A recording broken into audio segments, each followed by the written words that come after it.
I caught my wife cheating after 20 years of love, so I confronted her affair partner and ended his marriage. Now my life is in shambles. I didn't notice the signs that were there. Here are a handful that come to mind. She began sending strange late-night texts. She frequently went out for drinks with her pals. I was happy that she was being friendly, even if this was not her usual behavior. She attended yoga once a week, but it appears that she was not compensated because she assisted with setup and cleanup and the instructor was one of her coworkers. In my opinion, she was also quite rigid for someone who practiced yoga. Callers who are unknown hang up. If we were near each other's phones, we would frequently answer them. She had an unidentified caller on multiple occasions who would end the conversation as soon as I responded. Although we received a lot of spam calls, the calls were typically from telemarketers or debt collectors trying to locate the number's prior owner. It's rarely a hang-up. I was not expected to return until tonight because I work out of town. Tomorrow was our scheduled departure for a 2-week road trip. I came home yesterday afternoon because work was sluggish. Since we've been so busy this summer with family and friends, this trip was meant to offer us some alone time. I didn't recognize the truck in my driveway when I got home. Recently, my neighbor inquired about my opinion of the new truck, but I assumed he was wrong and didn't give it much thought. I had a horrible instinct as soon as I saw the truck. The feeling was there, and it was powerful, even though I loved and trusted my wife. I crept to the window of our bedroom on the side of the house. It was open, and as I approached I could hear them. My worst suspicion was validated when I peered out the window. On my bed they were straight there, nude. I turned to leave. I've been resisting the temptation to do something I'll later regret. Right now, I'm having a hard time caring what happens to me. I spent the night in my family's cabin and drank all that was there. I was about to confront her on my way home today, but I changed my mind. I'm not prepared. Anger is all I can feel. Violence is all I can think about. Right now, I'm not in a good enough state to see her. I'm currently back at the cabin. I've spent the last hour gazing at a 60-ounce bottle of rum. I don't want to become wasted and make poor choices, but I do want to get wasted and forget this. I am aware that this is a pivotal time in my life and that what I do in the days ahead will determine how I live the rest of my days. I am there. I need assistance. I'm contacting strangers because I'm not ready to talk to friends or relatives. F this planet. Edit. The rum will remain nearby for the time being, but I have made the decision not to consume it. My brother is on his way and should be here in a few hours, according to the phone call I made. My wife just texted me to tell me how much she loves me and how excited she is for our trip. I still haven't replied. In addition to my brief update, I wanted to clarify a few remarks and queries that continued to come up. I feel much better today, if you can't tell. The pain subsided almost entirely. Although I still feel like I've been hit in the stomach, I've started to look ahead. I don't think this is correct. Am I just incredibly resilient, or is this a sign of things to come? To shed some light on the queries and remarks I've received, I've included some cliff notes. When I mentioned wife and best friend, I meant the dual roles my wife and I had in our relationship. I didn't even know the other guy, let alone consider him my best friend. I didn't get a good look at him, but based on my fleeting impression and the fact that I saw his car, I don't think it's someone I know. We are childless. However, we intend to have them shortly. We recently sold our home, and when the new owners move in September, we plan to relocate closer to my place of employment. Like he did for me, I will express my gratitude to my neighbor in a subtle way. After a long work travel, I must admit that coming home to Willow P may be one of the worst things. I sincerely apologize for what occurred to you. As for us, we're just getting started, so grab a seat, and let's get started with the first update. My brother and I had a lengthy conversation when he got there. He has been my actual best friend, and I've come to learn that I should never forget that and that he will always support me without passing judgment, just as I would support him. Despite the fact that we occasionally argue, he truly sets the bar for what true friendship is. I chose to reply to my wife's text yesterday night as I was meant to be at home. It made sense for me to just be texting her because we are not permitted to have phones on the premises. She is aware that I may easily slip in a few texts. I informed her in writing that I would not be able to call her until the end of the weekend because I had to travel to one of my company's remote locations. I informed her that I will reschedule after canceling all of the reservations. I rented a romantic bed and breakfast on the vineyard, and she said she could bring her best friend over this weekend. I was aware that she didn't want me to believe that her best buddy would be attending. Since it was non-refundable, I informed her that I had already given it to my brother and his wife, who would reimburse me in a month. I canceled every reservation this morning, with the exception of the romantic one. I'm going with my brother. Luckily, The hotel allowed us to move from the honeymoon suite to a 2-bed room. This just ended up being a long overdue fishing excursion with my brother because there is a really great lake and boat rentals close by. I am therefore free this weekend. That reduced my worry and gave me more time to reflect because I won't have to write or speak to her for a few days. Right now, I'm considering getting a divorce. There's really no other way for me to see it. My brother is in favor of this, however he has requested me to talk to someone for a few weeks. On Monday, his wife is willing to speak with me through a friend of hers who works as a couples counselor. At least it might help me sort out some of this muddle, but I don't see it changing my mind.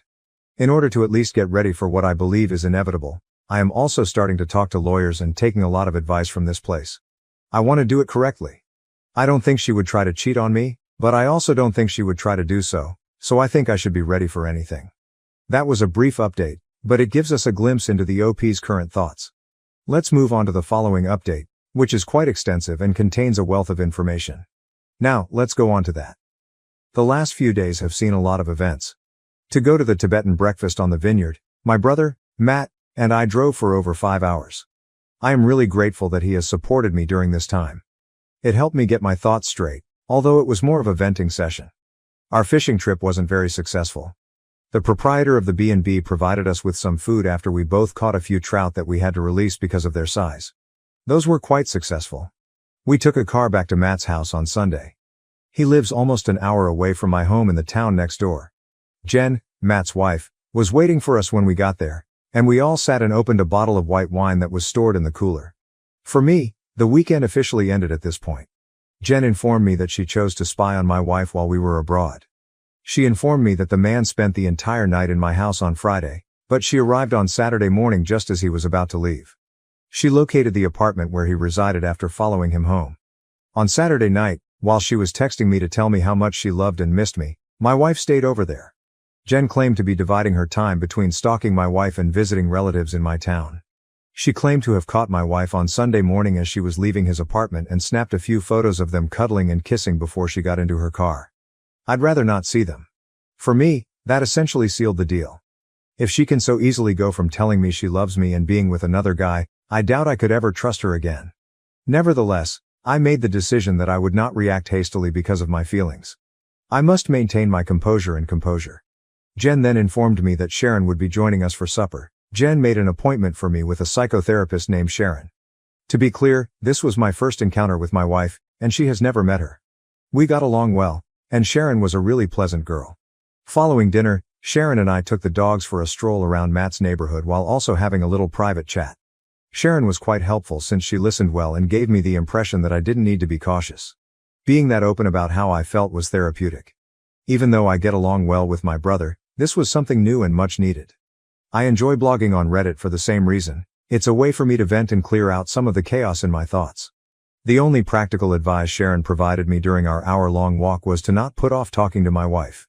It will be more difficult to discuss this with her the longer I wait, she said. She explained that right now, I need clarity more than anything else, and my wife is the only one who can provide it. Jen and Matt invited me to remain with them for as long as needed later that evening. I talked to my manager, who was able to arrange for me to live in corporate housing because I'm aware that Matt and I have a time limit on living together. Although I had to leave on days off, I had been staying there every other week for some time. If I needed to, he was able to arrange for me to remain full-time for a few months. Later that week, I made the decision to reschedule with Sharon. For the first session, I thought talking would be enough, and she agreed.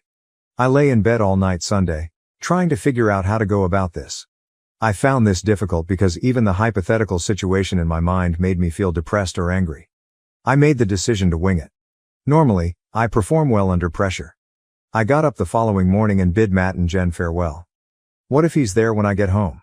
I asked myself as I drove home. I then reasoned that it would probably only make me feel even more irate than I had been a few days prior. I choose to start with a drive-by. My wife's automobile and his truck were not present. After going inside and gathering a number of necessities and items I didn't want to part with, I proceeded to the man's residence. His truck was there, but so was her car. To find out where she was, I made the decision to write her. "I'm getting groceries," she said. I drove past the grocery shop and verified she was there because I don't trust her at the moment.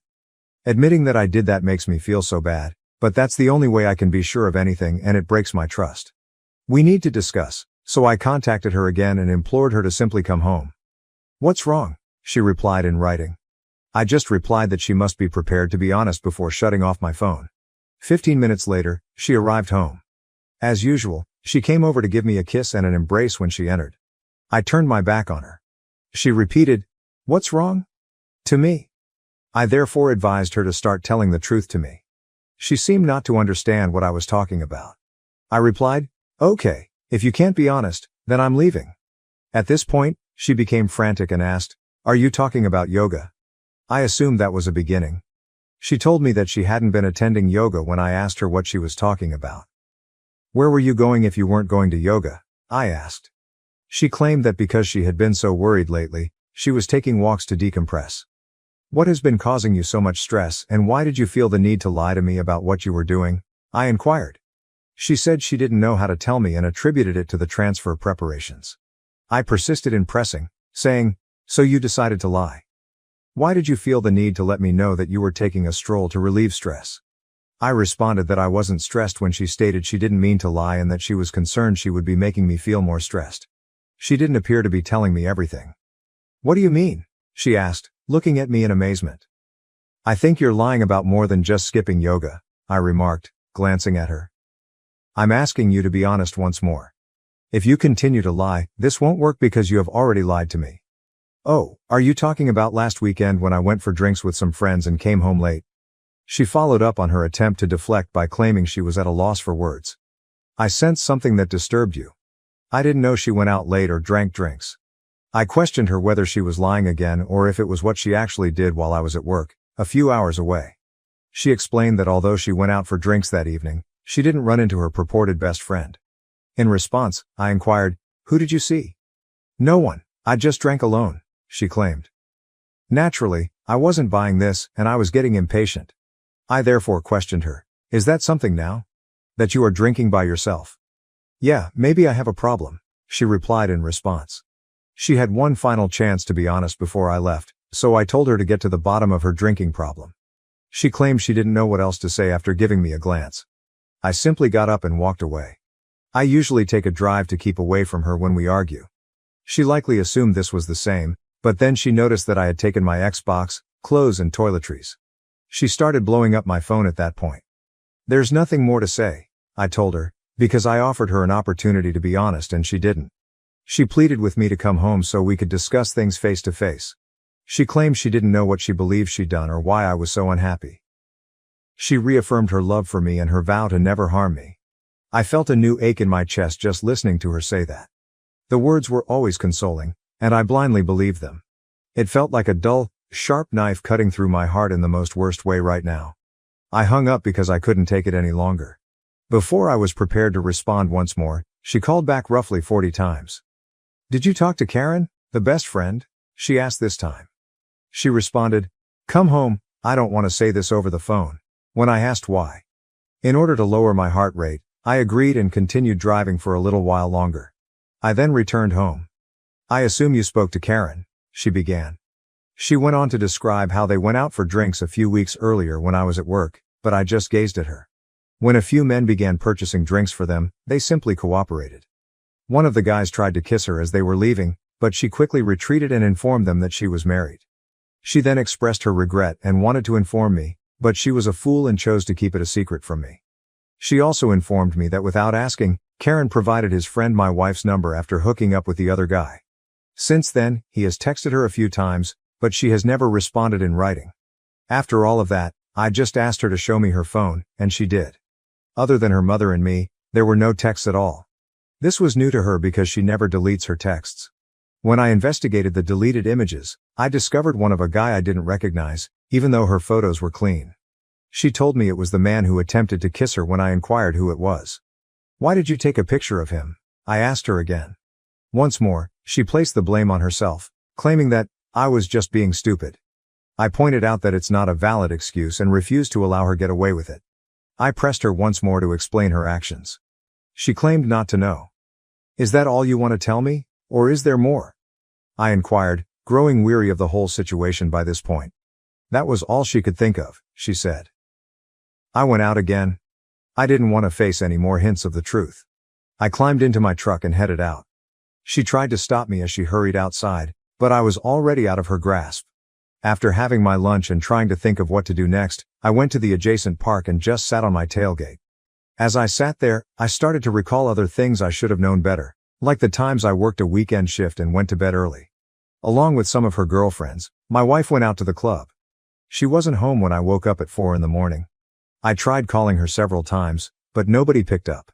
She called me back about half an hour later to ask if I could come get her. She informed me that they were unsuccessful in their attempt to hail a cab when I picked her up.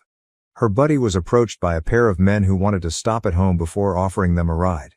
Her married buddy entered a room with one of the guys when they arrived at his residence. According to my wife, she looked for her for long before giving up and waiting with the roommates in the kitchen while enjoying a drink. When I tried to call her, she said she didn't hear her phone. We got into a fight over this, and she ended her friendship with her friend because she was disgusted by what they had done. I assumed that was the end of it. She once made the trip to another city to see a close friend. A scheduled girls' night was held. 4 of the girls were in their pajamas, watching movies while intoxicated. That's what I was told anyway. She then gave me a goodnight call at around 1 in the morning. She kept telling me that they were having a nice girls' night during our 20-minute conversation. Then, in the distance, I heard a man's voice. She initially denied hearing anything when I questioned who it was. Then, loudly, it occurred once again.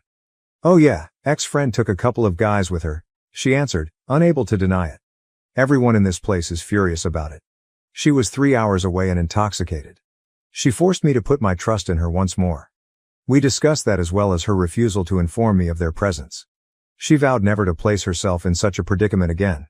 That obviously didn't stick. I was prepared to try this one last time after recalling all of those things and our discussions about them. My phone rang nearly instantly after I switched it back on. She was yelling for me to come home when I responded. I returned home by car. As soon as I stepped inside, she was there, crying uncontrollably. She kept saying, I'm so sorry, while seated on the couch. "What are you sorry for?" I asked her. She started to rock crazily back and forth. She confessed to lying about the man who attempted to kiss her after it took her a solid 5 minutes to collect her breath enough to talk. I asked her to explain what had transpired after giving her a quick glance. She claimed that evening, the 4 of them returned to his house and played about. Even though I knew there was more, I felt lightheaded simply listening to her say it. There seemed to be a million people talking into my ears at once, and the room seemed to be getting smaller. I believed that I was experiencing a panic attack. To get things back to normal, I went to the restroom and washed my face with cold water. "What exactly did you do?" I asked her again. I forced her to do it even though she attempted to avoid it. She went on to say that she gave him her head after he touched her. "Was that it?" I questioned her, knowing it wasn't all of it, and she said, "Yes." At this point, I was furious and informed her that I would no longer play the trickle truth game and that we would either stop talking or she would have to tell me everything at once. It took her a few more minutes to talk when she started crying once more. She now admits that they had another encounter and shared a bed. Then right away, "I'm so sorry. I will stop at nothing to make up for this because I love you." "Just the one time?" I asked her, knowing the truth. If she tells me the truth, I should please give her a chance to do everything she can to make up for it, she continued after pausing. I promised to give it some thought, and now the whole truth was revealed. She acknowledged that it had been an affair for over a month and that they had been having sex while I was out of town for work. She informs me that he is married and that their divorce is imminent. "Does he know you're married?" I questioned her. "Yes," she replies. "Do you think our marriage is failing if he was having an affair because his is failing?" I then questioned. "No, I don't think ours is failing," she responds, before going on to say, "I'm so dumb. I despise myself. Don't leave me, please. I can make this right." "How would you do that?" I inquired, and she stated she would do anything I requested. "What would fix this for you if you were in my shoes or the shoes of your affair partner's wife?" I questioned her. She said that it would be resolved if she knew the truth and could believe that I meant what I was saying. Then she said, "I'm trustworthy. I made a mistake and will not do it again." "Would you want to know the truth if you were his wife?" I questioned her. "Yes," she replied. "Then fix this?" I said. She asked, "Do you want me to call his wife?" after giving me a look. "If you believe that's what she would want," I said. She attempted to call but never received a response. Her cell phone rang a couple of minutes later. Karen Work was stated as the name. I knew it wasn't Karen because of the shocked expression on her face. Is that him? I questioned. It was, she said. When I replied, he said, Oops, I must have the wrong number, being the coward that he is. No, this is the husband of the girl you have been having an affair with, I said. She has something to tell you, so I'm going to let you talk to her. I handed the phone to her. She claims that she told him the whole truth, everything I know, that they were only having a brief affair and that he should never get in touch with her again. Before she hung up and asked him, What divorce lawyer are you using? I demanded to see the phone. I'm not getting divorced, he responded. Why did you tell my wife you were? I asked him. I didn't, he stated. I then requested to talk to his wife since I believed she should be aware of this just as much as I am. Please dude, he said, I didn't realize she was married. Don't let a mistake destroy my marriage. You ruined mine over a mistake, I shot back. It is only right that I inform his spouse. Since she was at work, he begged me not to tell her, promising to tell her everything when she got home. I hung up after saying, All right, you do that. I then turned to my wife and asked her whether she knew the name and place of employment of his wife. She did. My wife called to let me know she was at work. She managed to get her on the phone and instructed her to sit down. This woman stated she will phone my wife back from her car as she was about to depart for the day. She did. What's going on? Was the first question she asked. My wife informed her that she didn't want to start any mishaps and that she had something awful to share with her. Please don't drive, she pleaded. The wife was obviously alarmed and inquired as to the whereabouts of her affair companion. My wife informed her that he was currently in their apartment and doing well. My wife went on to add, I just wanted to let you know that we have been having an affair for the past month. Since I'm currently coming clean to my husband, I felt you should be treated with the same deference. After a minute or so of silence, the affair partner's wife claimed she would find out who my wife was if this was some sick joke. She hung up after that. Karen Work texted my wife less than 10 minutes later, saying, Thanks, you just ruined my life.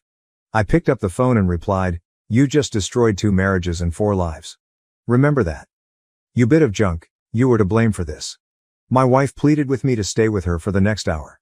She promised me sexual favors, counseling, and the promise that she would always be by my side.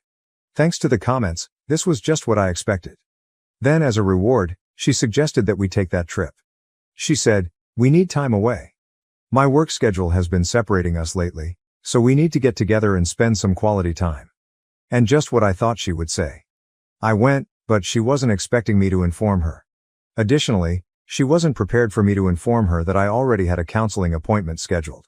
She most certainly didn't anticipate my telling her that I had slept with her in my own bed. She probably didn't anticipate that I would have a hotel reservation in place. She sobbed on the floor when I told her all of that. She began to complain that she didn't deserve to live. She advised me to break up with her immediately since she is too awful to be with anybody else. That was how it continued for some time. I listened to her justifications for 4 hours straight, during which time she tried to give me a hug, a cuddle, or even a head if I would just remain and work things out with her. When I finally phoned Karen, I informed her that her unfaithful buddy was suicidal and asked her to come watch her. After that, I departed. I haven't spoken to her since that incident, which occurred about a full day ago. All day long she has been phoning and texting me. All day long her friends and family have been phoning and texting me. Each one has a different justification or request for sympathy. The only person to write to me was her father, who assured me that he would always love me like a son, no matter what, and that I should act in my own best interests. I had my first good cry since this whole thing started when I read it. My counselor Sharon and I have appointments tomorrow and Thursday, respectively. Though I'm unsure of everything until it happens, I believe I know where this is headed. I apologize for the long story. It's just a good method to get things out. Once more, thank you very much for all of the letters and comments. I feel so much less damaged and more hopeful because of the folks who are sharing their own tales like this. I truly appreciate all of your words and actions on my behalf. That concluded the update. Before I offer my commentary, we have one last update regarding this story. All I can say at this point is that I believe the OP did a fantastic job of persuading his unfaithful wife to tell the truth. Final update. Well done, he. Let's proceed to the last update now. It was a pretty eventful week. I've been alternating between my brother's house and camp. I only stay on nights when I have an early appointment because I want to be as unobtrusive as possible. I've benefited much from my employer's permission to take a few weeks off for personal reasons. I've kept going to see the therapist, Sharon. So far, I've seen her 3 times. Personally, I feel better now than I did a week ago. Therefore, even if I don't think our visits are very fruitful, I do think they're a nice opportunity for me to get some things off my mind. I will therefore continue for the time being. Last Thursday, I had a conversation with a lawyer. I compiled a list of all assets and financial information, including debt, under their guidance. After that, I went to the bank and requested that they put a stop on our accounts so that no one could take money out of them without the other person being there. This won't prevent either of us from obtaining new money, just the old shared money, because we both have our paychecks deposited into our own accounts. Although it's now too late, the lawyer did advise me to wait to confront her until after I've served her the papers. I was getting calls and texts from my wife, her family, and her friends almost non-stop throughout the entire week. My sister-in-law hosted a family gathering at the cabin this past weekend. I went and had to tell my family the news. Now that it's public knowledge, I can incorporate them into my recuperation process. Up until about 8 o'clock on Saturday night, everything was going as smoothly as it could be. When my wife's automobile arrived, my dad, brother and I were gathered around the fire. Matt, my brother, assured me he would handle everything. In order to avoid being seen from the driveway, my dad and I made the decision to take a stroll around the property. I could hear my wife yelling at my brother to move out of the path as we were just about to enter the woodland. She was accompanied by a few of her pals, who were also shouting at Matt and urging him to shut up. He tried his hardest, but in the end they were too much for him. She pushed past him and came running toward us. She must have noticed us going in that direction. I stated I would handle her, even though my dad offered to handle it. My wife, who I'll just call Kate, came racing to me and started crying. I didn't stop her from giving her a hug right away, but I also didn't give her one in return. She pleaded with me simply to talk to her. I accepted, and in order to have some peace, we strolled around the property's trails. The other guy's wife has left him, according to Kate. She told me that he blamed her for everything and threatened to kill himself over the phone. She says she hasn't spoken to him since telling him to simply do it. She then takes out a piece of paper and begins enumerating the ways she intends to make amends with me. She provided all of these services on the first day, including sexual requests and couples therapy. And then she surprised me. I don't want to continue living this way, she says. She stated that she wants us to both quit our jobs, go abroad, and open the small beach bar we've always discussed. She claimed that if I accompanied her, she would depart immediately. In order to contextualize this is all that came to mind for the previous week as I tried to picture my life after the divorce. I assumed that everything would have to be restarted. I might as well add another element to the tremendous change I'm currently going through and just do what I want. I was reminded of how much I missed her and wanted to be with her when I heard her express the same desire. I knew I had to cut the conversation short at that point. Her buddies were waiting for her when I escorted her back to her car. I informed her that although I couldn't guarantee anything more, I would be open to talking on the phone. She felt enough at ease to depart. Since then, we've talked on the phone every night, but it never changes. She sobs and pleads with me for another opportunity. I hung up after becoming upset with her for what she'd done. Right now, I'm having a terrible time missing her. It's difficult to talk to someone who was my best friend for decades. It is heartbreaking to realize that all of our hopes and dreams have been thrown away. The only thing I want is to simply move and start fresh somewhere else. She wrecked it, even though I wanted that to be with her. She took that away from me, that's all. We only have that information from OP. With any luck, he was able to complete the divorce, relocate to a beach, and open his bar. At least we know that the affair partner received his just desserts and that he was able to confront his unfaithful wife. I thus hope that the original poster is content with his life and enjoying himself wherever he is as I wrap up this film, which has already been long enough. In addition, how many of you would like to see a beach bar like the one the original poster mentioned? That is one of my retirement fantasies, and I'm aware of it. Am I the asshole for setting boundaries with my son's fiancée and refusing to accept her as a family due to her constant manipulation and pressure? Original post. I, 41M, have 2 kids with my ex-wife, 42F, a son John, 22, and daughter Sally, 20. I'm remarried to my wife, 28.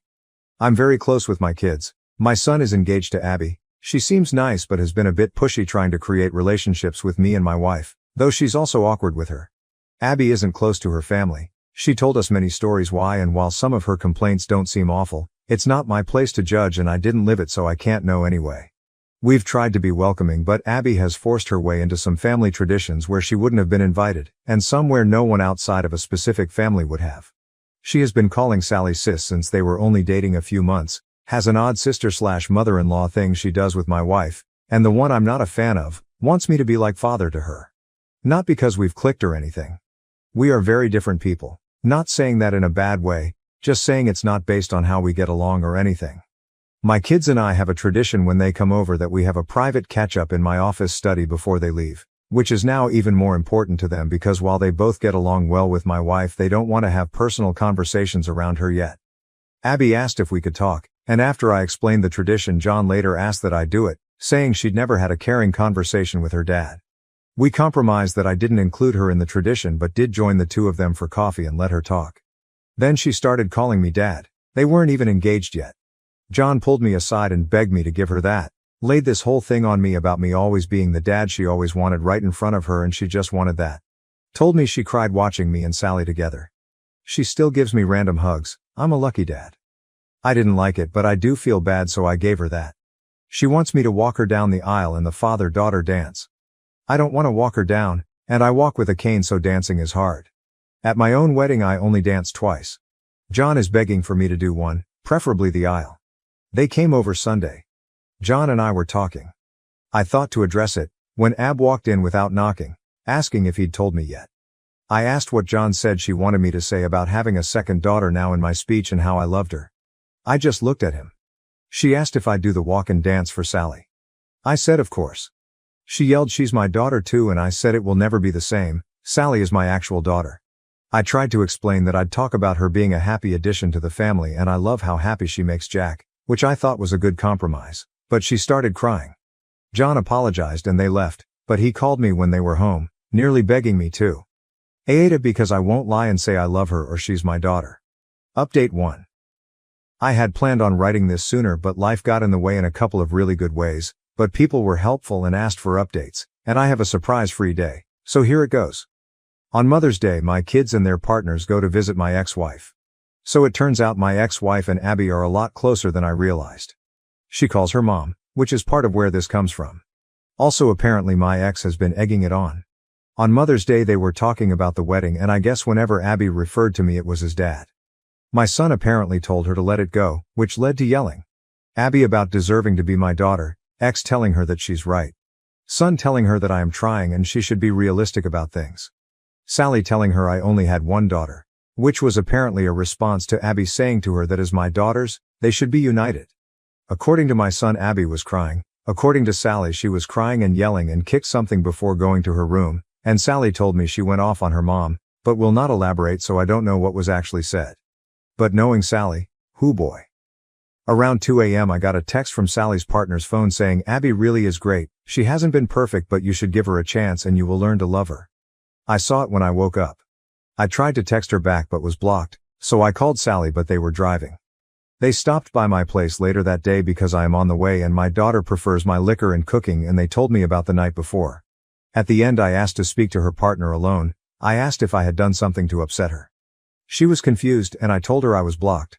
She said I wasn't but checked her phone and I was, and I said it was after her message and she asked what message. I showed her, it was not on her phone anymore. At that point we brought in Sally and caught her up, neither of them were happy. A couple of days later, John and Abby dropped by unannounced. Not something we really do in this family, but okay fine, I had mad salmon, does not take long to cook. I cook 2 more, and my wife serves while I make drinks.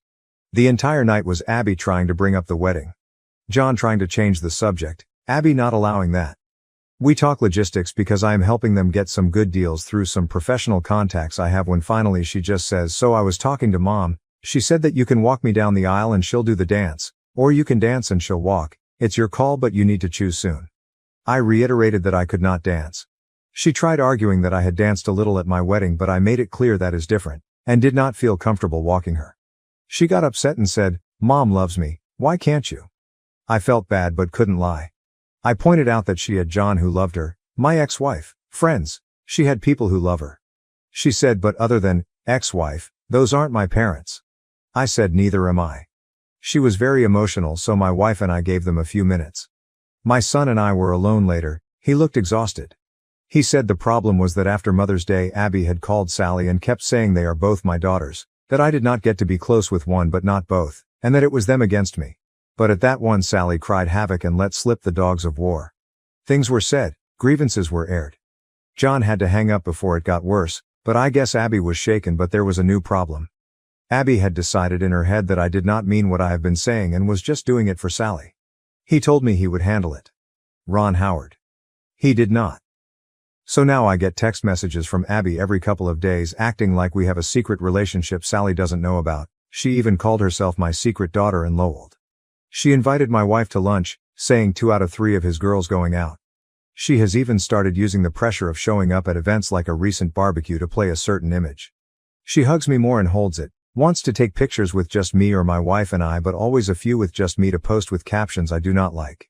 My wife is getting especially annoyed because of how she is with her. I guess Abby surprised her with Father's Day plans for me that had to be shut down. As it is, she still inserted herself into the day, but she has a soft spot for her, and when Abby gets emotional she caves. My wife is a sweetheart.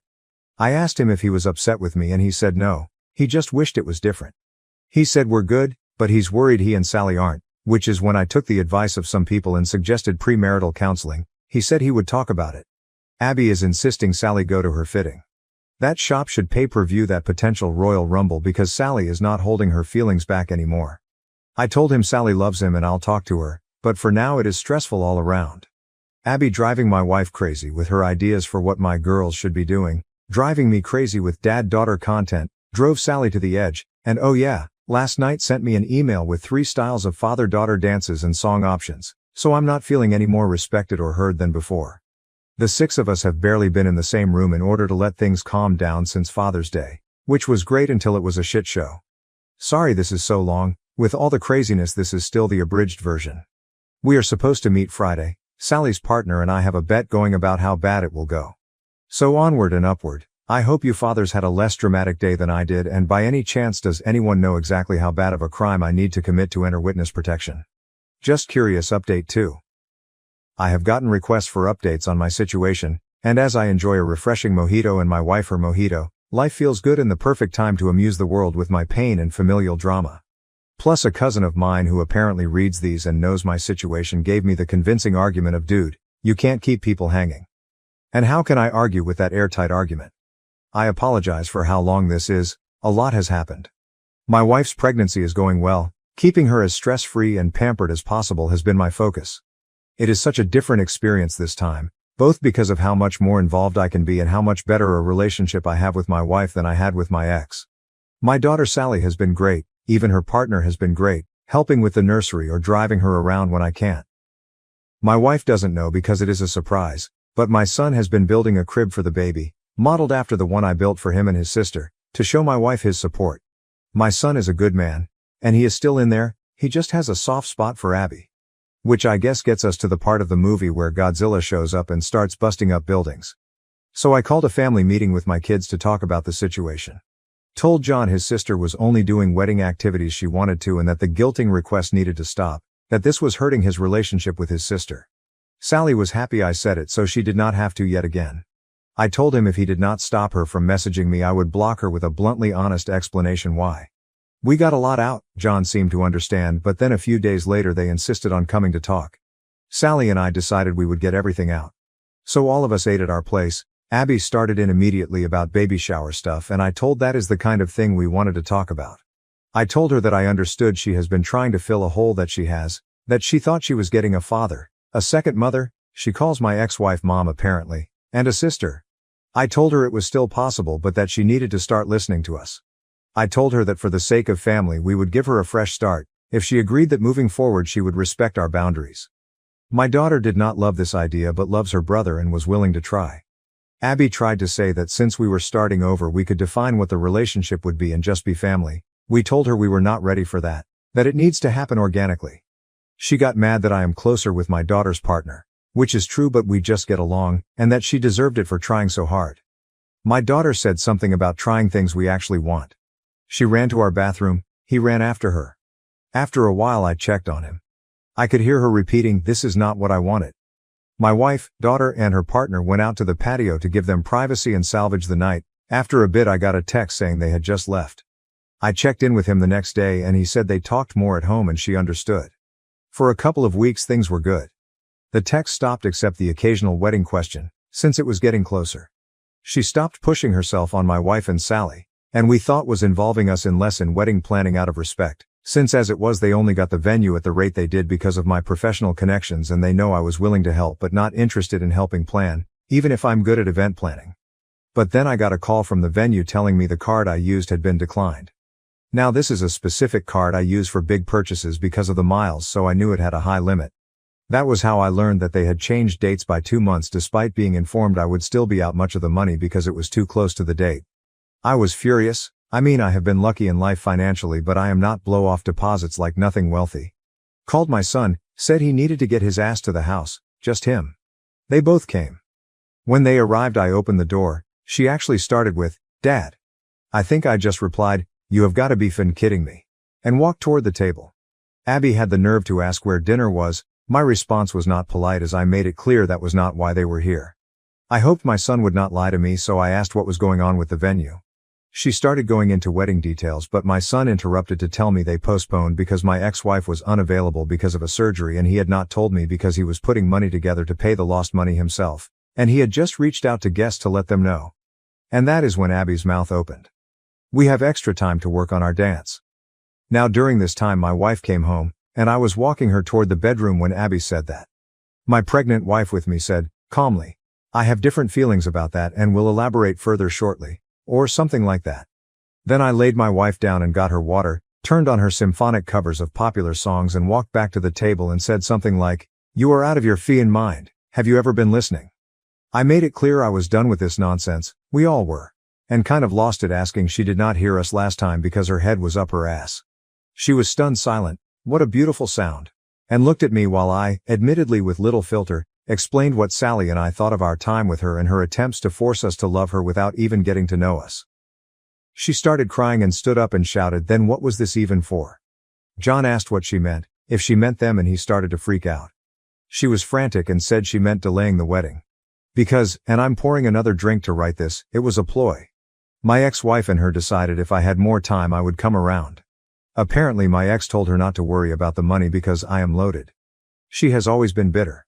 I make so much more than I did when we were married, as if that is out of spite rather than my career arc. I think she did that on purpose, frankly. But she not only told me that lie, she and my ex told John as well. He was distraught. Repeating "You lied to me," as she tried to spin it, but he was letting it out about how much he has defended her and covered for her, and she lied to him too.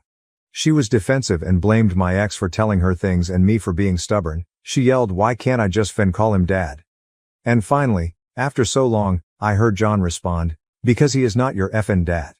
She started crying and something about his being the one that told she could call me that, and he said he told her she might be able to eventually, but he had told her again and again to slow down.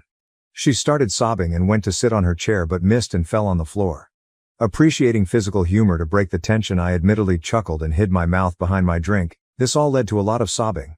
I said I needed to check on my wife, and as I walked out she was repeating, "I just want him to be my dad too." I came out and he was walking her to the door and apologized. I said not to. They left. He came over a few days later and said they had a long talk at home. He even asked her if she would have dated him if there was never a chance of being in the family. He believed her when she said yes, but she admitted I was a big draw as well. I was the kind of dad she always wanted. My relationship with Sally is what she always wanted, and the way she said it gave John doubts that she loves him for him. I talked about marriage counseling, how his mother and I tried it, and, while it did not save us, it provided clarity and an impartial voice. I pointed out they both like coming to me, but I cannot be impartial, and if they are trying then they need to do it for real. Abby texted asking if I was the one who suggested therapy. I responded with, "Does it matter if John wants to?" She asked why it was so bad. She wants to know what I think, and I just said John is the man whose opinion should matter most to her. They fought due to the text. She agreed to the counseling and the wedding has been postponed. I may have done a dance. So they are in counseling. He said she struggles, but I obviously do not know details. She is pressing for me and Sally to go to a session with her. Sally told her she did not want to hear Sally unfiltered, and I am not interested. Abby has been leaving Sally alone. She stopped texting me except for the occasional general question, which includes some attempt to go deeper. My wife still occasionally spends time with her because she's very into her pregnancy, more so than I like, but it is my wife's call. So that is where we are. Sorry it was so long, but alcohol makes for a poor editor. Update 3. I was told I should do updates here. People have been asking me to and to get into what went down on Father's Day and at their mother's house. I have been extremely busy these last few months but am enjoying my temporary unemployment and thought of this account because of the recent Thanksgiving drama. I will do an update and then we'll share what happened earlier. Oh, and to whomever made the joke that Abby finally got me to dance, that made me laugh, I shared that with the family. My time has been largely caring for my wife. I tend to dote, I know. We are having a boy. We are really excited, though neither of us really had gender preference. I have raised both and both experiences were wonderful. Now we are discussing names, who we are going to honor. I thought everything had been quiet, but recently found my wife crying and found out I was wrong. Given how busy I have been with work, and my wife knowing I would be free again once we got into this month, my wife has kept this to herself.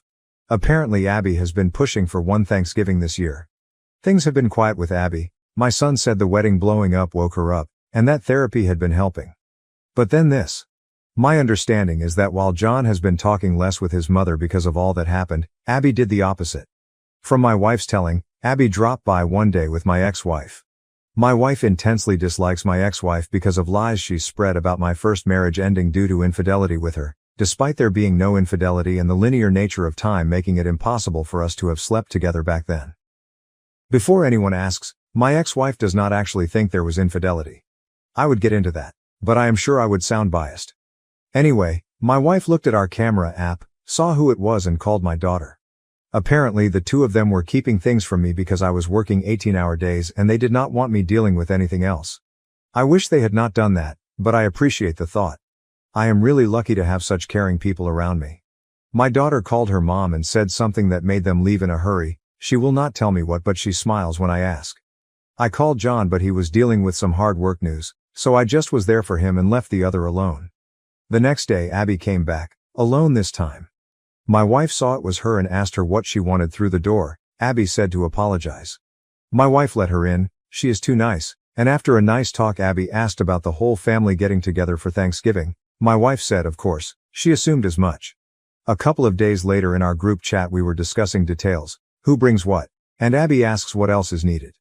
I say John already committed and she asked what about my ex-wife, what should she bring? In the time I have known Abby she has never made an intentional joke that funny, so I asked what she was talking about and she mentioned the whole family comment, and my daughter and I both asked what made her think we counted her as family. She actually replied, she is my family. I don't have a dad who wants me, just a mom and my mom deserves to be with family on Thanksgiving. Sally replied, well we'll miss you and John then. Abby asks how she can say that. Sally asks how she can be so stupid. John says not to call her stupid and I say that is fair but there is no real way she thought my wife thought she meant my ex-wife. At this point my wife had filled me in. And then, this is so stupid. She uses my son's phone to add my ex-frigging wife to the group chat. She then thanks us for the invitation and asks what she can bring. As I was typing my daughter beats me to it and asks what she thinks she is doing. She knows she is not welcome, but says it less politely. My wife types, you could not have thought she was included when I said family. Abby responded that she was not coming as my family but as hers. Sally let her mom have it, she already is not talking to her much and said if my ex-wife is there then she is not. I mentioned there was never a chance X was going to come and said I understand Abby and John wanting to go to their mom's house so she is not alone. John typed, plans not definite, will let you know. He has since told me that he is not going to go to his mom's place but wanted to tell Abby alone first. All I can think about is the comment about not having a dad who wants her, because it means she is still thinking about me as a dad, I believe. Just a negligent one. I mentioned that to my son and he said he noticed it too and had brought it up at therapy, because family is such a frequent topic, though I obviously do not know the details. Wow, I thought this would be brief but that was a lot. I will get into the crazy stories later if there are people seeing this who want me to. I do not know how posting from here works in terms of anyone seeing it, but this has been good to get out. Relevant comments. Commenter 1. Someone needs to explain sunk cost fallacy to John. I genuinely cannot believe he is still with her after the sheer volume of times she has disrespected him, his boundaries, and your family. Maybe this was back in an earlier post but has anyone really taken the time to reason with him that there are other women out there and he deserves so much better than this kind of relationship? OOP, I had a talk when this started. So did his sister. After the blow-up with the wedding his sister and I took him out for a game and some time to really talk after. That was when he apparently demanded counseling. I am happy that for now marriage is on hold, at least. He is seeing her a bit more honestly, but is still too optimistic, in my view. OOP needs to let his wife know not to let Abby in when he is not home. OOP. I have asked my wife to never let her in if I'm not here after last time. Well, actually I had already asked her, but after the last incident my wife has agreed. You are exactly correct that she takes advantage of my wife's kindness, though once our boy is here I think she will be very protective and will hold strong. I have told John that Abby will not be holding our baby, at least for the foreseeable future. OOP and his daughter need to have a serious talk with his son about Abby. OOP. His sister and I had a serious conversation with him a little after everything blew up. It seems to be what inspired both his demand for counseling and putting the marriage on hold. He is better about seeing her honestly. His sister said something about Abby having similarities to their mother, which would have been fighting words from anyone else, and I saw the temper that rarely comes out.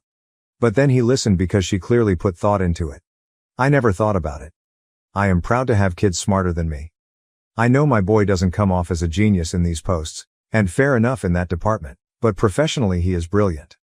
She laid her reasoning out in excruciating detail. He listened though because she was not enjoying it at all. It was sincere. Some seem to have clicked because since that talk he has been different with her. I just am not getting my hopes up. Commenter 2. When two crazies are feeding off each other's crazy, they can start thinking anything is possible. I have a feeling that even if your son leaves her she's not going to go away peacefully. Her and your ex sound like peas in a pod unfortunately. OOP, my daughter really went at him pointing out their similarities. She made her case well and thankfully it shook him up. I had to play this ruthless game to save my sister from our terrible family after being mistreated and kicked out at 17. Since every choice I make now will affect not just my life but also my sister's future, I, a 25F, feel compelled to relate my tale. This time has been planned for years, and now that it has arrived, I need advice to ensure that I don't make a mistake. Living in Pine Grove as a child was like being in a separate reality than what you see on television. It's the sort of area where children learn to count by counting the empty bottles of their parents and ambulance sirens are your nightly lullaby. When my parents gave birth to me, they were hardly teenagers.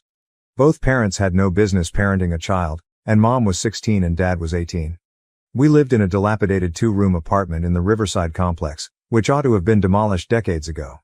Because the walls were so thin, you could hear everything, including drug sales, domestic arguments, and the cries of infants at 3 in the morning. Due to unpaid expenses, we frequently lost heat over the winter. Early on, I discovered that it was best to sleep in layers, starting with my school clothes, followed by my weekend attire, and finally, any outerwear I could locate at the nearby donation center. Although the journey to school was an experience in and of itself, school was my haven.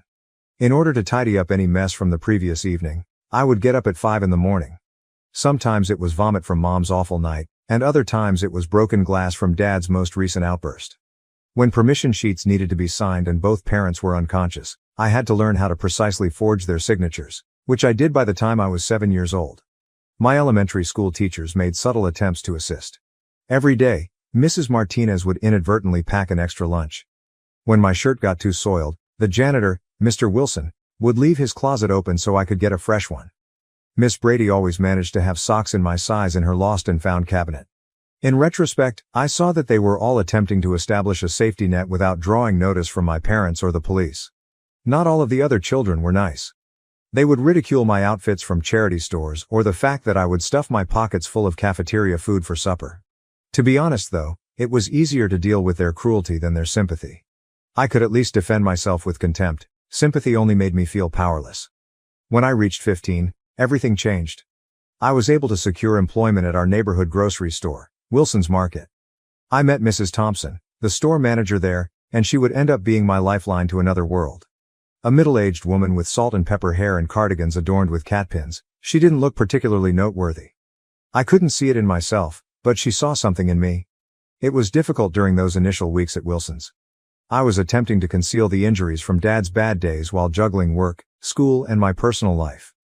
Mrs. Thompson began assigning me to extra shifts whenever she saw the bruises, but she never inquired about them directly.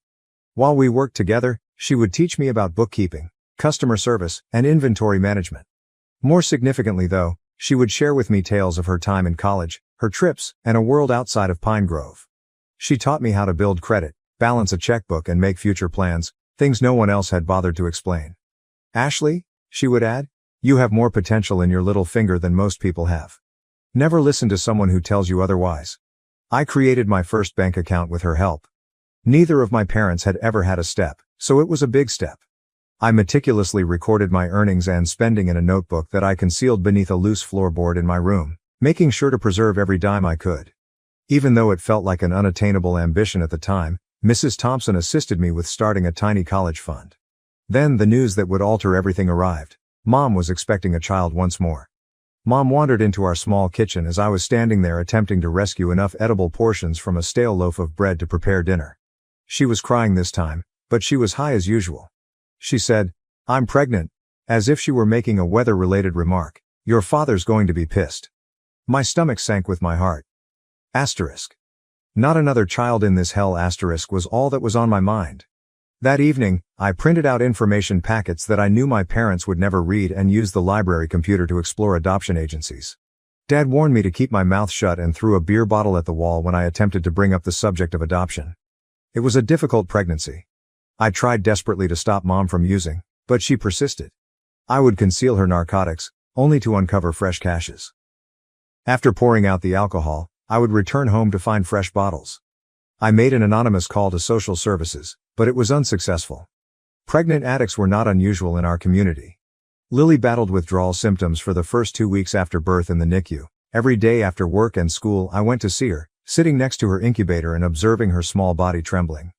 At that point, I vowed to do whatever it needed to have at least one person on this baby's side. I began working 2 jobs, the Sunrise Diner on the weekends and Wilson's after school on weekdays. I put every dime into my secret account that wasn't used for really necessary expenses. I learned how to stretch my money and make emergency plans from Mrs. Thompson, who also assisted me with budgeting.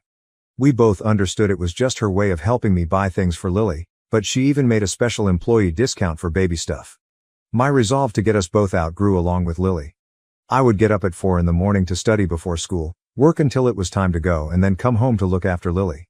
3 hours of sleep and cold coffee became my go-to fuel. In fact, my grades went up. Desperation and resentment are strong motivators. However, secrets cannot be kept in a tiny community, particularly from addicts who are constantly seeking their next hit. My parents became aware that I consistently had money for Lily's necessities, such as clothes, formula, and diapers. They started requesting an increasing amount of my wages. Dad would slur, "Family helps family," obstructing my way to my room. "We need that money for bills." However, I had witnessed far too many of my earlier contributions become small plastic bags and empty bottles. I began lying about my pay, claiming that my hours had been reduced and that business was slow. When Mom arrived at Wilson's during my shift and yelled about unappreciative kids and family devotion, the facade fell apart. Mom was too far gone for Mrs. Thompson's attempts to defuse the situation. She said Mrs. Thompson was taking advantage of me, knocked over displays, and threatened to call the labor board. They phoned the cops. It was embarrassing. Everything came apart that night. When I got home, Dad was waiting for me, itching for a fight and more inebriated than normal. "Your mother says you've been lying about money," he snarled as he swayed in the corridor. "We have bills to pay with that money. I'll repay you if you give it to me." I declined. I stood my ground for the first time in my life. "That money is for Lily," I responded, attempting to maintain a level voice. "I've witnessed the fate of the funds I give you. I'm finished." Chaos ensued. Dad began hurling my belongings onto the front lawn while yelling about unappreciative kids and familial responsibilities. Lily was crying and reaching for me as Mom stood in the doorway. The neighbors hurriedly averted their gazes after peeking through their blinds. It was better to overlook family drama in our area.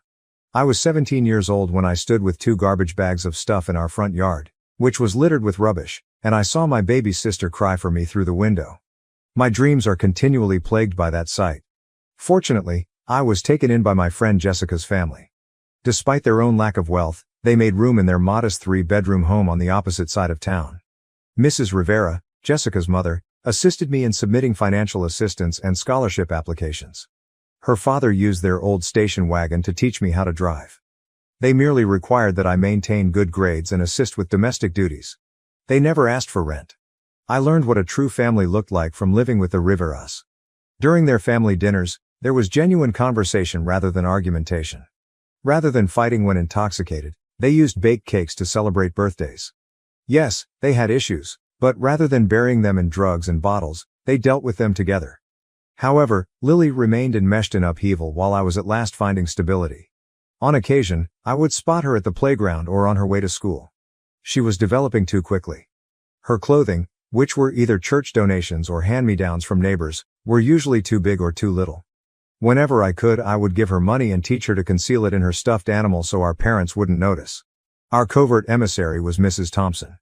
When Lily visited the business, she would offer her free treats and update me on her health. Mrs. Thompson would tell me, "She's got your spirit." When we checked in once a week. "She shares your intelligence. She is surviving." It wasn't enough to survive. I wanted Lily to be successful. With newfound vigor, I pushed myself into my studies. My SAT results gave me access to opportunities I never would have imagined. I sobbed for hours after receiving the acceptance letter from State University along with a full scholarship offer. I couldn't just drive back on the weekends because it was 6 hours away, which was probably for the best. The distance would allow me to concentrate on my objective, which was to create a secure existence so that I could finally save Lily. It was a culture shock at college. Being from a wealthy suburb, my roommate didn't understand why I had 3 jobs and a full school load.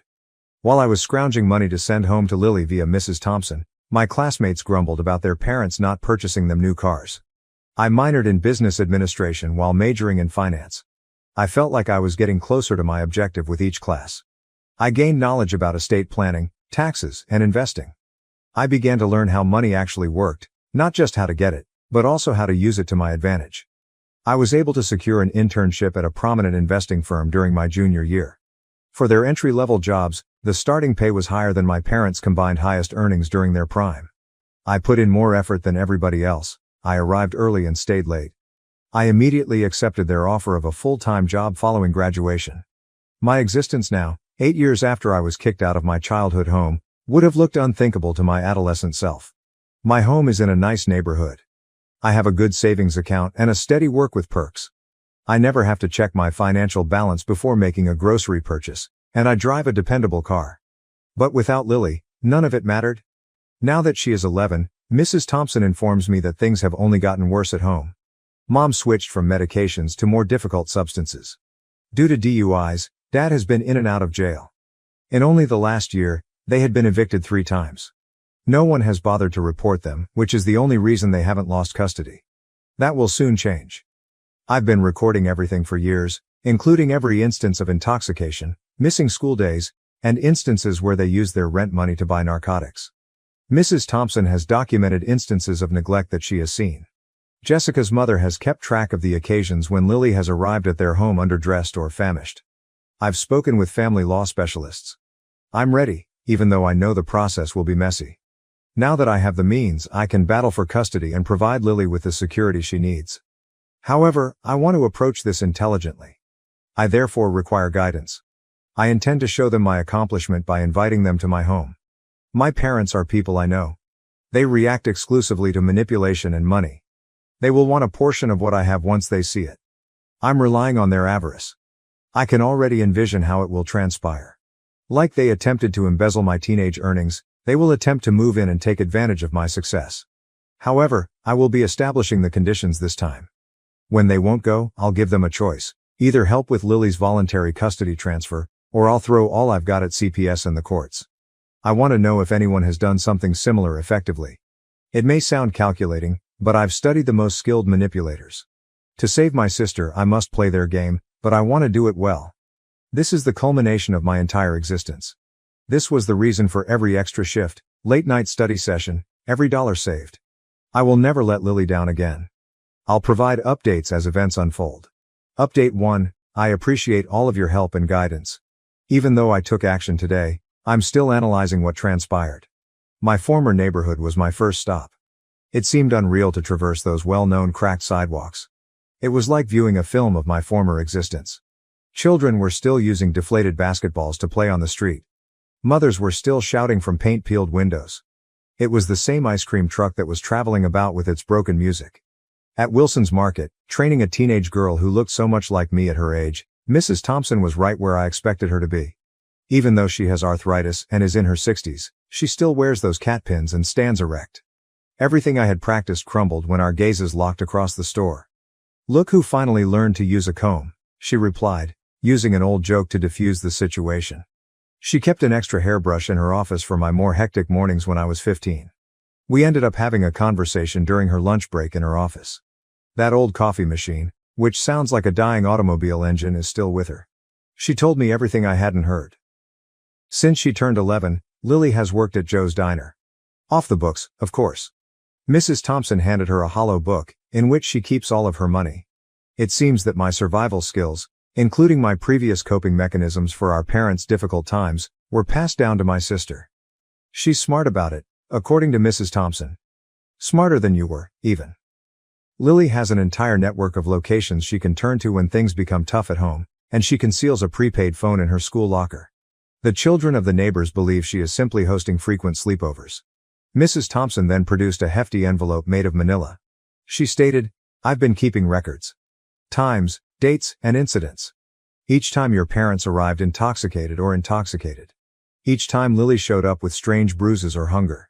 Each time they made an attempt to steal or create a scene. This is what the other store owners have been doing. In the same way that they attempted to protect me, the entire community has been covertly defending my sister. At the convenience shop, Mr. Chin allows her to complete her homework in his back room. Instead of discarding damaged books, Mira Rodriguez from the library saves them for her. Old Joe from the diner even tells the health inspector that she is his niece while slipping her additional food. The most difficult aspect was going to my parents' place. With peeling paint, missing shingles, and a yard full of enigmatic stains, the building appeared to have aged decades in a matter of years. By the steps, a broken tricycle that I had never seen before was rusting. It was like a thunderclap when it knocked. With her hair unkempt and a cigarette hanging down, Mom opened the door. When she first saw the suit, the pearls, and the leather bag, she didn't recognize me. In a matter of seconds, her gaze changed from skeptical to perplexed to astonished. "Get out here, Frank," she muttered. "Holly." At 2 p.m., Dad staggered to the door with a drink in his hand. He had lost more teeth and put on weight. His eyes immediately went to my watch, my backpack, and my car parked in front of the street as the recognition dawned on him more slowly. Like a weird stranger, which I was in many respects, they invited me in. I didn't see any cats, but the house smelled like cat poop. A road of empty bottles led to the couch. Mom began to pick things up frantically, as though it would make up for years of neglect. The start of their conversation was the true shock. They pretended that the past had never occurred, that they had never expelled me, and that they had always encouraged my success. While starting another cigarette, Mom remarked, "We always knew you had it in you. Your father's side is the source of your business acumen." I gave them space to speak while I watched them create an alternate world in which they were happy, encouraging parents. Dad kept bringing up bills, giving away that he was having money problems. Mom continued talking about how families should stay together and how lonely I must be in the big city. Everything else vanished when Lily got home. With her rucksack clasped like a shield, she stood in the doorway and gazed at me as though she were seeing a ghost. Despite growing taller, she is still too skinny and is dressed in clothing that was worn out 3 years ago. "I promised," was my only response. She ran to me, dropping her backpack. As our parents awkwardly stared, presumably trying to figure out how to make the most of this reunion, we held each other. I left shortly after that. I set the hook before I went, but I made up an excuse about a work call. I announced my large 5-bedroom suburban home, invited everyone to come over this weekend, and saw money signs light up their eyes. I gave Lily a burner phone and gave her instructions to keep it hidden in a whisper. I didn't have enough money to go on a major binge, but I did have enough to make sure our parents would be there on Saturday. I looked at Lily in my rearview mirror as I drove off. Holding the concealed phone like a lifeline, she stood on the porch. "Little sister, only a couple more days. We have a few days left before this game is officially over. On Saturday, the second stage begins. The documents have already been prepared by my attorney. If necessary, Mrs. Thompson and half the community are prepared to testify. Let us first examine the extent to which our parents' avarice will lead them along this garden path that I have constructed. If you would like to hear what comes next, please let me know. This weekend is when the real show begins." Update 2. The family visit became something I never would have imagined. A clear demonstration of why I must remove Lily from the house immediately. At 10 a.m., I picked them up in my SUV. Mom had really tried, sporting a dress that I'm fairly certain she stole from Target, with the price tag still partially visible beneath her arm. Dad was dressed in the same rumpled shirt and tie he usually wears to DUI hearings. Lily was dressed in her cleanest possession, her school uniform. It was a weird drive. Dad continued saying that I was just as good with money as he was, while Mom kept remarking on every posh building we passed. Sitting quietly in the back, Lily absorbed everything. Several times, I caught her gaze in the rear-view mirror. She knew exactly what was going on. Mom actually let out a gasp as we arrived at my place. Although it is by no means a mansion, it might as well be in comparison to our former neighborhood. Dad immediately glanced at my neighbor's boats and their drives and began figuring out just how much he could borrow. Once we were inside, the real performance began. Mom started organizing her belongings right away. She remarked, "This living room is just perfect for my collection," alluding to the box of broken figurines she had owned since I was a child. Dad was measuring the garage in his mind and discussing how he could turn it into a workshop. I gave them the entire tour and played along. Their eyes became larger and their clues more potent with every room. Mom began discussing the sense of emptiness in the house and the desire for a familial touch. Dad was often talking about his handyman abilities and how he could actually keep up a property like this. Lunchtime was the tipping point. I had placed an order for simple catering, consisting of salads and sandwiches. I had a fancy assortment of wine, and Mom had 3 glasses. That's when she dropped the bomb, she insisted. She stumbled, "You know, we've been considering moving. Even though this neighborhood seems pleasant, you have so many empty rooms." Dad jumped right in. "We may assist with the expenses. Up here, I could make things better. You would no longer need to be by yourself." I was grinning on the inside, but I kept my look neutral. They were doing exactly what I had instructed. I told them I would give it some thought and get back to them the following week. They were almost pitiful in their excitement. When I was able to get Lily alone and showed her my home office while our parents were preoccupied picturing their future life in my living room, it was the most illuminating moment. As soon as the door shut, she started crying. She said, "They sold my bed last week, claimed to be in need of cash for bills, but they simply didn't have to complete. We were both aware of the money's whereabouts."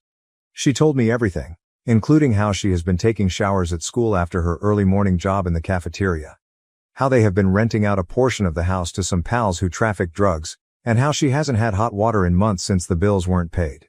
Downstairs, Mom was growing more inebriated and talking louder. She was definitely searching for more alcohol because I could hear her digging through my kitchen cabinets. While talking on the phone, Dad boasted about his daughter's accomplishments, her large home, and potential investment chances. When I saw Mom attempting to fit my silver candlesticks into her pocketbook, it was the last straw. She said she was merely staring at them when I challenged her. In an attempt to mediate the situation, Dad suggested that I give them a loan, only for the time being. That night, as I drove them home, I overheard Dad's aspirations to make the neighborhood better and Mom's inebriated intentions to redecorate my house.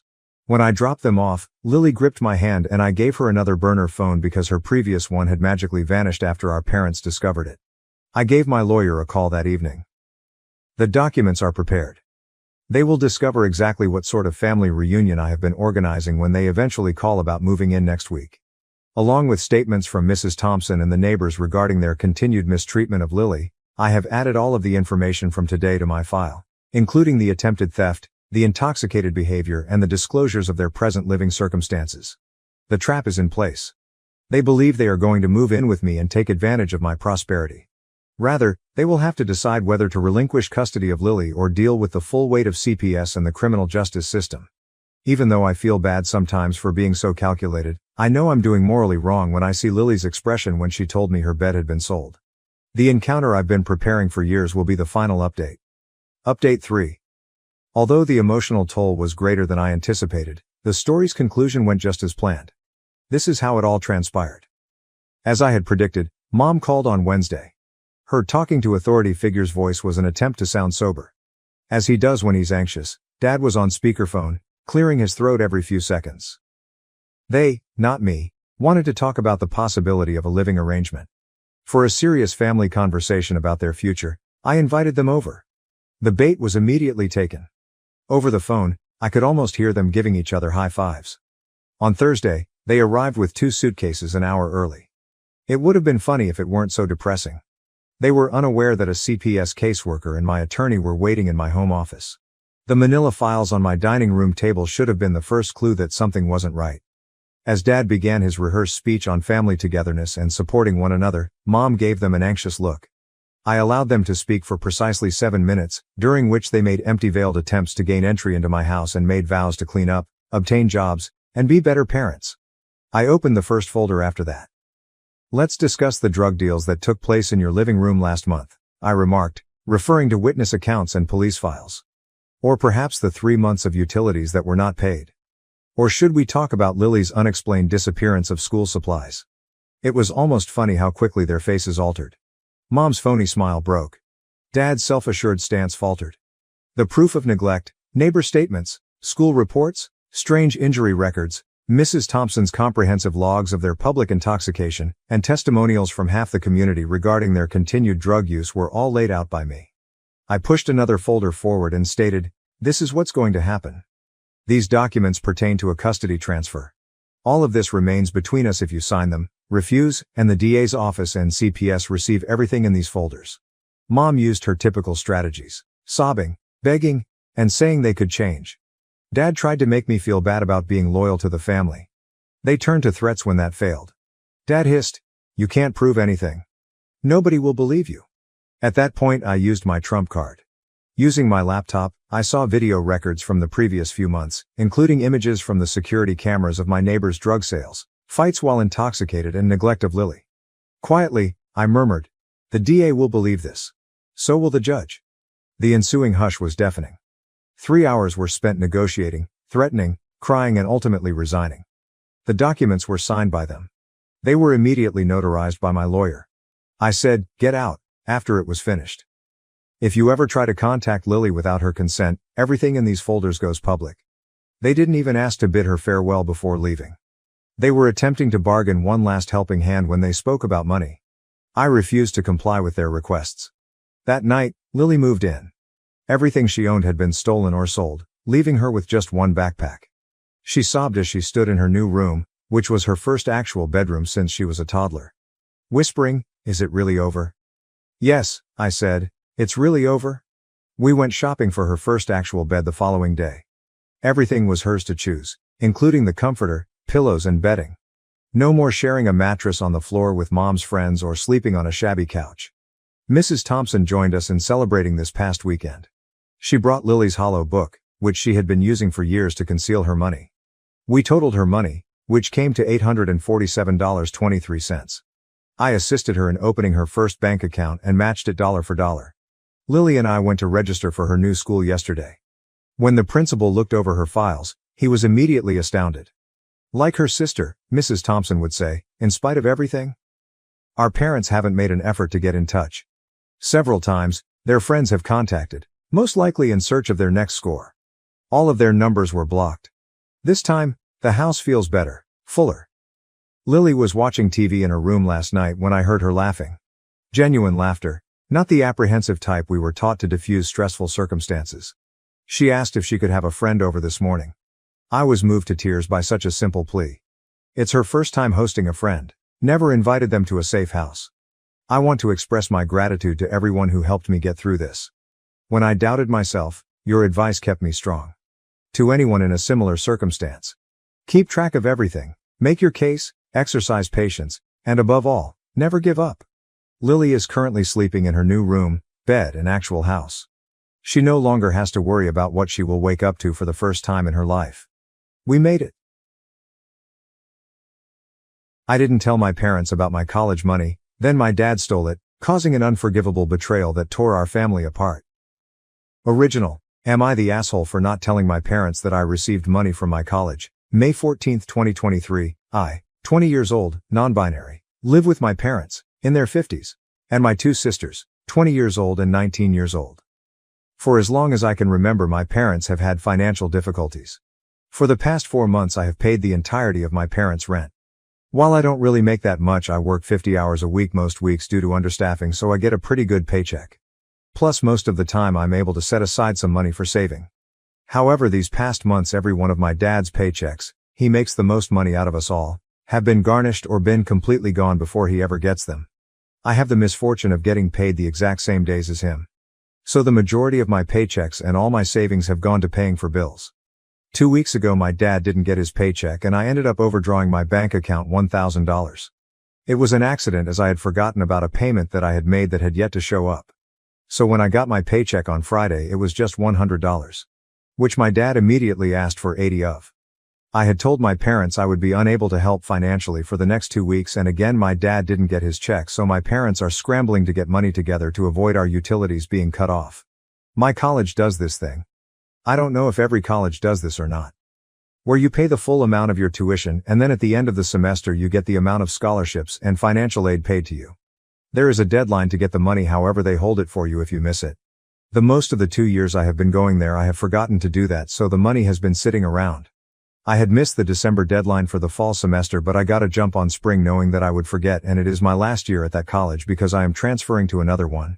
I promptly forgot about it. Well, on Friday I received an email from the bank system my college uses that I will be receiving the money. I had shrugged it off because most of the time I receive my money from that kind of stuff really late. So while the email said 1-2 business days, I was thinking it would be in June. So imagine my surprise when I see that day it was in my account. Also, considering that it has been sitting there for 2 years, it is a fair amount. I am by no means rich or anything, but it was certainly more than I had been expecting. I paid a bill that I just haven't been able to, and the majority is just sitting in my bank account. It's been 2 days and I haven't mentioned anything about the money. My parents never even knew I was getting money from my college due to my forgetfulness.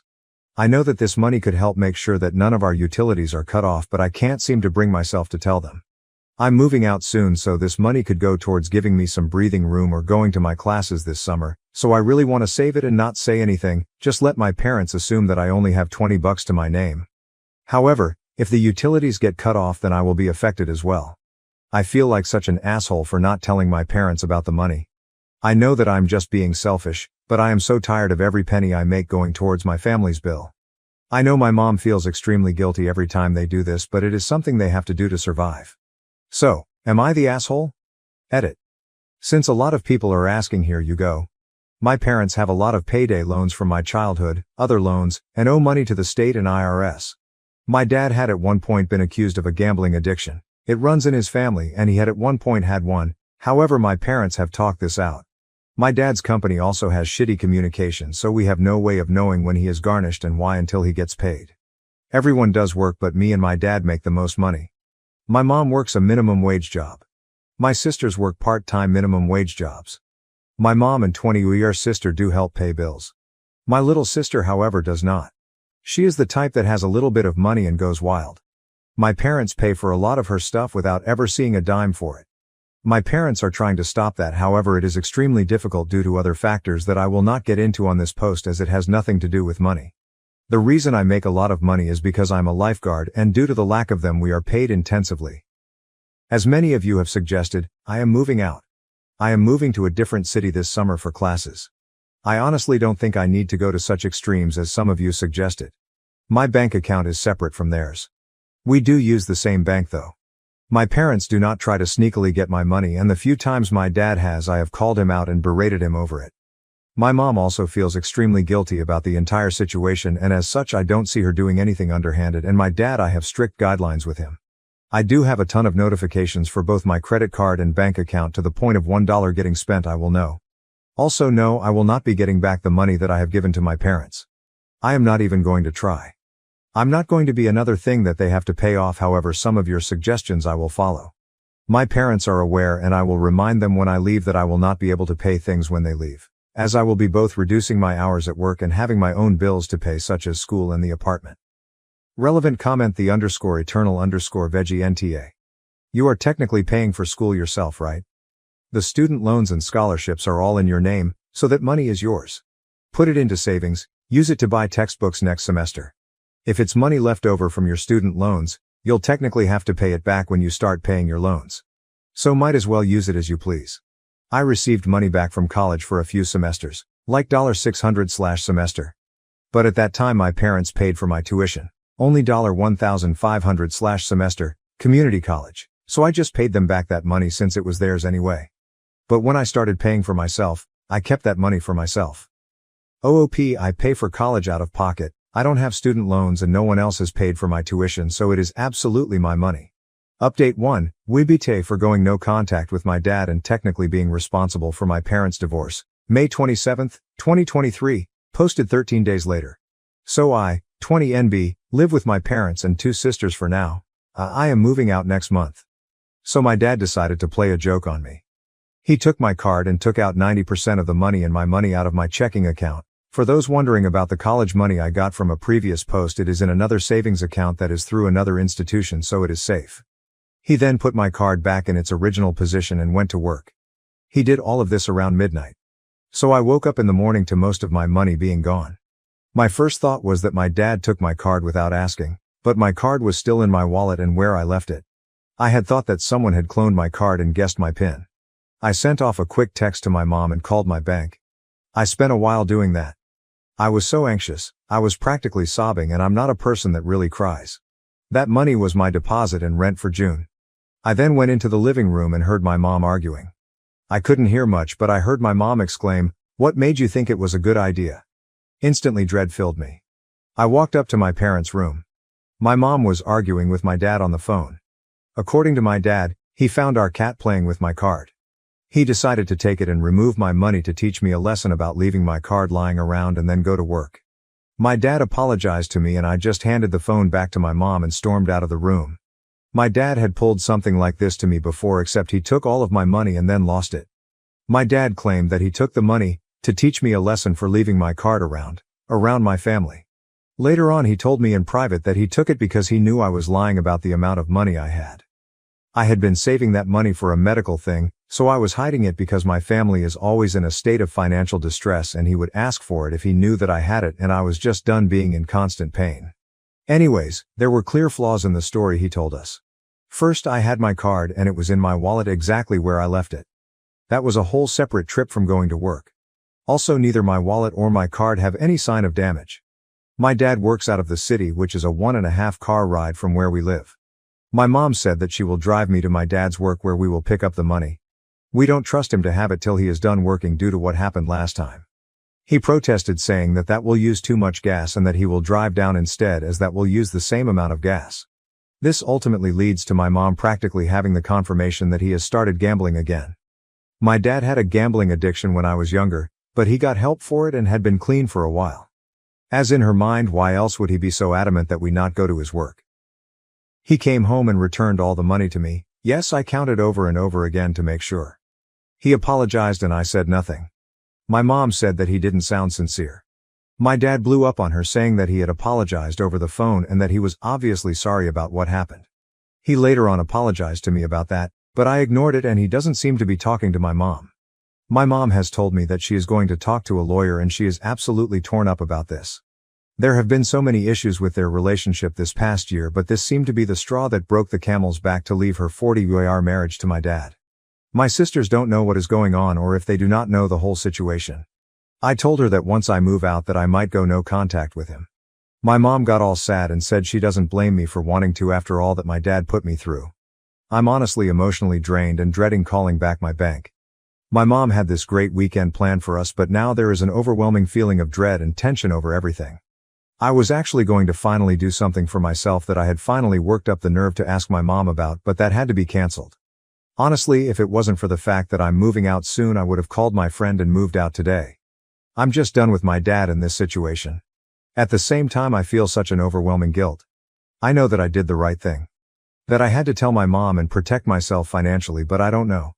I feel responsible for my parents separating, and me and my mom are the only ones that know that, even though my dad made his choice.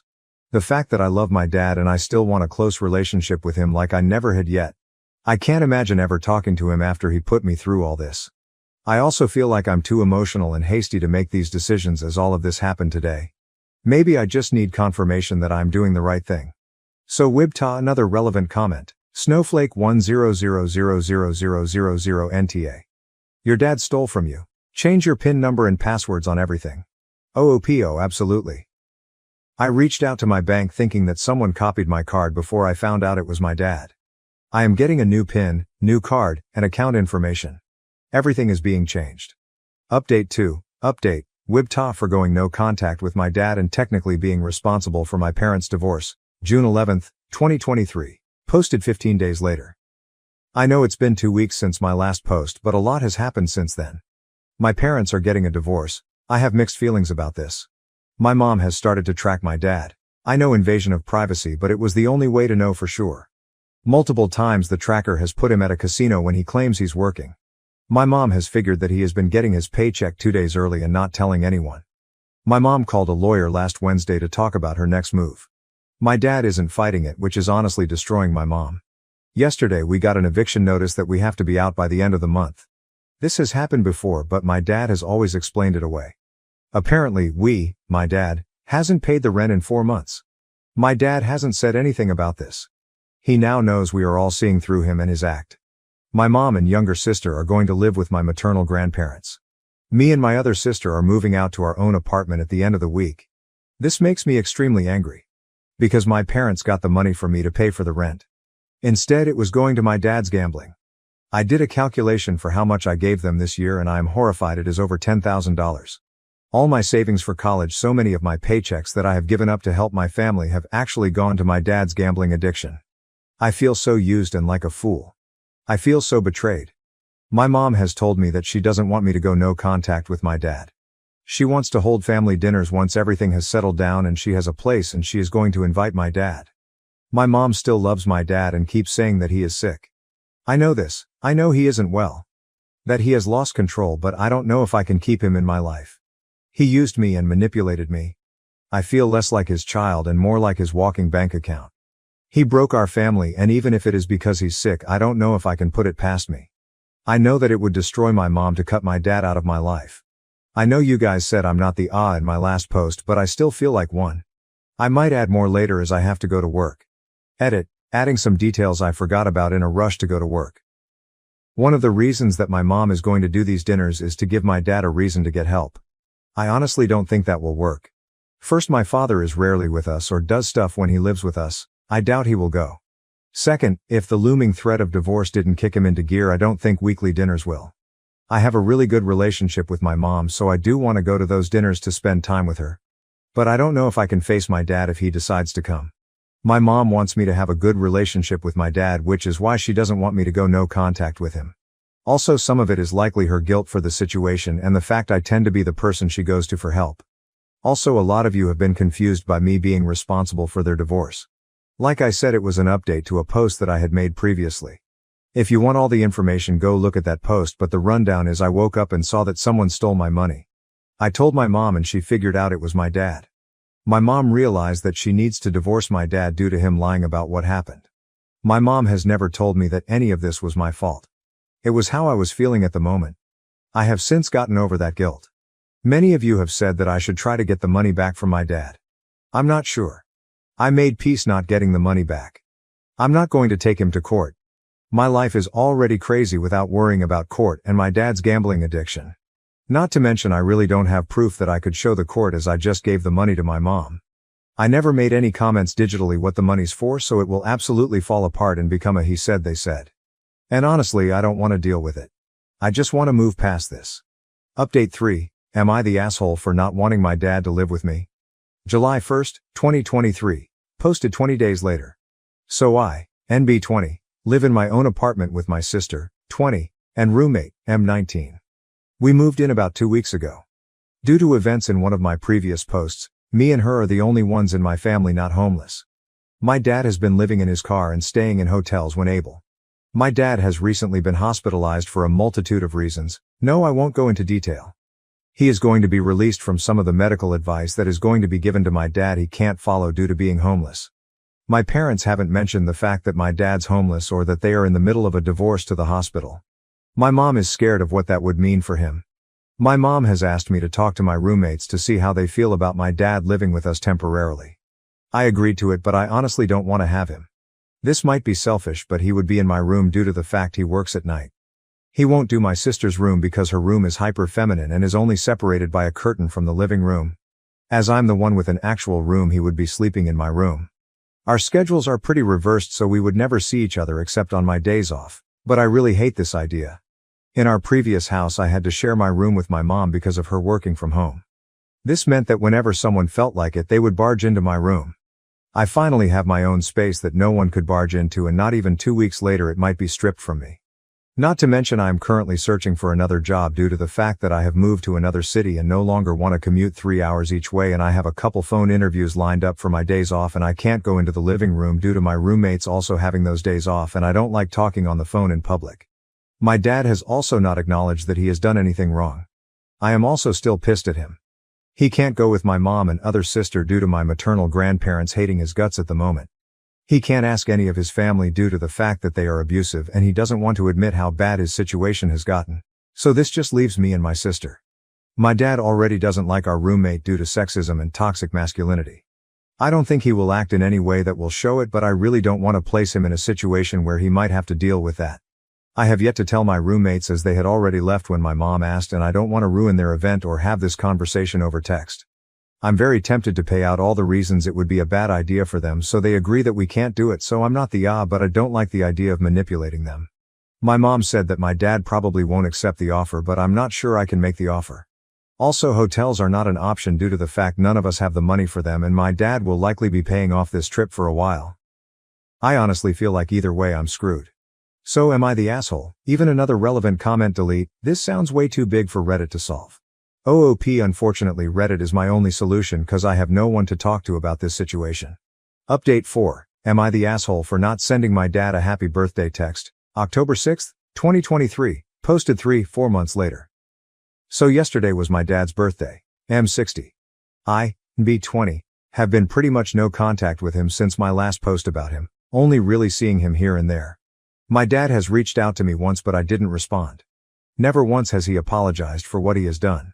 For the past week I had been debating if I should send him the above text. No matter what I decided, I wasn't going to get him anything after all the money he took from me. Then on Wednesday my phone got stolen. I spent most of Wednesday and yesterday trying to find it and come up with solutions so that I can do all the things I need to do. I thought that that was the answer to texting my dad. Yesterday I got a new phone and was talking to my mom. She texts me that I need to send my dad a text. She always reminds me to send birthday and holiday texts, as I'm notorious for forgetting to. I said I will later, as I still hadn't decided if I was going to. She then told me that she gave my dad $20 for me. I was shocked. She said all my siblings agreed to send him $20 for a hotel room. We all know he will probably gamble it away. I had never agreed due to my stolen phone. I was pretty much out of contact, but I had still talked to her through my roommates. She also could have waited and asked if I was okay with it, which I would have said no. I don't think my mom will ask for the 20, she just seemed to do it in my name. Regardless, I was pissed. So I didn't text my dad because I wanted to make sure he was aware that I haven't forgiven him and that we don't have a relationship anymore. I also did it to spite my mom for putting my name on a gift I never agreed to. I was so sure of it yesterday, but now I think I might have just been petty. My dad is trying to force my uncontrollable stepsister on my trip, so I cut him off. I, 17F, am graduating, and my friends and I have already planned a trip to a cabin for the summer before we start college. I have been a babysitter since I was 13, so I have saved up a considerable amount of money. When I was 15, my dad got remarried about a year and a half after my mom passed away. My dad's wife had a 13-year-old daughter, and as soon as we moved in together, they started to push her off on me and force us to do everything together. I don't like my stepsister. She's always throwing tantrums if she doesn't get what she wants. She's spoiled to the point that at my 16th birthday she got her own special cake so she wouldn't feel left out. And she also blew out the candles on my cake, and when I complained, my dad told me it's time to grow up. Being a sister is about sharing things. I told him I didn't have a sister, and I guess she overheard and she went on a rampage. The party was ruined. I distanced myself more from them after that. I'm forced to either take her with me to places or stay home with her if I can't take her, or my dad or dad's wife can't watch her or don't want to deal with her. Imagine everything that I said she does with my dad and his wife to a 17-year-old me. I was forced to take her bowling with me, and she would not stop trying to dig her hands in the part where the balls come out, and she tried running down the lane, so I had to take her home and my night was ruined. This happens a lot, but they don't care. I have tried to keep this trip a secret from her, but when I was in my room on the phone talking about it over pizza and music, I found out she snuck in and hid in the closet and was eavesdropping. She bursted out asking if she could come, and I told her no and to get out. She started stomping her feet and she ran out. My friends begged me to not invite her. My dad called me downstairs and asked if she could go because she could use a vacation, and I told him I'm not taking her. They can take her on a vacation, but I'm not watching her for almost 3 weeks alone. My dad's wife called me selfish and that my dad was paying for a portion of it anyway, and if Lily doesn't go then I don't get to go. I told her she doesn't get a say in any of this. She's not my mom, and to stop forcing her child on me when she created what she is. Lily starts yelling at me about not being a big sister, and I don't want to spend time with her. I snap and tell her I don't. She ran away crying, and my dad said he won't pay for the rest of my trip if I don't take her. So I told him if he does that I will not be talking to him anymore, nor will I forgive him for it. He said I'm being dramatic and she isn't bad. So I grabbed a bag and went to my aunt's house, my mom's sister, and told her what happened, and she said she would put up what he took away, and when I go to college, I can stay with her. I told my dad what I was doing and he blew up at me and said I was being a brat and they're my family now and not my aunt. As far as I know, she does not have any disabilities. She's been to doctors and therapy. She's just insanely spoiled, and that's how she's always gotten her way when told no. The first time I met her, everyone agreed on Mexican except her, and she was yelling in the car for 10 minutes before she calmed down by her mom appeasing her. Then she goes back on her phone texting. If she does, then that explains why she acts that way, and I can take it that she can't help it, but I still shouldn't be forced to watch her 24/7's relevant comments. Commenter, your aunt is acting more of a family than your dad. I agree. See if you can live with your aunt now. Are you dependent on your dad for college? OOP. I am not. My mom left me money for 2 years. I decided to do an RN program and then go back once I work and save up more money. Commenter, if you are being truthful about Lily's behaviors, it sounds like she has some sort of emotional or intellectual impairment. Has she had a formal diagnosis? OOP, no, she is just extremely spoiled and acts like this to get her way. She knows she just has to cry a bit and stomp around and they'll give in. To another commenter, she does not have any mental problems. She's just spoiled. She's been to doctors and therapy. To a deleted and downvoted comment, I don't have nor did I want a sister. It's not even like they tried to slowly bring us together, they forced her on me. She constantly throws tantrums, so if any small thing is about me, she needs to be the center of attention. She may be a child, but she is not my child, and I shouldn't have had to become a parent because of my dad's wife's lack of parenting. Commenter, how far away from 18 are you? I would slowly start moving important things to your aunt's house and then move in the day you turn 18. Make sure you let your school know not to contact your dad anymore and that you are living with your aunt. Oopie, I turn 18 in September. I have read the comments and I'm making lists of everything I need to get and put at my aunt's house. On being the bigger person, I don't have to be a bigger person. I'm tired of being neglected and having her forced on me. I'm going on this trip without her, and if that ends up with me not talking to my dad anymore, so be it, he's the adult and parent here. Update post, August 30th, 2024. Almost 6 months later. I know a lot of people wanted an update to my last post, but I can't post a link so you can go to my profile to see it. The trip happened and I did not end up taking her like I said I wasn't. From the time that I posted that up until the time that I left, the household was very tense and awkward. I was not speaking to any of them. The only person I had to confide in and talk to my aunt, and I'm so grateful for her. My dad still thought that I was going to bring her on the trip, and I kept telling him that I'm not watching her and she is not coming with me. The morning of the trip we left at like 6 in the morning when he called me. I was already about 5 hours out, so he couldn't do anything. When I got back, it was a lot of yelling and crying from me and my dad and his wife. She said that I left them in a tough position and they had to stay home because they couldn't get anyone to watch Lily. My dad and I had a serious talk for hours and he agreed that maybe we need to separate so we can work on our relationship. Which hurt me because I would have liked for him to tell me I can stay in my own home while we do it. But I did end up going to my aunt's house with no issues. My dad and I started family therapy with just the two of us. His wife was pretty upset. He was actually listening to me and was seeing where I was coming from. Right when we were getting good and building a better relationship, I came over for dinner and he asked if we could integrate his wife and Lily into therapy, and I told him that I had no interest in having a relationship with them. She called me a selfish C******, and that I need to be grateful that she let me stay with them after she moved in. I waited for my dad to correct her and he was pretty much silent, so I left and I haven't talked to him in almost a month. He keeps showing me that he will not be on my side. So, to wrap things up, the cabin trip was so much fun. I have never felt so free from a burden. The trip was in June and we were there for almost a month. We extended it. When I was packing for school, my dad came to visit and I guess his wife called and he had to lie about where he was because I guess she didn't want him to see me. So I told him, we don't need to have contact right now or continue therapy because it's clear which part of his family he cares more about. I don't know what's going to become of my dad, and right now I don't care. I'm focused on school and studying to become a nurse. I don't want any negativity to ruin this experience, but I'd be lying if I said it doesn't hurt that I don't have a parent to experience this with, but my aunt says she is my surrogate mom and to share all my worries and success with her. I am currently in my first week of college and the amount of freedom I feel here is also so new. I am a little overwhelmed, but I am in an honors club. I also am in a creative writing book club and the friends I have made are so amazing. I am currently living on campus and I have never been better mentally. I am getting separate therapy to deal with my mom's death because that was never offered to me by my dad. My aunt has truly become a mother figure to me. Being 2 states away from her is really hard, but I can't wait for weekend visits and holiday visits. Also, another thing is that I'm going to be a godmother. My aunt was told at 22 that she would never be able to have kids, and she is currently 4 months pregnant, and I'm so excited because if anybody is going to be a good mother, I know it's going to be her. When she came to visit and tell me I think she saw, I was a little worried. I told her I'm so excited and happy for her and nothing will change that, but she's the only family I have right now and don't want to get left behind like I did at home, and we cried and she promised me that she was filling in for my mom and she will be there for the rest of my life, whether I like it or not. I am planning the baby shower and I can't wait for the baby to be here. But yeah, that's it. Thank all for checking up on me and giving me encouraging words.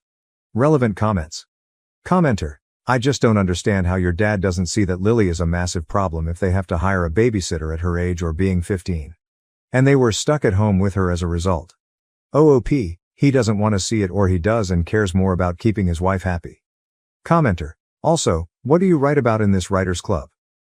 OOP, bring in work you have written and share it. Write flash fiction from the same prompt. Write poems, watch videos or lectures about writing techniques, talk about writing contests or places to submit stories. We're talking about incorporating improv so we can be creative that way with our stories. Commenter: downvoted. I feel like you should have set some better boundaries instead of just giving up. You need to lay it out for him. Do you really think she's good for your life if she's keeping you away from your daughter? Are you really a man and a father? If you're going to let a woman dictate what you can and can't do, I would tell him straight up, you don't have the luxury of giving up because you made me. So I would appreciate if you get a goddamn backbone and start acting like it. OP. That's fair and I respect your opinion, but it's not my job to try and fix anything or set boundaries anymore. We did talk about it in therapy and he still tried to integrate them into the sessions when I have expressed hundreds of times I do not want that, so I'm done trying. I'm the child in this situation. My stepdaughter helped my husband hide his affair, so I took her college fund. Now they're begging me to forgive them. Hello Reddit. I need your aid right now since I'm in a difficult situation with my stepdaughter and don't know what to do. For reference, I, 42F, have spent 15 years with my soon-to-be ex-husband David, 44M. We've been married for 10 of those 15 years, and I loved him more than anybody else in the world. He has a daughter, Stacy, 17F, from a prior relationship. He and Stacy's mother were never married. They had a brief fling for a few months, but she became pregnant and opted to keep the baby. They'd split up just a few weeks before she discovered she was pregnant. They chose to maintain a friendly relationship so that they could co-parent the baby. Unfortunately, Stacy's mother died in a vehicle accident when Stacy was only 6 months old, leaving only David and his daughter. He informed me at the start of our relationship that he wasn't just searching for a wife, but also someone who would be a wonderful mother to Stacy. I was willing to do it since I adored children, and Stacy was only 2 at the time. I honestly didn't mind that he had a daughter. I was prepared to accept her as my own and raise her accordingly. I took our relationship extremely seriously from the start. After 5 years together, we decided to marry. Our relationship had ups and downs, but at the end of the day I believed he loved me as much as I loved him. I had no cause to suspect he might be cheating on me. Even a few months ago, we were discussing commemorating our 10th wedding anniversary with a family trip to some exotic location, and he was really pleased about it. People who cheat on their wives don't seem to be enthused about a family trip, so I didn't expect this. I discovered 6 days ago that he had been cheating on me with a coworker for the past 7 months. I was at work, minding my own business, when I received an email from a coworker. It contained all of the specifics of their affair. She even supplied documentation of text exchanges, phone calls, and images of them together at locations on days when he claimed he was abroad on business, but those excursions were actually romantic getaways with her, which I had known about. I was stunned when I received the email. I instantly went home, unsure what else to do. Nobody was home at the time because Stacy was out with a friend and David was working. So I examined those emails carefully again because I didn't want to have a breakdown at work. I noticed she had also included her phone number in case I wished to call her. She explained that she was doing this because she knew David would never tell me, and she believed I deserved to know the truth. David had apparently been promising her for the last 6 months that he would tell me the truth and discontinue our relationship since she was uncomfortable having an affair with a married guy. I think her conscience had kicked in, or something, but David kept promising to tell me. I even saw screenshots of him indicating he was ending our marriage to be with her. She had initially believed him, but after nearly 3 months of waiting, she decided to inform me herself. After reading that email, I reflected on it for a time before calling her because the worst had already happened. I was still in denial, so I figured speaking with her would help me realize this wasn't a cruel prank. It was actually happening. When I spoke with her, she began by apologizing and explaining that she had no intention of hurting my marriage and had simply fallen in love with David. That was why she believed I deserved to know the truth. She went on to detail how the affair began, how long it had lasted, and all of the promises he had made to her, which were identical to those he had made to me at the outset of our relationship. My heart broke with each word she whispered to me. By the end of the conversation, I was certain there could be nothing more painful. But then she revealed that Stacy had been aware of everything and had been assisting him in concealing his activities. That really destroyed me since, in my opinion, I had always been Stacy's mom. I never thought of her as a stepdaughter. I had known that girl since she was 2 years old and raised her as my own. So the fact that she had also deceived me felt like the end of the world. His co-worker informed me that whenever David needed to lie to me or cover up something, Stacy would make excuses for his absence and explain why he wasn't returning my calls. In exchange for her silence, he offered her expensive gifts. That explained a lot of recent events. David had been completely indulging her, which had never happened before, but I assumed he was doing well at work, so he was buying her lovely stuff. He had also bought me a lot of jewelry and clothes, so I assumed his new practice of giving us presents was due to his success at business, but apparently not. Knowing Stacy had been a part of this and had met her father's affair partner multiple times while keeping it a secret from me devastated my heart much more than realizing David had been cheating on me. After that phone call, I decided to pack my belongings and leave the house since I did not want to be there any longer, waiting for the two of them to return home. I felt terribly betrayed and could not stop crying. I didn't want David to have the satisfaction of seeing me like that, so I packed a few items and drove to a motel outside of town. I shut off my phone since I did not want to be called. I was upset that day and ended up drinking myself to sleep in my hotel room. The next morning, I had to switch my phone back on to report ill to work. That's when I discovered I had 1,000 unanswered texts and missed calls from David and Stacy, and I didn't want to respond to any of them. I also noticed a text message from a person at the auto dealership with whom I had been discussing purchasing a new vehicle. I had been putting off making the purchase since I wanted to save more money before buying it, which was pricey. I had also been saving for our anniversary trip and Stacy's 17th birthday, intending to give her a new automobile rather than buying one for myself. When I got that SMS, I remembered how I had planned to gift Stacy a car for her birthday, which made me angry. In a fit of rage, I decided to concentrate on making myself happy without regard for anyone else. The guy from the dealership had inquired if I was still intending on buying the car, and on a whim, I went down to the dealership and purchased a sparkling new luxury car. I hadn't planned to buy it because it was well out of my price range, but I didn't have to worry about it. Since I married David 10 years ago, I've been saving for Stacy's college education. I had intended to offer her access to that account as a surprise when she announced which college she would be attending. But now that I knew what had been going on for the past few months, I didn't want to surprise anyone except myself. I took money from that account to buy the fancy car, which I then drove to our house to face David and Stacy. When I arrived, they attempted to hug me and tell me how worried they were, but I didn't let them. I instantly revealed that David's coworker had contacted me, and I now knew the whole extent of what had been going on behind my back. I was quite unhappy with both of them. They both looked shocked. David, at least, had the foresight not to say anything because he knew the game was up. Stacy tried to speak with me, stating she was only trying to look out for her father and didn't know what to do. She burst into tears, claiming she was confused because she loved us both equally and wanted us to be happy, but I didn't believe her. I assumed she was mature enough to understand what was good and wrong, and she purposefully chose to do the opposite. Furthermore, I'm very sure the presents she was receiving from her father helped her keep quiet about the whole affair. I told her I didn't believe a word she was saying. I was so furious off and upset that I announced my departure from David.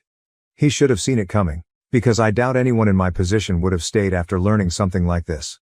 I informed Stacy that, more than David, I was disappointed in her. Husbands cheat all the time, and this isn't the first or last time a woman will experience it. But I'd always expected Stacy to have my back.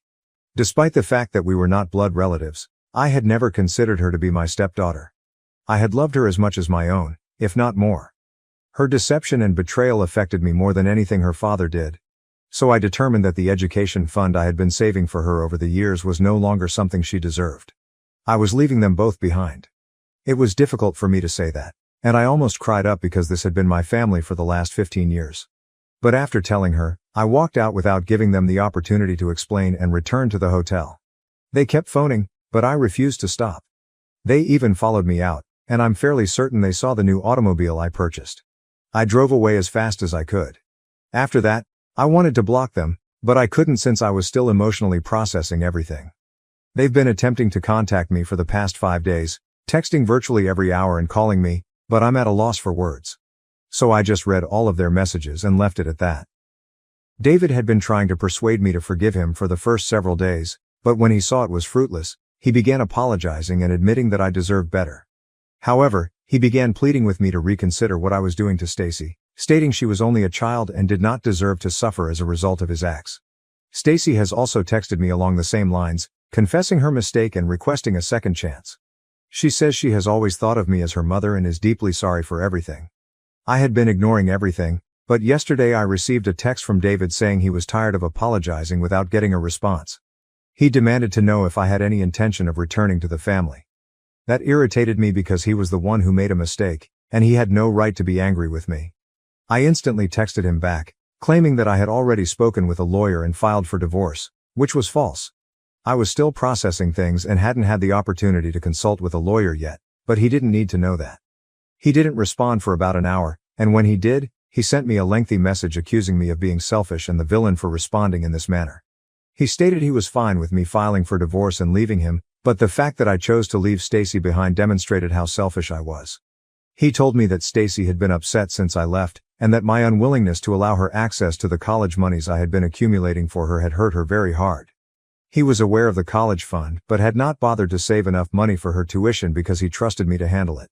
I remember mentioning the college fund to him countless times. He knew I had been saving cash to surprise Stacy, but I had no idea he had not saved anything for her school. Now that Stacy is considering going to college out of state, which would be even more expensive, it's unclear whether she will be able to attend her preferred college. David believes I am the evil guy for taking away the college fund and shoving it in her face. He doesn't understand why I won't let her have access to the money since I've always planned to give it to her. To him, it appears like I am using this one error to be selfish, especially since he saw my new automobile. He believes I should reconsider. Now I am torn on what to do. According to his words, I don't feel comfortable taking things away from a child only to teach them a lesson or punish them. I've never been that type of parent and I don't want to start now. However, Stacy is not quite a child. She realized what she was doing was wrong. I do not know. I feel like she's terribly disappointed me and perhaps what I'm doing isn't that bad. I'm just really perplexed. Is it wrong of me to tell my stepdaughter that I would no longer fund her college tuition after discovering she helped my husband cover up his affair? Update 1. Hello, I apologize for not being able to provide you with an update during the last 2 weeks. It was only that I had been quite busy with job and dealing with my lawyer, so there was a lot on my plate. But now I've got some time. First and foremost, I'd like to thank everyone who commented on my initial article and gave me so much love and support. I am grateful from the bottom of my heart. Knowing that there were people who supported me, even if they were complete strangers, made things much simpler to live with. So when David texted me and I posted, I felt I didn't need to entertain any of it. Most of the comments on my article stated the same thing. I needed to block him and file for divorce as soon as possible so I could finally get him out of my life. And this is exactly what I did. Within the next several days I had consulted with a lawyer and filed for divorce. I also concluded I didn't owe Stacy anything. Even if I were her biological parent, I would not have given her money to go her dream college. She should have considered these things before assisting her father in cheating on me. You cannot stab me in the back and expect me to turn around and grin. I'm sorry, but it doesn't matter how old or who you are. That's simply not how this works. David's allegation that Stacy was being punished for what he did was incorrect. She was being punished for what she had done, and I made it abundantly obvious when I last met with them in person.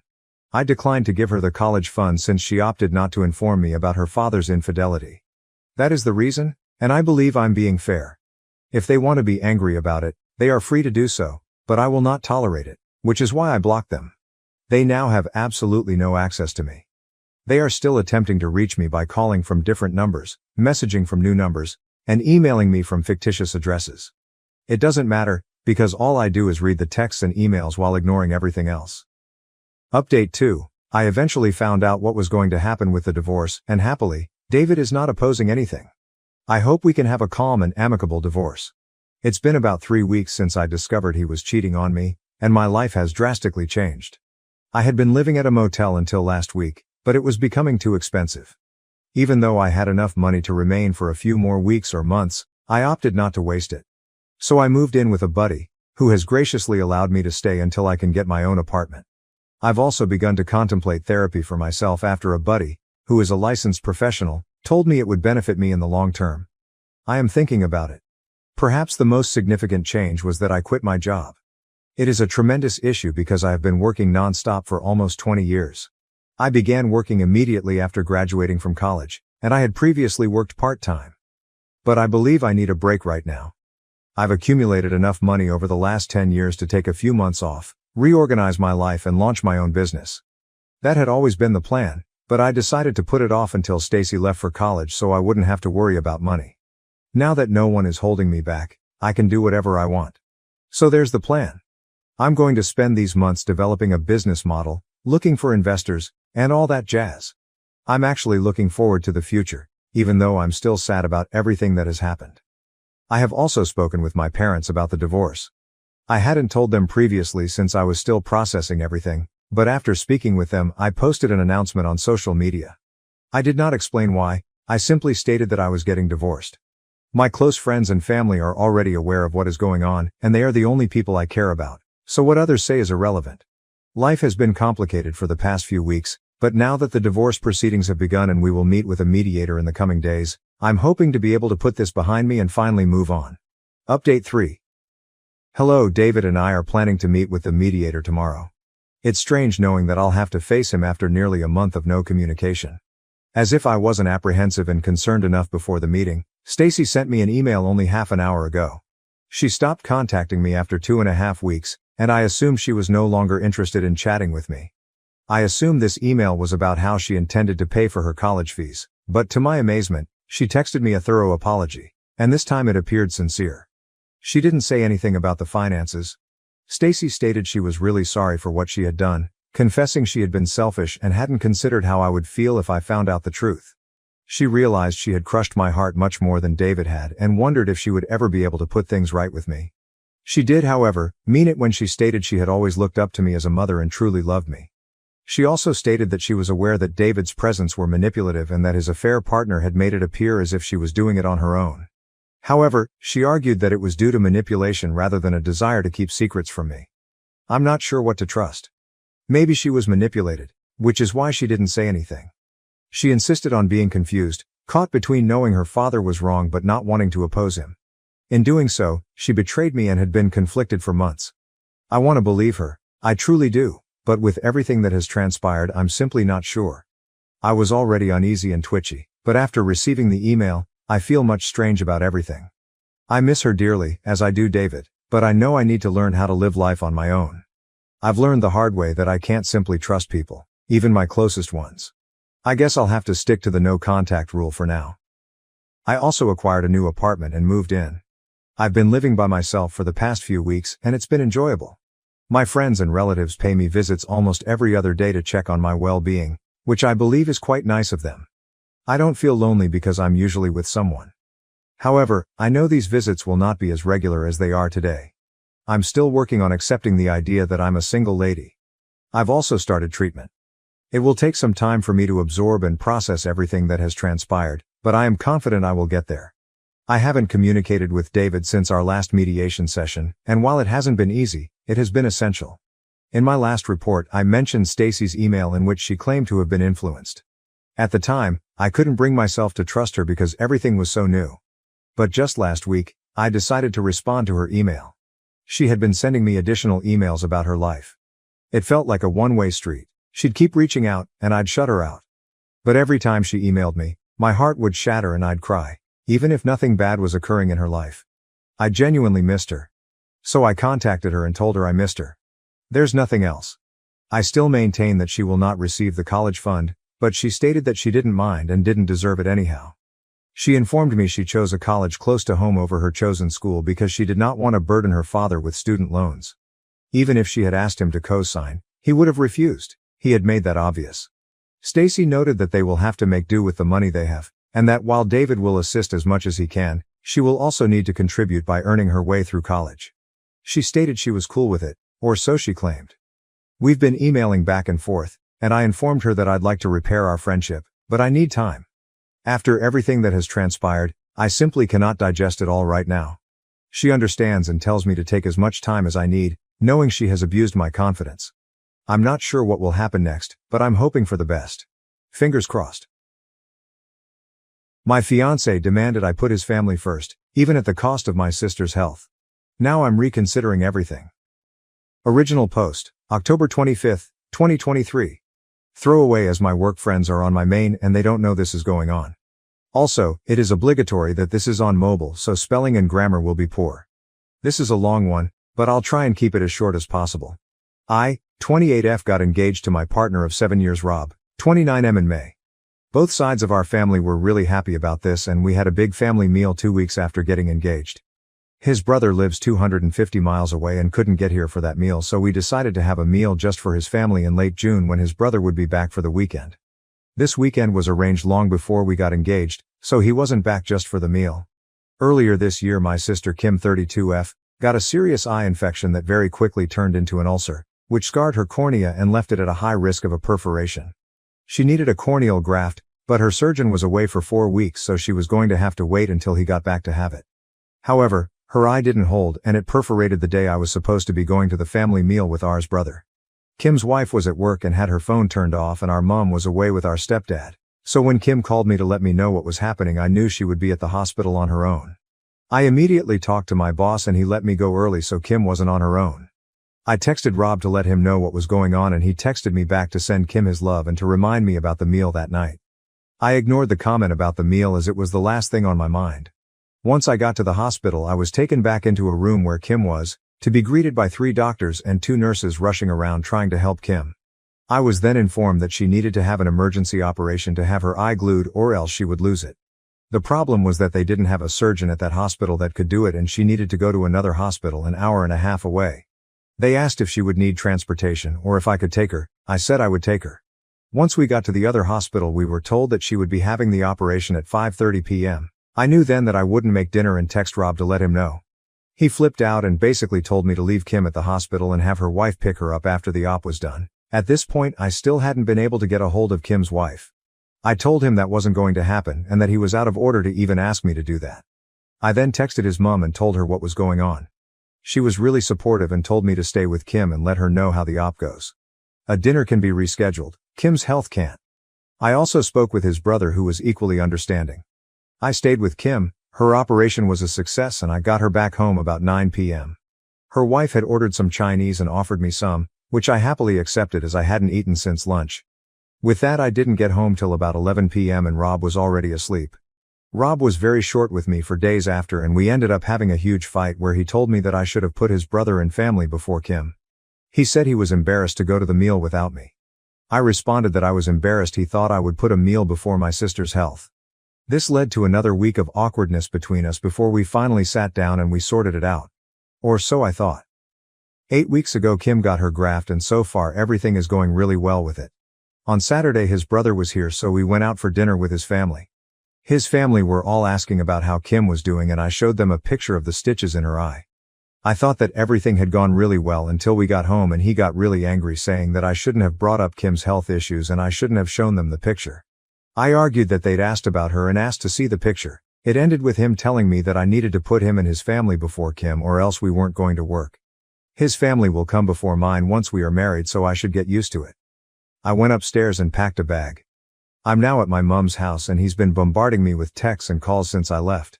I do love him, but I will never put his family above my own family's health. I feel like he's expecting me to spend every holiday with his family and put their wants above my family needs, which won't happen. I'm very close to my sister and my mom, that's not going to change. So I don't really know how to move forward or if I even want to. Has anyone experienced anything like this before? If so, how did you deal with it?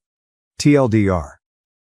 My fiancé got mad that I missed dinner with his family because my sister needed emergency surgery and I was the only one available to take her. He is now insisting that I put his family before my own. I don't know how to move forward with him. Edit. For some reason it won't let me do a full update post even on my own page, so I'm just going to add it to here. Thank you so much for everyone that commented. I replied to as many as I could, but I read all of them. Warning, this is going to be longer than the original post. A lot has happened.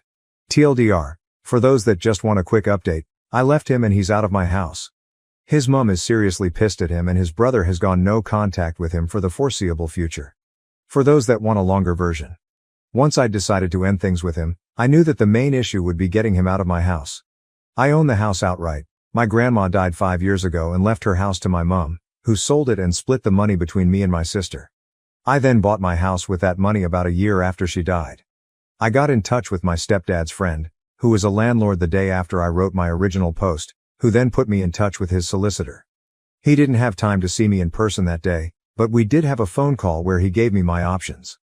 In the UK we have something called a Section 8 notice. This is a 14-day eviction notice and the solicitor said this would be the quickest way to get him out, however he could try and contest it if he wanted to, which would lead to court dates and could take months. I asked him to draw up the notice and date it for Friday, the next day. I'd already made the decision to end things with him after work on Friday, so that he could have the weekend to sort through his emotions before work on Monday. On Friday morning I texted Rob and asked him to meet with me at our local pub after work. He quickly agreed. Not only is the pub a public space, but my stepdad and a few of his work friends go in there every Friday after work for a few pints, so I knew he would be there to step in if I needed him. Thank you for suggesting this, Redditors. I also picked up the eviction notice on my lunch break, so I was ready to give it to him. Cost £250 but was worth it. When I got to the pub, Rob was already there and my stepdad was standing at the bar with his workmates. I sat down with Rob and got straight to the point. I told him that it was over. I couldn't be with someone who didn't give me any support when I was going through one of the scariest moments of my life and expected me to drop my family for him. It didn't matter what excuses he could come up with. I wasn't interested. I'd made up my mind and we were done. He stared at me in shock for what felt like an hour but was probably only a minute or so. He then started saying I couldn't be serious. We'd been together for 7 years and I was throwing it all away. I could never find another guy like him. I responded to the last comment with, I don't want a guy like you. That's why I'm ending it. I need someone who will support me when times get tough, not get annoyed that the world isn't bowing down to what he wants. I then handed him an envelope with the eviction notice in and my engagement ring. I told him I was giving him a few weeks to find a place and be out of my house. Then I stood up and walked over to my stepdad, who had bought me a much-needed drink and stayed with him until my ex left still looking in shock. I knew he wouldn't approach me whilst I was with my stepdad as he has always been a little scared of him. This is obviously a very condensed version of what happened. Once I got back to my mum's house, I had one single text from him saying he wasn't moving out and was going to contest the eviction until I'd come to my senses and got back with him. We are not over, was how he ended the text. I just turned my phone off and decided to deal with the legal side of things on Monday. There was nothing else I could do.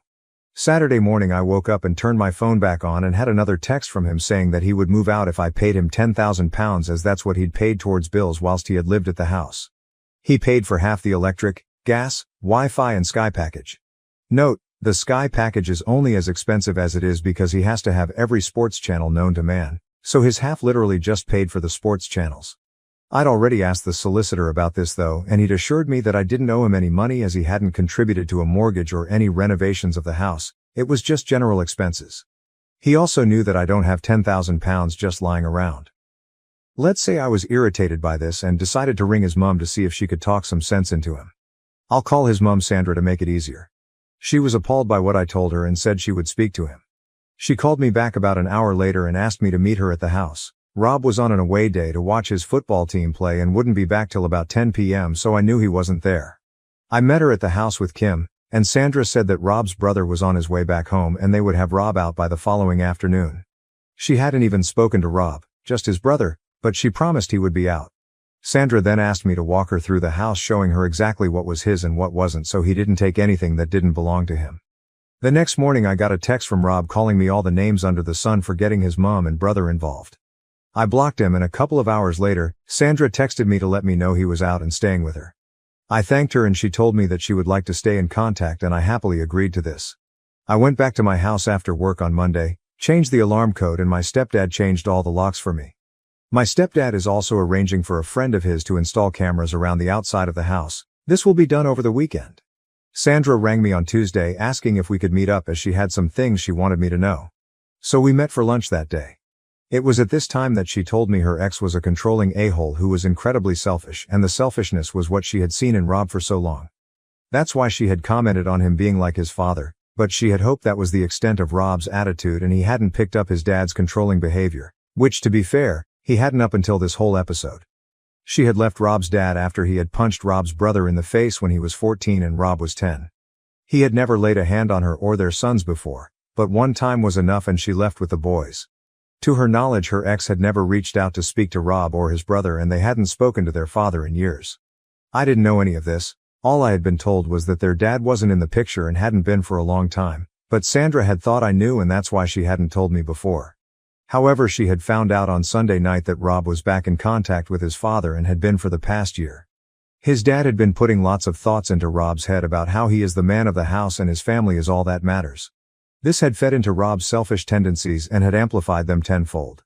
Sandra said that she had told him to find somewhere else to stay ASAP, as she couldn't even look him in the face. Then Rob and his brother had a huge argument that ended with his brother telling him that as long as Rob is in touch with their dad, then he will have zero contact with him. Even going so far as to tell him to spend Christmas with their dad because Sandra is going to his house and Rob isn't welcome. When Sandra took Rob's brother's side in all this, Rob flew into a rage and said he would move in with his dad. He then left the house, but came back a couple of hours later looking like he'd been crying. Turns out that his dad doesn't want him living with him and basically said he could be on the streets for all he cares. He's not putting a roof over a grown man's head. Sandra thinks that Rob is now starting to realize everything he has lost due to him listening to his dad and has seen his dad's true colors. Sandra is incredibly disappointed in him, but he's her son, so she is trying to be there for him as best as she can. However, she still wants him out as she doesn't trust him anymore. His brother still won't have anything to do with him. She has also told him to stay the hell away from me as I don't need to be brought into this, and he has promised her that he will. Only time will tell if that's true, but I do have him blocked on everything, and if he turns up at the house I will just call the police to get rid of him. The more Sandra told me about what had been going on behind my back, the more resolute I became about wanting nothing to do with him. I never want to see him again, if I can help it. So all in all, Rob's life is a shit show, but as long as he stays away from me then I don't care. I've been spending a lot of time with my sister and her wife as well, and my mom and stepdad, which has been great. I've never really been close to my stepdad, but this has brought us a lot closer together, which has been one huge positive out of all this. I'm not exactly happy right now, but I'll get there. There's still a lot of feelings that I need to unpack, and it will take time to move on from this whole situation. I don't think I will be dating for a while. I need to really get over all this and don't want to dump this on anyone else right now. For all those asking how Kim is doing, she's doing great. Had a hospital appointment on Monday and her consultant said her eye is healing, in his words, marvelously. So that's a relief. Thank you to everyone that reached out to me. I hope there won't be any need to update this again, so this should be my final update. For telling my ex that it's not my fault that he's homeless. November 26, 2023. So I 28 have posted on relationship advice before about my now ex 29M. The post and update is in my profile, but basically my ex-fiancé wanted me to put his family before mine even at the cost of my sister's health. I ended up breaking up with him over it, and he was forced to move in with his mom, who then found out that he had been in touch with his abusive dad, who was twisting his view on how a relationship should work. Last I heard was that his mom was kicking him out as she would not have anyone in her house that was in contact with her ex, and that he had tried to go live with his dad, but his dad had refused. I was completely NC with him, so his mom was the one that had told me this. I'll call my ex Rob and ex-mom Sandra to make things easier.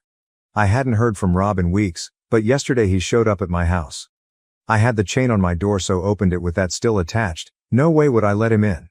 He basically told me that he had nowhere to live.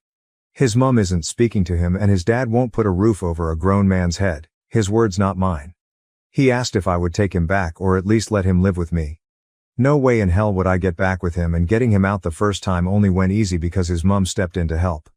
He had threatened to take me to court, knowing that if he did it could take months to get him out, and then said he would only move if I gave him £10,000. I contacted his mom, who was furious about that, and she turned up with his brother and forced him out. I told him that there was zero possibility of him ever living with me again and that we were 100% over. He started shouting at me and calling me all sorts of names, so I threatened to call the police if he didn't leave and shut the door. I have cameras all over my house, so I caught everything he did and said on camera and saved it to a USB just in case. He then went crying to all our mutual friends and managed to get back to his mom. She called me and asked what happened. I told her, and she then informed me that she had put her house up for sale and was moving 300 miles away to be nearer her other son. She and Rob had a huge argument about this and she finally kicked him out. Since then he's been couch surfing, but with Christmas coming up, his friends aren't really happy with having him on their couches when they have kids and are meant to be enjoying the festive season. He's been kicked out of 3 friends' houses in 10 days. She told me I was right to refuse him, but I've since had other friends say that they feel sorry for them, and that I can just let him stay in my spare room until he's back on his feet. I then asked them to put him up, but they said they would but don't have room, and if they had a spare room like me then they would let him stay. My family and his are on my side, but I'm starting to doubt myself with what a couple of my friends have said. So Reddit, AITA? Edit. Just a quick edit as I'm going to bed. I've just spoken with the wife of one of Rob's friends and she's asked to meet me on my lunch break tomorrow. Apparently, Rob stayed with them for 2 nights before she kicked him out, and there's more going on than what I know of. She's going to tell me the full story tomorrow, but told me that I shouldn't let him anywhere near me and that he's staying in A&B so he does at least have a roof over his head right now. I'll try to update after I've spoken to her. Update, November 27, 2023. So I posted yesterday about my ex turning up at my house wanting me to let him move back in with me. I said no, but a couple of friends thought I should let him and that messed with my head. Rob is my ex. A few people told me to change my lock, etc. I did that and changed my alarm code, as well as my stepdad got his friend to put up 4 cameras around my house. I'm also going to start shutting the gate so that no one can walk up to the house without ringing the bell there first. I put in an edit that I was going to meet with one of Rob's friends' wives for lunch today, and I have to say that it was informative for sure. I'll call her Nat, 30F, and her husband Zach, 29M. So I went to meet her on my lunch break at a cafe near my work. It's a place that a lot of my co-workers go to, and I know the staff there as well.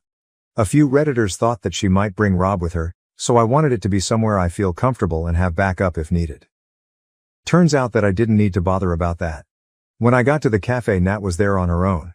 I grabbed some lunch and a drink and sat with her. We went through the usual small talk before she started telling me what had been going on. Rob rang Zach on Thursday morning saying he had nowhere to go and could he stay with them for a few days. Zach spoke to Nat and they agreed he could stay in their guest room. Rob went to their house after work and they had a long talk where Rob told them he has a flat lined up, but can't move in till January. Zach and Nat agreed to let him live with them until January as long as he followed some basic rules and paid for his own food. The rules were things like, no bringing women back there, and if he went out drinking he had to be quiet when he got back so he didn't wake their daughter who's 6. He agreed to all this and paid for a Chinese for them all that night. The next day after work Rob went to meet his dad in the pub for a few pints. When Zach and Nat went to bed Rob still wasn't home. They were woken up at about 2 in the morning by Rob arguing with a woman. Apparently, Rob had met this woman in a bar, took her back to Zach and Nat's house, got his pleasure and then told her to get dressed and fuck off once he was done.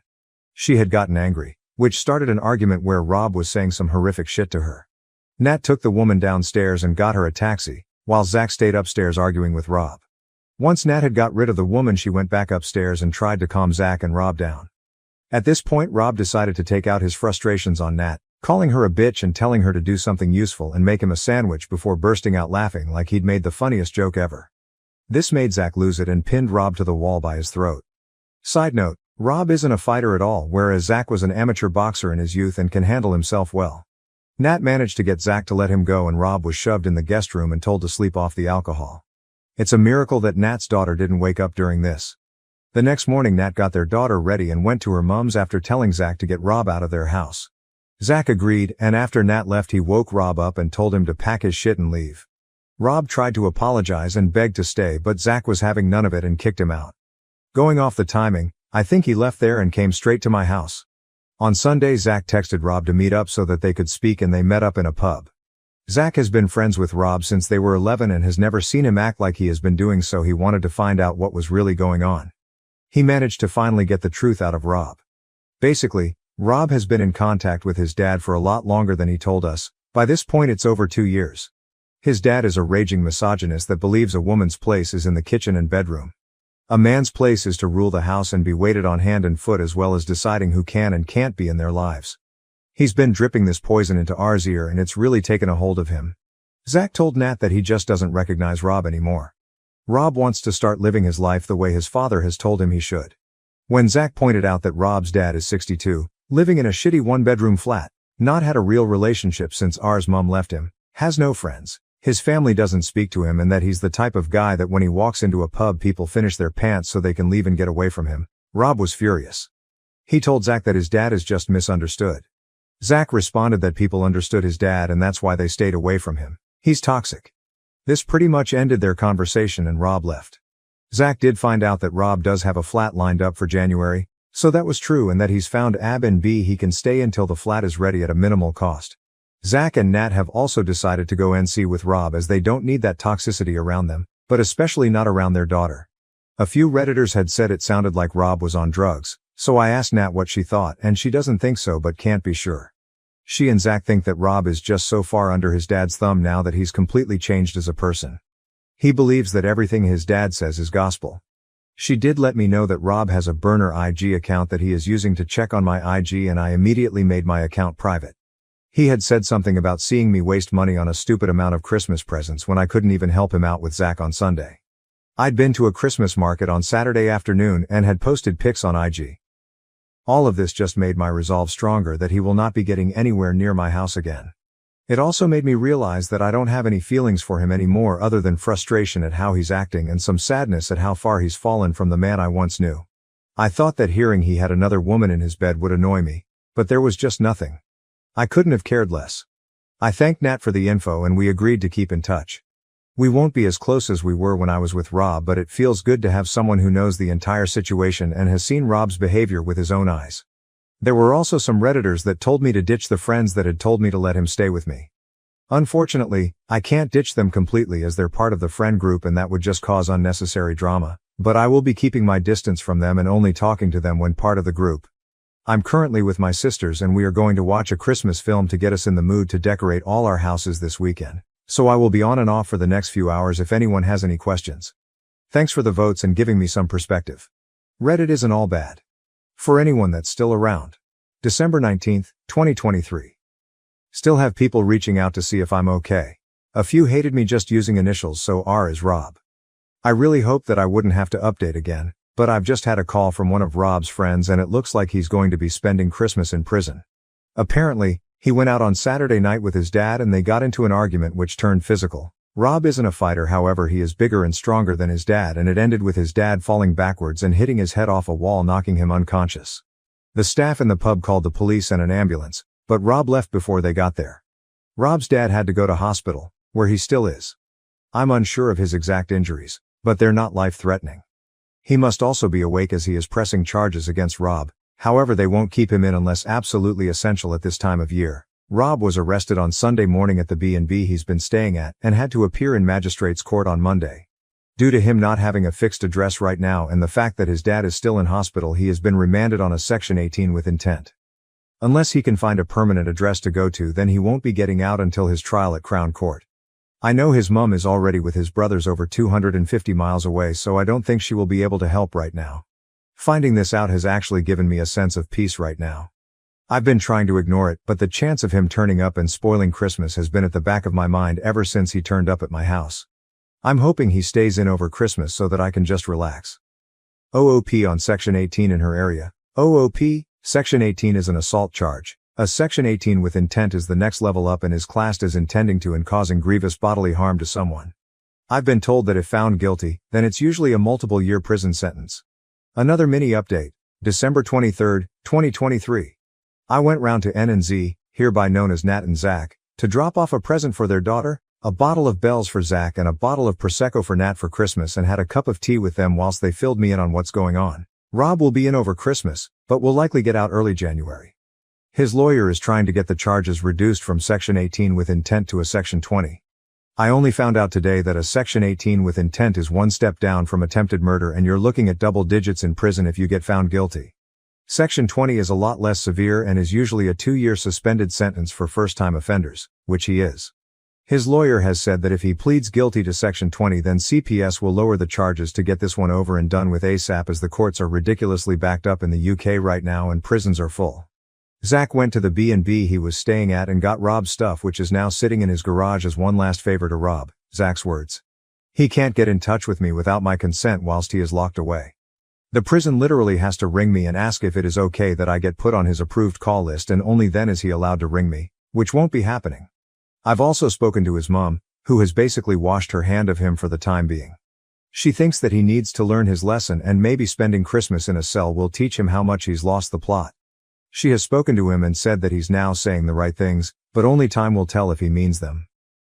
He is talking about moving to be near his brother to get away from their dad, so maybe he has seen the light. His brother has refused to go onto his call list, so Rob can't contact him, so I don't know how that will work. As for his dad, he is still in hospital with a broken hip and has had to have surgery to fix it. The broken bone and head injury is why the charges are so high right now. I feel like a weight has been lifted off my shoulders, knowing he can't ruin my Christmas. I'm just about to pack everything into the car and go and stay at my mom's until January 2nd, but thought I'd finish the year off letting everyone who's helped me and supported me through this know what's going on.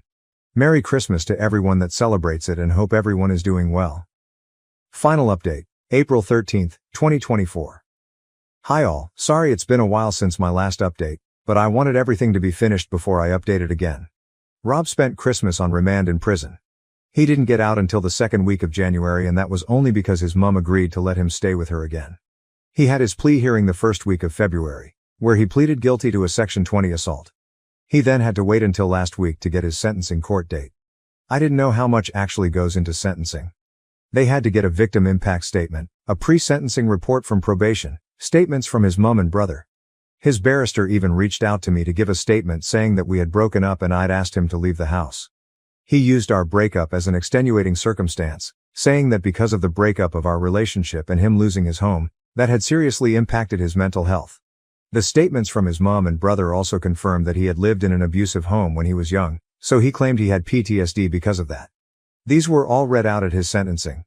He was going to get 3 years, but the judge knocked time off for pleading guilty and for mitigating circumstances. That left him with a 16-month sentence that was suspended for 18 months. As part of the conditions for his release, he isn't allowed anywhere near his dad, he has to go to counseling for his supposed PTSD, and he isn't allowed to drink alcohol. He even has an ankle monitor that tests his sweat every half an hour for alcohol and will alert probation if he gets a positive result. Luckily for him, his boss has let him go and work at their main location in the city that's half an hour away from here, and probation was happy for him to live there as well. He moved into a flat there this week, so I don't have to worry about running into him. I haven't spoken to him at all, and I don't want to either. He has tried reaching out through a couple of friends, but they've respected my decision and told him to move on with his life. However, I did speak to his mom yesterday and she said that she thinks he's depressed, but so far he's doing okay. She's the one I got all of this information from. It's a strange mix of emotion for me towards him, as I still care on some level, just not enough to keep him in my life. I know I need to keep him away from me, as I can never see him like I did at this time last year. It's crazy to think that it's only been a year since we got engaged. So much has happened. Other than those mixed emotions, I'm doing well. I've been hanging out with my sister and her wife a lot more, as well as catching up with friends. I'm still working at the same place and I don't see that changing anytime soon. For the people asking about my sister, she's doing good. She had a setback last month, but she seems to be over that now and has just been approved to have some form of newish stem cell treatment at the UK's biggest eye hospital. Which is fab news. She tried to explain it to me, but it involved them taking her blood and putting it into her eye, which grossed me out, so I told her to stop. However, because she's my sister, she then sent me pictures of what they do, and Mum had to step in and tell her to stop.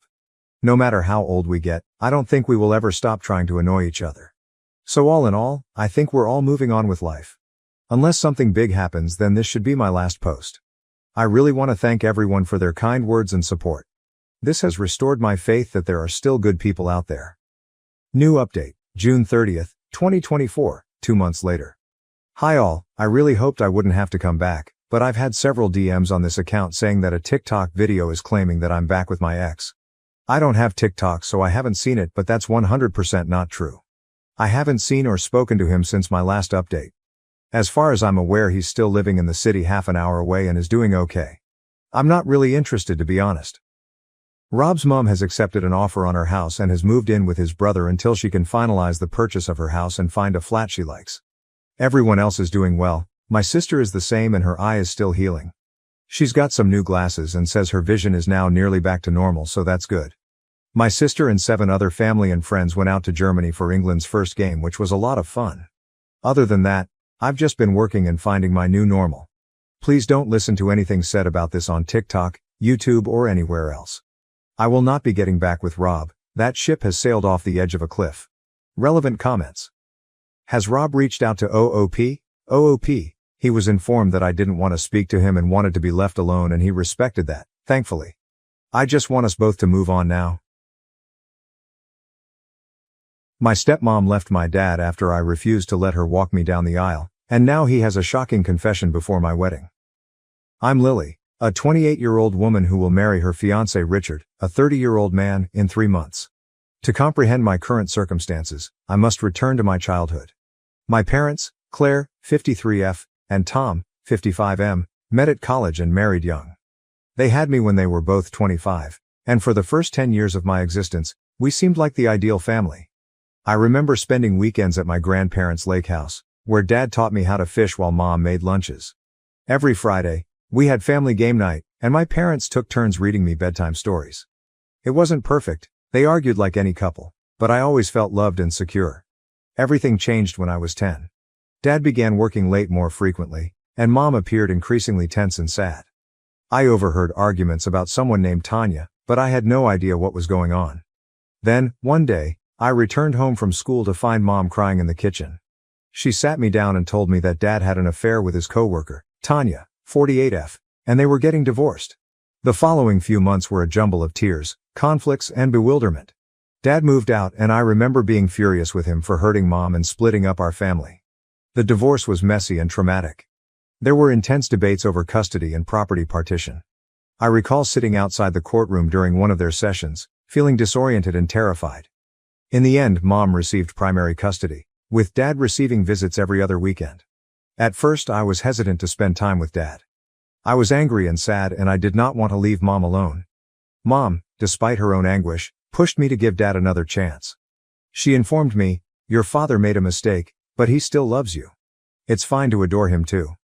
Gradually, I began to like spending weekends with Dad. He'd take me to the movies, show me how to cook, badly, and we'd have lengthy discussions about school and my friends. Things became more problematic when Dad declared 2 years after the divorce that he was marrying Tanya. Tanya and I met for the first time at a dinner Dad had arranged. She appeared pleasant enough, bringing me a gift, a diary with my name embossed on it, and inquiring about my interests. But I couldn't get rid of the idea that she was the reason my family had come apart. Tanya worked hard to establish a bond with me after Dad and Tanya married. She was constantly buying me gifts, clothes, books, art supplies, and recommending mother-daughter activities such as spa days or cooking classes. However, her efforts felt forced to me, and I was never comfortable around her. Part of it was out of loyalty to my mother, and part of it was because Tanya appeared to be attempting to replace her. As I approached adolescence, my connection with Dad and Tanya deteriorated. They would frequently make disparaging remarks about Mom, such as, "It's a shame your mother is so bitter," or, "If only your mother could move on like we have." These statements bothered me because I understood how hard Mom worked to co-parent harmoniously. My mother, on the other hand, never spoke negatively about Dad or Tanya in front of me. She listened to my complaints but always pushed me to give them another shot. "They're not perfect," she'd continue, "but they try. It's acceptable to have many relationships with different people in your life." Tanya became pregnant when I was 16 years old. Dad was overjoyed, continually mentioning how happy he was to have a real family, now. Those words struck deep because they made me feel like I wasn't enough for him. Like I was a relic of his past rather than an important part of his new existence. Tanya had a miscarriage at 20 weeks. It was a tough time for them, and I recall feeling a combination of anguish for their loss and guilty relief that I would not be replaced by a new baby.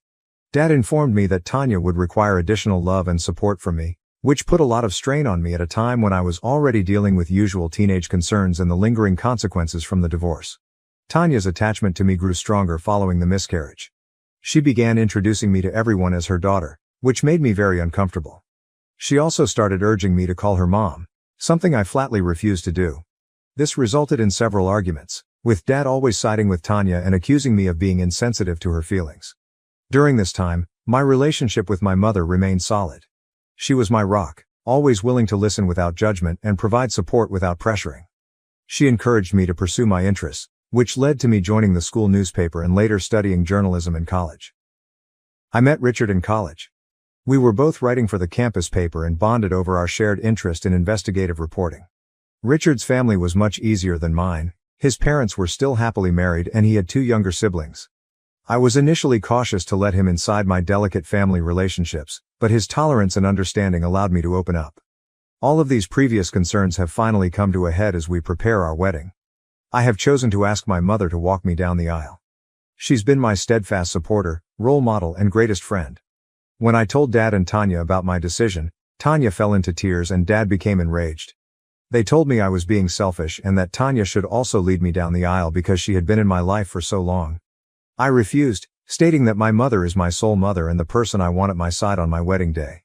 This sparked a heated dispute, with Dad threatening not to attend the wedding if Tanya wasn't given a particular position. He mentioned all the times Tanya tried to be there for me, the presents she bought, the activities she planned, but to me, such things pale in contrast to my mother's unwavering love and support. Tanya blamed me of never giving her a chance and claimed that after all these years, she considered me her own daughter. She brought up her miscarriage again, expressing how difficult it had been to lose a baby and then have her stepdaughter reject her. I understand that the miscarriage was difficult for her, but I don't think it's appropriate to use it as emotional leverage against me. I'm sticking to my decision, but now I'm wondering if I'm being too severe. Richard fully supports me, saying that it is our wedding and we should do whatever feels right to us. However, some of my extended family members believe I should make a compromise to keep the peace. Part of me feels bad for hurting Tanya's feelings, but a larger part of me is upset that Dad and Tanya are attempting to make my wedding about them. I've spent years attempting to negotiate this blended family arrangement, often at the price of my own emotions. I want my wedding day to be a celebration of love, not a battleground for old family feuds. Am I an asshole for refusing to have my stepmother lead me down the aisle? Should I stick to my decision or seek a compromise? Update 1. It's been a month since my previous post, and a lot has changed. First and foremost, I'd want to thank everyone for their encouraging words. They greatly increased my confidence in my decision. After the wedding quarrel, my father and Tanya stopped communicating to me for a few weeks.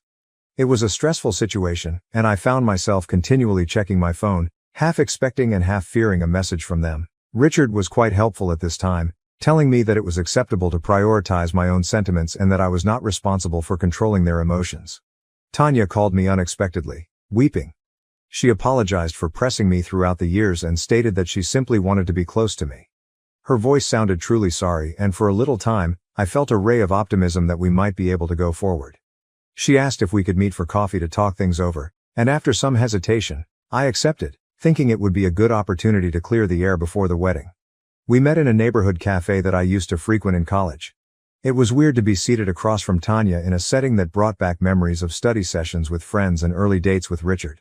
At first, everything appeared to be going well. Tanya was surprisingly sympathetic, even saying she accepted my choice to have my mother follow me down the aisle. She told my father some anecdotes about her own wedding, including how scared she was and how she wished she had a closer relationship with her stepmother. I found myself softening slightly, viewing her as a person with her own troubles and fears rather than the woman who had ended my parents' marriage. However, things took a turn when she mentioned that she and my father were thinking about renewing their vows next year. At first, I assumed she was just discussing their plans, but then she dropped a bombshell. She offered that I walk her down the aisle at their vow renewal ceremony to balance things out. This suggestion stunned me.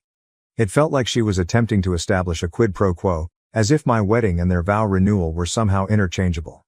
I explained that a daughter's wedding is not the same as a vow renewal. Tanya became agitated and accused me of not giving her a chance. She mentioned the miscarriage again, explaining how difficult it had been and how she had hoped that having a kid would bring our family closer together. She stated that losing the baby was especially devastating since she believed she had missed her chance to actually be a mother. I attempted to be empathetic, recalling how awful that time had been for everyone, but I also stated that her death, while tragic, did not require me to regard her as my mother. I said that I had my own complicated thoughts at the time, feeling both sad for their loss and pleased that I would not be replaced. The conversation rapidly degenerated from there. Tanya accused me of being cold-hearted and ungrateful for everything she had attempted to do for me over time. She mentioned every gift she had ever given me and every outing she had planned, as if keeping track of her attempts at motherhood. I emphasized that genuine connection and respect for limits are what sustain relationships, not gifts and forced outings. In the heat of the moment, I uttered something I had been keeping quiet for years. I informed Tanya that, while I was sad for her loss, I was tired of her using the miscarriage as emotional leverage. I said it wasn't fair to put the responsibility of her unfulfilled maternal urges on me, especially when I was only a teenager trying to deal with my own familial tragedy. Tanya burst into tears and walked out of the cafe, leaving me sitting there, feeling guilty, angry, and relieved that I had finally spoken my actual sentiments. As I sat there trying to digest what had just transpired, I couldn't help but think about how this cafe, which had once held wonderful memories, would now be forever connected with this awful confrontation. My father called me later that evening, enraged. He claimed I had been harsh to Tanya and owed her an apology. He accused me of being selfish and ungrateful, claiming that Tanya had always wanted to love me. When I tried to explain my side of the story, he interrupted me, stating that if I couldn't accept Tanya as my mother, perhaps I shouldn't consider him my father anymore. Those remarks struck me hard. Despite our disagreements throughout the years, I never questioned that my father loved me. But in that moment it felt like he was choosing Tanya above me, just like he had done years before when he abandoned our family for her. I am hurt and outraged, but I am also more certain than ever in my decision. Richard has been wonderfully supportive throughout this process, hugging me when I cry and assuring me that I have every right to set boundaries. We're going forward with our wedding plans, aiming to create a day that celebrates our love and the family we're starting together. My mother has also been fantastic. When I told her what had happened, she listened without judgment and offered consolation without attempting to influence my decision. She reminded me that family connections are complex and that it is acceptable to prioritize my own emotional well-being. After a few days of thought, I've decided to send my father and Tanya a farewell message. In it, I intend to express my emotions and boundaries clearly. I want to make it clear that, while I am open to having a connection with them, it must be on terms that respect my sentiments and my relationship with my mother. I'll tell them that if they can't accept it, they won't be invited to the wedding. As I sit here writing this message, I can't help but feel a mixture of loss and relief. It isn't the relationship I hope I could have with my father and stepmother, but it's the healthiest I can provide right now. Am I doing the right thing, or am I being overly harsh and potentially excluding them from this key day in my life? Update 2. Another month has passed, and things have only gotten more confusing. After I wrote a message to my father and Tanya describing my feelings and boundaries, I didn't hear from them for a few weeks. The silence provided both relief and anxiety. I tried to concentrate on wedding planning, finalizing the menu, having clothing fittings with my mother and working on our vows with Richard, but the unresolved problem with my father and Tanya remained in the back of my mind. Then, last Saturday, my father arrived to my flat unannounced. I was in the process of addressing invitations with Richard when the doorbell rang. When I opened the door, I was surprised to see my father standing there, fatigued and upset. I invited him in, more by surprise than anything else. Richard, sensing the tension, excused himself to give us some peace, but not before gently caressing my hand. When we were alone, Dad broke down. He informed me that Tanya had left him. Tanya apparently had a breakdown following our disagreement at the coffee shop and my message. She informed my father she couldn't take the rejection longer and needed to find herself. She packed her luggage and left to reside with her sister in another state. As I listened to my father pour out his heart, I was overcome with emotion. Part of me felt justified. Hadn't I been warning Tanya for years that her relationship to me was unhealthy? But another part of me felt guilty. Had my inability to accept her as a mother figure truly caused so much pain? Dad was a mess, alternately apologizing to me and blaming me for Tanya's departure. He explained that he didn't know how to solve things and asked if I would try family therapy with him and Tanya. The concept made me uncomfortable. I told him I wasn't prepared for that, especially since Tanya had left him and I wasn't sure where we all stood. Then my father revealed another bombshell. He admitted that years ago, when Tanya miscarried, they had been trying for a baby because Tanya believed it would help me accept her as a mother figure. He admitted that they were wrong to try to replace me or push a mother-daughter bond. This information surprised me. It explained a lot about their behavior over the years, including the increased pressure to bond with Tanya, the continuous comparisons to a real family, and the guilt-tripping following the miscarriage. However, it also made me angry. I felt manipulated, like my feelings had been ignored in their effort to build their ideal family. I told my father I needed time to comprehend everything and begged him to go. I was overwhelmed as I closed the door behind him. I contacted my mom because I needed her calm presence and smart guidance. She listened attentively as I explained everything, then suggested that I take some time to seriously consider what I want my relationship with my father and Tanya to look like in the future. Now I'm feeling conflicted. On the one hand, I feel vindicated in my decision to maintain boundaries with Tanya. Her leaving my father appears to demonstrate that her attachment to me was motivated more by her selfish desires than real concern for me. On the other side, I feel horrible for my father, who appears truly sorry and bewildered. Richard believes I should keep my boundaries, but be open to repairing a connection with my father over time. He pointed out that, while my father's confession regarding the pregnancy attempt was hard to hear, It was also a step forward in honesty that we had not experienced previously. My mother, when I told her what had transpired, was surprisingly sympathetic to my father. She believes that when individuals are thirsty for affection and acceptance, they can make serious blunders. She reminded me of how young my father was when they had me, and how he may have been attempting to recreate the family life he believed he had lost. The wedding is now only a month away, and I'm not sure what to do about my father's invitation.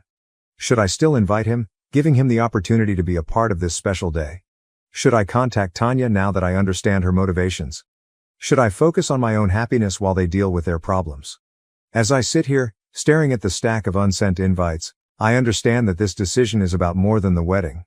It's about the future relationship I desire with my father and whether Tanya has a role in my life.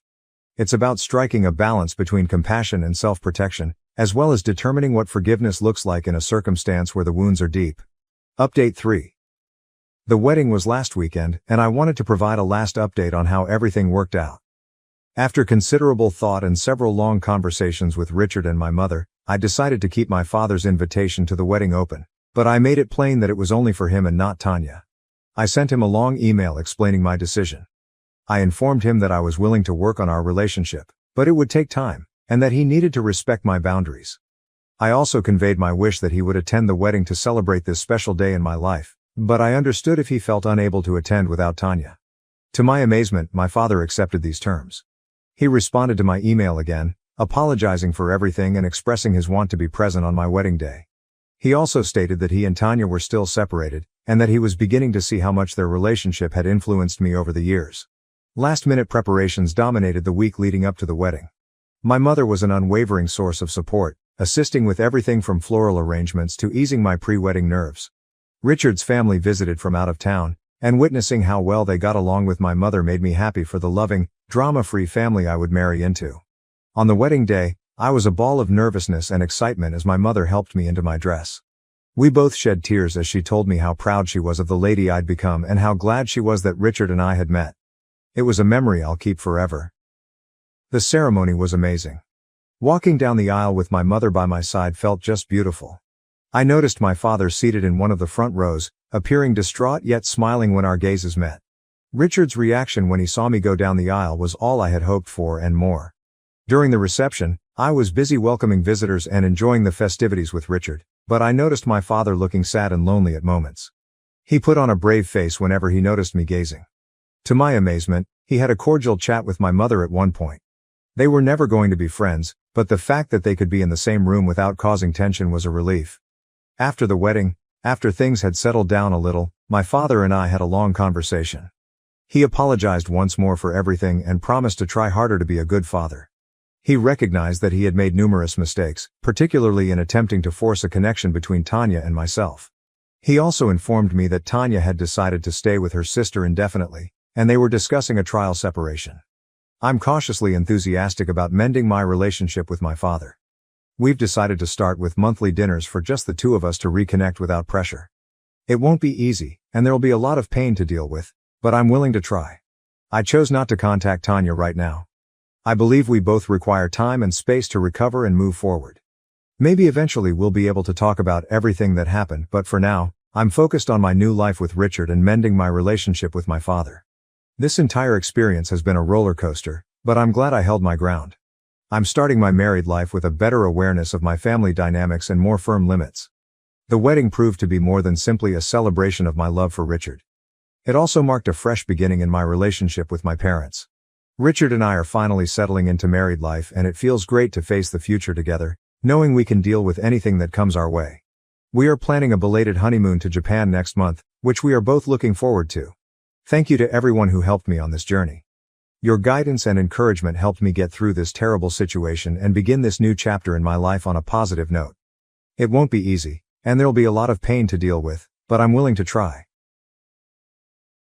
My wife is pregnant with our first child, and her sister has hinted that she wants to sleep with me. How should I tell my wife? My name is Jason, and at 24, I consider myself incredibly fortunate. I met the love of my life, Emily, 3 years ago, and every day since then has been a testament to the power of love and commitment. Emily, also 24, is my rock, my confidant, and my best friend. Our journey together has been nothing short of extraordinary, filled with moments of joy, challenges, and unwavering support for each other. We first crossed paths at a mutual friend's birthday party. I still remember seeing her for the first time, her radiant smile lighting up the room. We spent the evening talking, laughing, and discovering a mutual passion for travel and adventure. It felt as though we had known each other for years. By the end of the night, I knew I wanted to see her again, and thankfully, she felt the same way. Our relationship blossomed quickly. We spent our weekends exploring new places, trying out new cuisines, and sharing our dreams and aspirations. Emily's warmth and kindness made everyone around her feel at ease, and I was no exception. She was studying to become a nurse, driven by a desire to help others, while I was working in software development, enjoying the challenges and creativity the field offered. After 2 years of dating, I proposed to Emily during a sunset hike, one of our favorite activities. The moment was perfect, and she said yes, tears of joy in her eyes. We married 6 months ago in a beautiful ceremony surrounded by family and friends. Emily's younger sister, Sarah, who is 21, was her maid of honor. The bond between Emily and Sarah is incredibly strong. They have always been there for each other, sharing secrets, dreams, and an unbreakable sisterly love. Sarah, like Emily, is a wonderful person. She is currently in college, pursuing a degree in psychology. With her bubbly personality and compassionate nature, she has always been the life of any family gathering. Growing up, the two sisters were inseparable. Their parents often joked that they share a secret language, a testament to their close-knit relationship. It was no surprise that Sarah played a significant role in our wedding, helping to ensure everything was perfect for her sister's big day. The wedding day was magical. Emily looked stunning in her white dress, her smile more radiant than ever. As we exchanged vows, promising to support and love each other through all of life's challenges, I felt an overwhelming sense of gratitude. The reception was filled with laughter, dancing, and heartfelt toasts. Sarah's speech brought everyone to tears as she reminisced about their childhood and expressed her happiness for us. Life after the wedding has been a blissful continuation of our journey together. We moved into a cozy apartment, decorated with mementos from our travels and our shared experiences. Emily's presence makes every day brighter. Her laughter is infectious, and her ability to find joy in the smallest things constantly amazes me. It was a sunny Saturday morning, and Emily had been feeling unusually tired and queasy for a few weeks. She had been brushing it off as stress from work, but there was a lingering suspicion that there might be something more. We decided to take a pregnancy test to put our minds at ease. I remember pacing around the living room, my heart racing with anticipation and nervousness. Emily came out of the bathroom, holding the test with trembling hands. She looked at me with wide, hopeful eyes, and then, with a tearful smile, she whispered, "Jason, it's positive. We're going to have a baby." The world seemed to stand still for a moment as the words sank in. I rushed to her side, wrapping her in a tight embrace. Tears of joy streamed down our faces as we held each other, overwhelmed with happiness. The realization that we were about to embark on this incredible journey together filled my heart with an indescribable sense of love and excitement. The next few days were a whirlwind of emotions and planning. We decided to share the news with our families during a Sunday dinner at Emily's parents' house. As we gathered around the dining table, I could barely contain my excitement. Emily and I exchanged a knowing glance, and she stood up, her voice trembling slightly as she spoke. "We have some exciting news to share with everyone," she began. The room fell silent, all eyes on her. "Jason and I are going to be parents. We're expecting a baby." For a moment there was stunned silence, and then the room erupted in cheers and applause. Emily's mother burst into tears, hugging both of us tightly. Her father clapped me on the back, his eyes shining with pride. Sarah, Emily's younger sister, jumped up from her seat, squealing with delight. She rushed over to Emily, wrapping her arms around her sister and exclaiming, "I'm going to be an aunt. I can't believe it." The rest of the evening was filled with joyous celebration. We toasted to the future, shared stories and laughter, and basked in the collective happiness of our family. Emily and I couldn't stop smiling, our hands intertwined under the table. The love and support from our families meant the world to us, and it reinforced just how blessed we were to have such a strong network as we embarked on this new chapter of our lives.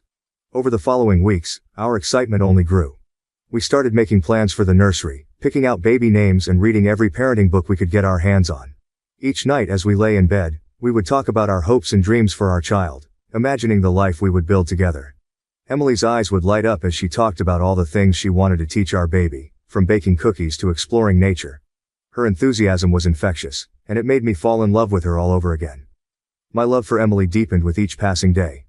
Seeing her face light up as she felt the first fluttering movements of our baby made my heart swell with pride. I marveled at her strength and grace as she navigated the changes in her body, always with a smile and a kind word.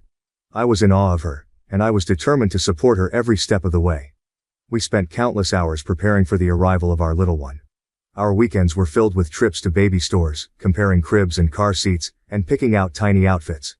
We painted the nursery together, choosing a soft, calming palette of blues and greens. Each stroke of the brush was a promise of the love and care we would pour into our child's life. We hung pictures of animals and nature on the walls, imagining the day our baby would gaze up at them with wonder. Our families were equally enthusiastic. Emily's parents offered to help with anything we needed, from babysitting to setting up the nursery.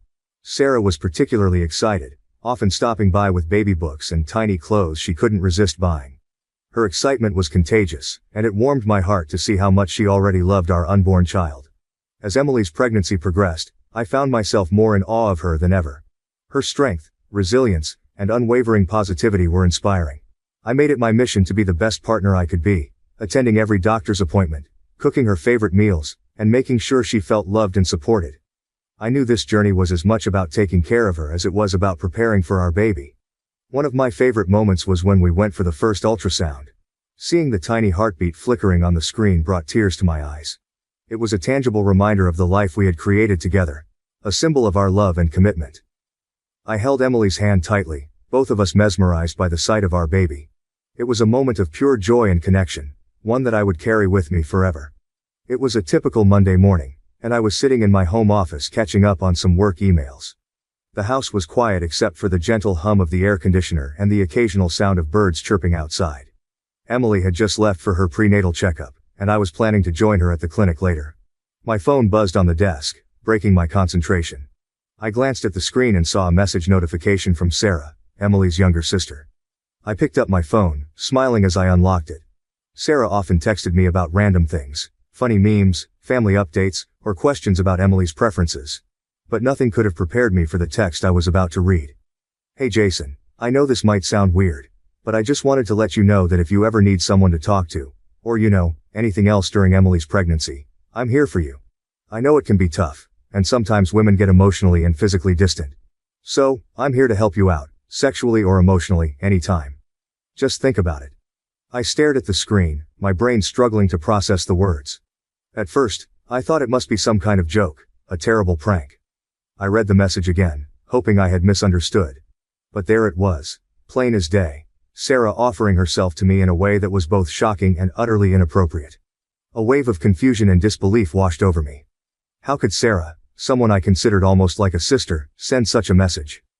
My heart pounded in my chest, and my hands felt clammy as I set the phone down. I rubbed my temples, trying to make sense of the situation. Was this some twisted way of helping, or did she actually have feelings for me? I felt a mix of emotions swirling inside me, anger, betrayal, confusion, and a deep sense of unease. My mind raced through 1,000 scenarios, each one more troubling than the last. I couldn't fathom what had led Sarah to think this was acceptable or how she could be so willing to betray her sister, especially now when Emily needed support the most. The first thing that came to mind was Emily. She had always been incredibly close to Sarah. They shared everything, from childhood secrets to their dreams for the future. The bond they had was something I admired and respected. How could I tell Emily about this without shattering that bond? The thought of her pain and betrayal made my chest tighten with dread. I picked up my phone again, rereading the message, hoping I could find some hidden context that would make it all make sense. But it was as clear as it was disturbing. My immediate reaction was to delete it, pretend it never happened, but I knew that wasn't an option. This was something that needed to be addressed, no matter how uncomfortable or painful it might be. I decided to take a walk to clear my head. As I stepped outside, the warm sun and fresh air did little to calm my racing thoughts. I walked aimlessly, my mind consumed by the dilemma. If I told Emily, it would devastate her. She was already dealing with the physical and emotional challenges of pregnancy. Adding this betrayal to the mix felt cruel and unfair. But keeping it from her wasn't an option either. I couldn't let her remain close to someone who would so easily undermine her trust. As I walked, I considered my options. I could confront Sarah directly, demanding an explanation and warning her to never approach me like that again. But what if she denied it or twisted the story? I needed to be careful, to ensure that whatever happened next was handled with the utmost care and consideration for Emily's well-being. I sat down on a park bench, taking deep breaths to steady myself. I thought about calling a friend for advice but dismissed the idea. This was too personal, too sensitive to involve anyone else. I needed to figure this out on my own. My priority was clear: protecting Emily and our unborn child. But how to do that without causing more harm was the real challenge. The more I thought about it, the more I realized I had to talk to Sarah first. I needed to understand her motives, to make her see the gravity of her actions. Maybe she didn't fully grasp the impact of what she was suggesting. Perhaps there was a way to address this without destroying the relationship between the sisters. With a plan forming in my mind, I headed back home. The walk had helped clear my thoughts, but the knot of anxiety in my stomach remained. As I reached our front door, I took a deep breath and steeled myself for the confrontation. I typed out a message to Sarah, keeping it as neutral as possible. "Hey Sarah, can we talk? I got your message, and I think we need to clear some things up. Let's meet for coffee later today." I hit send and waited, my heart pounding. Within minutes, Sarah replied, agreeing to meet at a nearby cafe in an hour. I spent the next 60 minutes pacing the living room, rehearsing what I would say, and trying to anticipate her reactions. My mind was a whirlwind of emotions, but I knew I had to stay calm and collected. At the cafe, I arrived early and chose a quiet corner table, away from prying eyes and ears. When Sarah walked in, she looked cheerful, almost oblivious to the storm her message had caused. She sat down across from me, her smile faltering slightly when she saw the seriousness in my expression. "Sarah, we need to talk about the message you sent me this morning," I began, my voice steady but firm. "I need to understand why you would say something like that." Her eyes widened, and she seemed to shrink into her seat. "Jason, I'm sorry. I didn't mean to make you uncomfortable. I thought you might need someone to talk to, and I didn't want you to feel alone." I shook my head, trying to keep my frustration in check. Offering to be there for emotional support is one thing, but what you suggested goes way beyond that. It's completely inappropriate, and it feels like a betrayal to Emily. Tears welled up in her eyes, and she looked down at her hands. "I didn't mean to hurt anyone. I thought I could help." "Help? By suggesting we sleep together?" I asked incredulously. "Sarah, this isn't just about me. It's about Emily, too. How do you think she would feel if she knew?" Sarah's face crumpled, and she started to cry. "I don't know. I wasn't thinking. I care about you both so much, and I thought maybe I could be there for you in ways she can't right now." I sighed, feeling a mix of anger and pity. "Look Sarah, I get that you care about us, but this isn't the way to show it. You need to understand that what you did was wrong. Emily is your sister and she trusts you. We all need to support each other, especially now." Sarah nodded, wiping her tears. "You're right. I'm so sorry, Jason. I promise I won't ever say anything like that again. Please don't tell Emily. It would break her heart." I looked at her, struggling with my own emotions. "I'll think about it, but I can't promise anything. My first priority is Emily and our baby.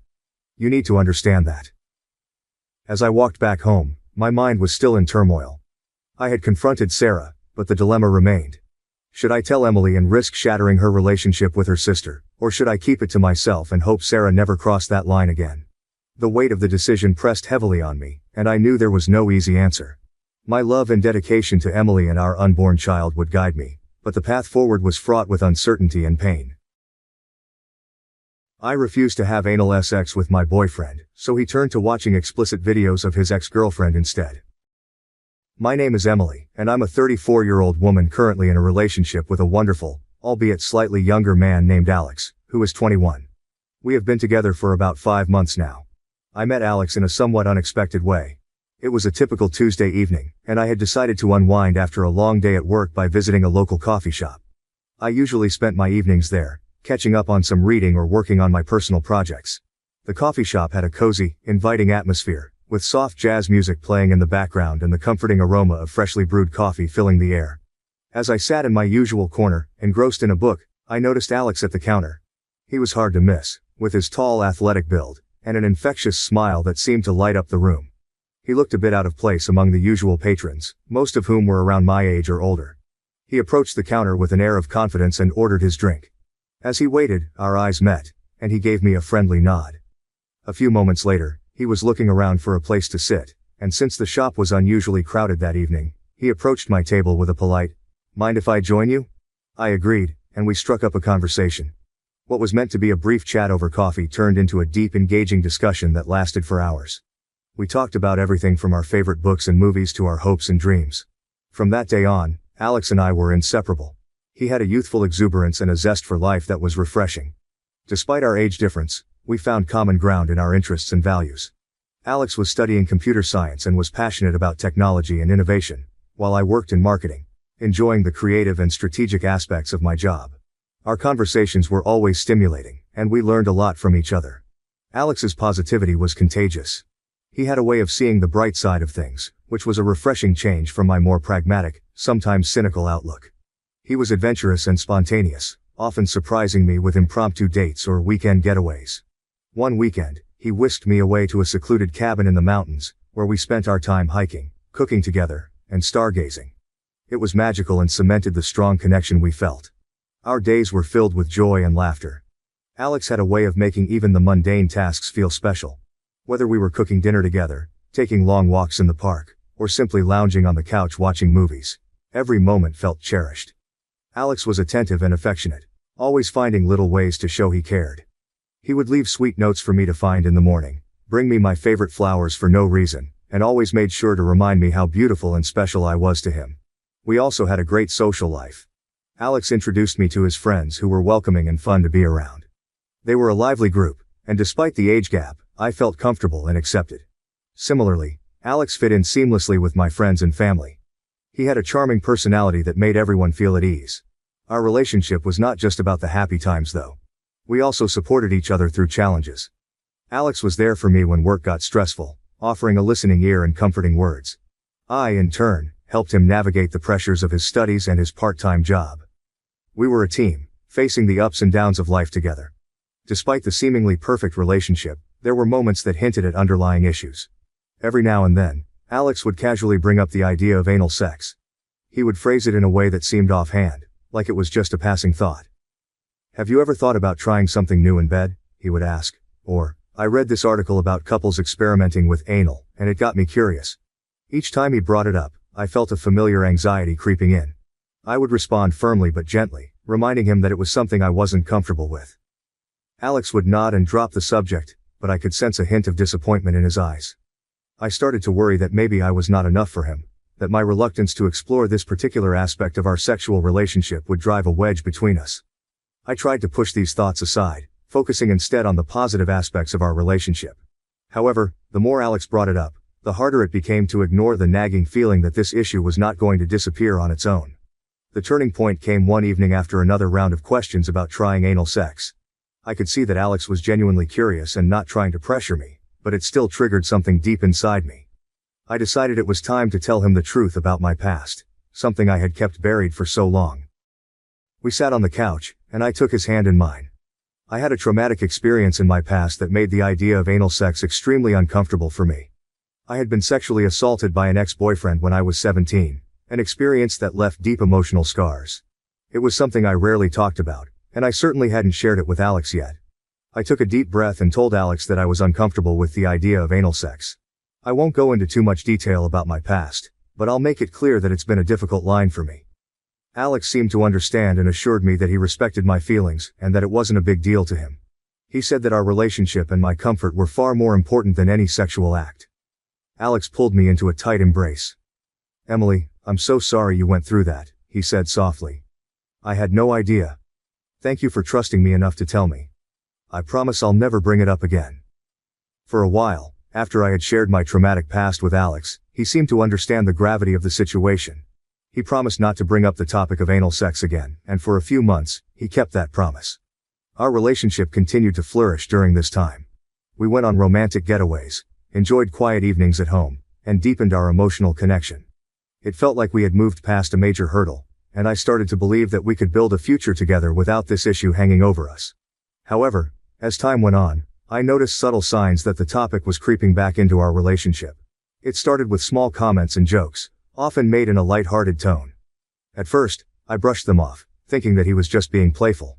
But the more frequent these comments became, the more uneasy I felt. I began to sense that Alex's curiosity and desire for anal sex had not truly been put to rest. One evening as we were relaxing on the couch after dinner, Alex brought up the topic again, this time more directly. "Emily, I've been thinking about something," he said, his tone serious. "I know we've talked about this before, but I wanted to bring it up again. Can we discuss the idea of trying anal sex?" My heart sank. and I felt a wave of anxiety wash over me. I had hoped that this issue was behind us, but clearly, it wasn't. I took a deep breath and tried to remain calm. Alex, we've been through this. You know how I feel about it, and why it's such a difficult thing for me. He nodded, looking thoughtful. I know, and I respect that. But I want to explain why it's important to me. It's not about the physical act itself or sexual pleasure. For me, it's more of a submissive thing.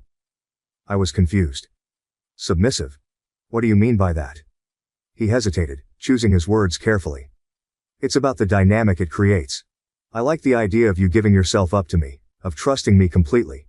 It's a form of intimacy that goes beyond physical pleasure. It's about the connection and the trust involved. I tried to understand his perspective, but it was difficult. So, you're saying it's not about the act itself, but what it represents to you? He nodded again. Exactly. I don't need it for sexual satisfaction. I love you and our sex life is great. But there's something about the submissive aspect that really appeals to me. It makes me feel closer to you in a different way. I appreciated his honesty, but it didn't make me feel any better about the situation. Alex, I understand that you have your reasons, but this is a boundary that I need you to respect. It's tied to a very traumatic experience for me, and it's not something I can just get over. He reached out and took my hand, his eyes filled with sincerity. Emily, I don't want you to think that this changes how I feel about you. I love you just the way you are, and this doesn't make me like you any less. But it's something I really want to explore with you because I believe it could bring us closer in a unique way. I sighed, feeling torn. On one hand, I wanted to honor his desires and be open to his needs. On the other hand, I couldn't shake the deep discomfort and fear that the idea of anal sex brought up for me. Alex, I'm trying to understand where you're coming from, but it's hard. This is a deeply sensitive issue for me, and I need you to respect that. He squeezed my hand gently. I do respect it, Emily. I really do. But I also want us to be able to talk about our desires and needs openly. I promise I won't pressure you, and if it's something you can never do, I'll accept that. But I wanted you to know why it's important to me. His words hung in the air, and I felt the weight of the conversation pressing down on me. I appreciated his honesty, and his attempt to communicate his feelings, but it didn't change the fact that this was a hard boundary for me. I needed time to process what he had said and to figure out how we could move forward from here. The tension continued to build over the next few weeks. I tried to push my worries aside and focus on the positive aspects of our relationship, but it was becoming increasingly difficult. Then, one evening, I discovered something that shattered my fragile sense of peace. As I settled onto the couch, Alex's phone buzzed on the coffee table. He had left it behind in his rush to catch his flight earlier that day. I glanced at the screen and saw a notification from an unknown number. Curiosity got the better of me, and I unlocked his phone to see what it was. What I found shocked and hurt me to my core. There were several videos, all sent from his ex-girlfriend, and they were explicit. In these videos, she was performing anal sex with various sex toys. My heart sank as I scrolled through the messages that accompanied the videos. They were from the early stages of Alex and I talking, before we had officially started dating. He had been asking her to do these things over text, and she had complied, sending him these graphic videos. I felt a rush of emotions.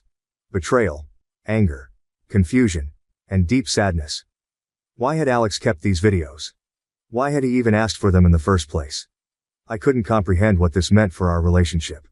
The man I thought I knew and trusted had kept a significant part of his past hidden from me, and it felt like a punch to the gut. When Alex returned from his trip, I confronted him immediately.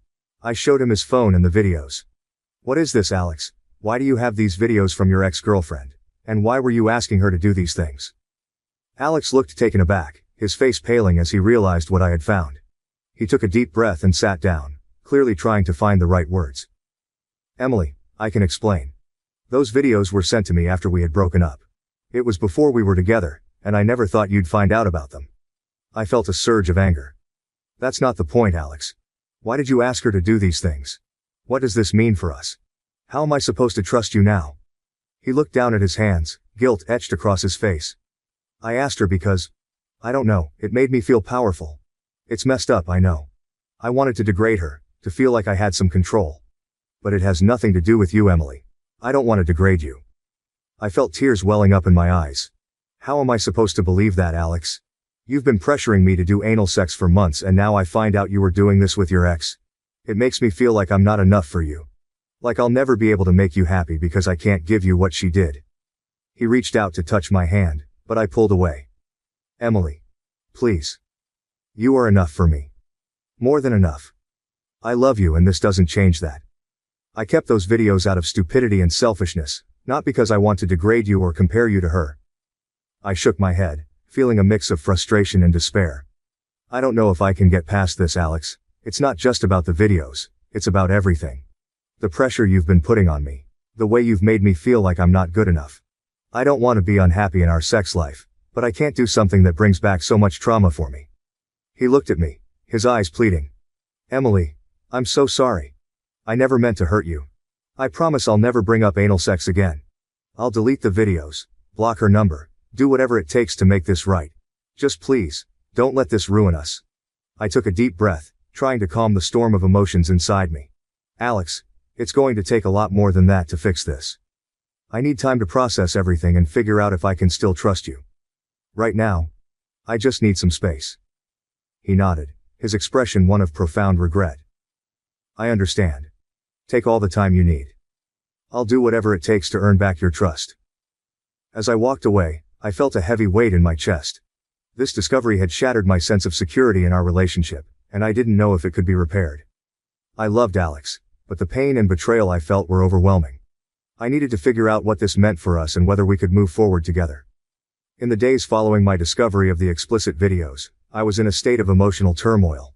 I felt like I was on an emotional roller coaster, with waves of anger, sadness, confusion, and betrayal crashing over me at unexpected moments. The pain was almost physical, and my mind was constantly racing, trying to make sense of everything. I couldn't believe that the man I loved and trusted had kept something so significant from me. Feeling overwhelmed and unable to process everything on my own, I decided to reach out to a few close friends. I needed their support and perspective to help me navigate this difficult time. I invited my best friend Lisa over for coffee, knowing she would provide a listening ear and honest advice. As we sat on my couch, I poured out the entire story, from discovering the videos to Alex's explanation. Lisa listened intently, her face reflecting a mix of shock and sympathy. When I finished, she took a deep breath and said, Emily, I can't believe he did that. I'm so sorry you're going through this. But you need to remember that you're strong, and you deserve someone who respects you completely. Her words were comforting, but they also highlighted the gravity of the situation. I felt a lump in my throat as I realized just how much my trust in Alex had been shattered. Lisa reminded me of the good times Alex and I had shared, the moments when he had been loving and supportive. She acknowledged that while Alex had made a serious mistake, he wasn't entirely defined by it. This was comforting yet confusing. How could I reconcile these two versions of him? As I continued to process everything, I found it incredibly difficult to reconcile the loving, caring man I knew with the one who had kept explicit videos of his ex-girlfriend. The contrast was stark and jarring. On one hand, Alex had been a source of comfort and joy in my life. He had been supportive during tough times, made me laugh when I needed it most, and had shown me love in ways I hadn't experienced before. On the other hand, the betrayal I felt from his actions was undeniable and deeply painful. I spent countless hours reflecting on our relationship, replaying memories in my mind, and analyzing every aspect of our time together. I thought about the early days when we had first met and the connection we had felt. I remembered the adventures we had shared, the intimate moments, and the dreams we had for our future. All of this made it even harder to come to terms with the current situation. One of the most troubling realizations was that while I still loved Alex, my respect for him had been severely damaged. Love and respect are both crucial components of a healthy relationship, and losing respect for someone you love creates a deep and unsettling conflict. I felt a profound sense of loss, as if the foundation of our relationship had been cracked, and I wasn't sure if it could be repaired. I found myself questioning everything. Could I ever fully trust Alex again? Would I always feel insecure and inadequate because of his past actions? How could we move forward when such a significant part of our relationship had been tainted by betrayal? These questions haunted me day and night, and I knew that I needed to find some clarity. Despite the pressures and expectations to reunite our family, I refused to leave my girlfriend and start over with my estranged wife. My name is Alex, and I am at a crossroads in my life, torn between the past and the present, between duty and desire. This is the story of my struggle to decide whether to stay with my amazing girlfriend, or to reconcile with my estranged wife for the sake of our family. My wife, Emma, and I had been separated for 3 years.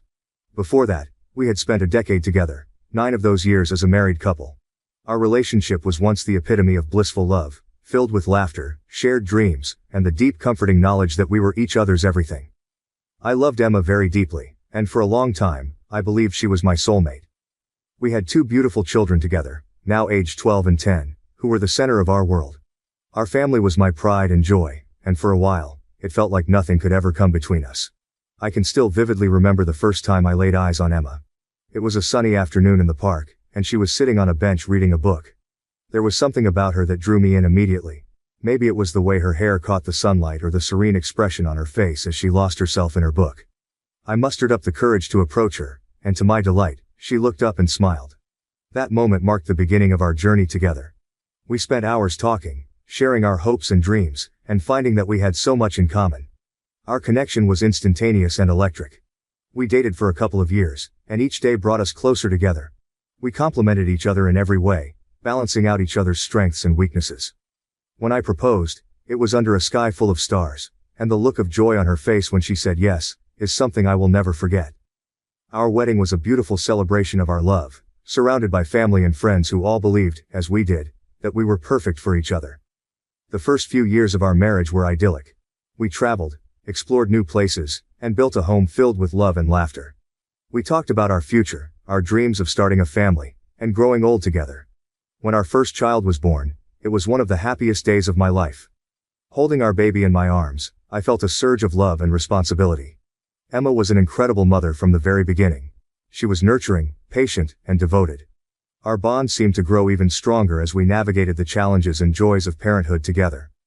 2 years later, our second child was born, completing our family. The house was filled with the sounds of children's laughter, and our hearts were full. However, things began to change after the birth of our second child.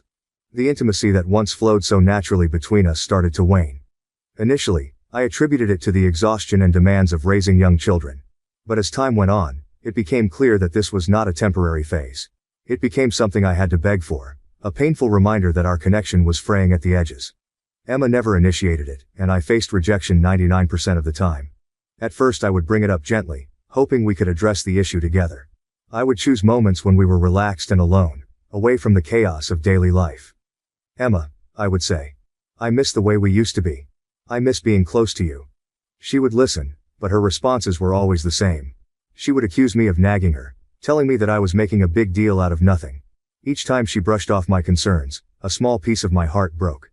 I tried different approaches, thinking that maybe if I did things differently, she would understand how important this was to me. I planned romantic dinners, surprised her with flowers, and even suggested weekends away from the kids. But nothing seemed to make a difference. The more I tried to communicate my feelings, the more distant she became. The turning point came one evening when we were watching a movie together.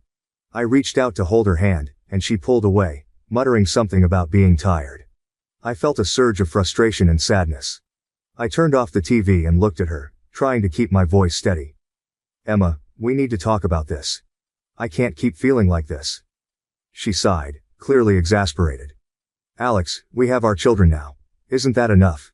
Why do you keep pushing this? Her words stung more than I cared to admit. Because it's important, Emma. We can't just ignore this part of our relationship. It's not just about sex. It's about feeling connected, feeling wanted. She rolled her eyes, and I could see the walls going up again. I'm happy, Alex. Why can't you be happy too? Why do you have to make everything so complicated? I sat there in stunned silence, the weight of her words pressing down on me. It was clear that we were on completely different wavelengths. I felt lonely and rejected, while she seemed perfectly content with the status quo. I realized that this wasn't just about physical intimacy. It was about a deeper emotional disconnect that I didn't know how to bridge. The following weeks were a blur of tension and unspoken words. I found myself withdrawing, not knowing how to reach her anymore. I suggested we go to marriage counseling, hoping that a neutral third party could help us navigate these troubled waters. She reluctantly agreed, but it was clear she wasn't invested in the process. During one of our sessions, the therapist asked Emma why she thought we were there. She hesitated for a moment before responding. Alex is unhappy with our sex life. He thinks it's a big problem, but I don't see it that way. I felt a lump form in my throat as I listened to her. The therapist gently probed, asking her to elaborate. That's when Emma snapped, her voice filled with frustration. We have our children now, so what is the point of sex? The room fell silent. The therapist looked taken aback, and I felt like I had been punched in the gut. Emma's words echoed in my mind, a cruel confirmation of my deepest fears. She quickly tried to backtrack, saying it was just a joke because she felt cornered. But the damage was done. Her statement hung in the air, a stark reminder of the chasm that had opened up between us. After that session, Emma made a brief effort to disprove her statement by paying more attention to me. She would initiate conversations, make an effort to be physically affectionate, but it all felt forced and temporary. Within a week she reverted to her old ways, and I decided to drop the subject altogether. I thought that when she was ready, she would come to me. But she never did. 8 years passed in this emotional limbo. Our physical relationship never recovered, and the emotional distance between us grew wider. I found solace in focusing on our children and my work, but the void in my heart remained. A year before our separation, I reached a breaking point. I told Emma that I was unhappy and needed things to change. I suggested another round of marriage counseling, along with sex therapy, hoping against hope that we could find a way back to each other. But she was dismissive, insisting that she was content and couldn't understand why I wasn't. It was then that I knew I had to leave, not because I didn't love her, but because staying would mean losing myself. The decision to leave was one of the hardest things I've ever done.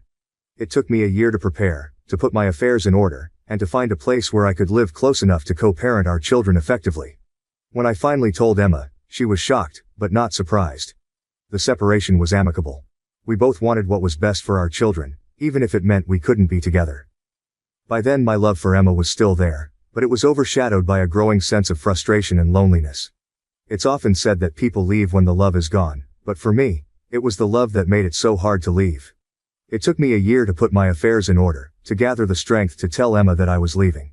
I found a rental near our home so that we could co-parent more easily, hoping that the proximity would lessen the impact on our children. Adjusting to single life was both a challenge and a revelation. After a decade of marriage and 3 years of a strained separation, I found myself alone in a small rental not far from the house Emma and I had shared. The echoes of our past life together lingered in the empty rooms, and the silence was deafening. My children visited regularly, their laughter and presence providing brief respites from the loneliness that otherwise enveloped me. The first few months were the hardest. I struggled to adapt to the solitude, to the absence of familiar routines that had once defined my days. Mornings were especially difficult. I would wake up and instinctively reach for the empty space beside me, only to be met with the cold reminder that Emma was no longer there. The bed felt vast and uninviting, a stark contrast to the warmth and comfort I had once known. In an attempt to fill the void, I began to explore the world of casual relationships. I joined dating apps, attended social events, and tried to meet new people.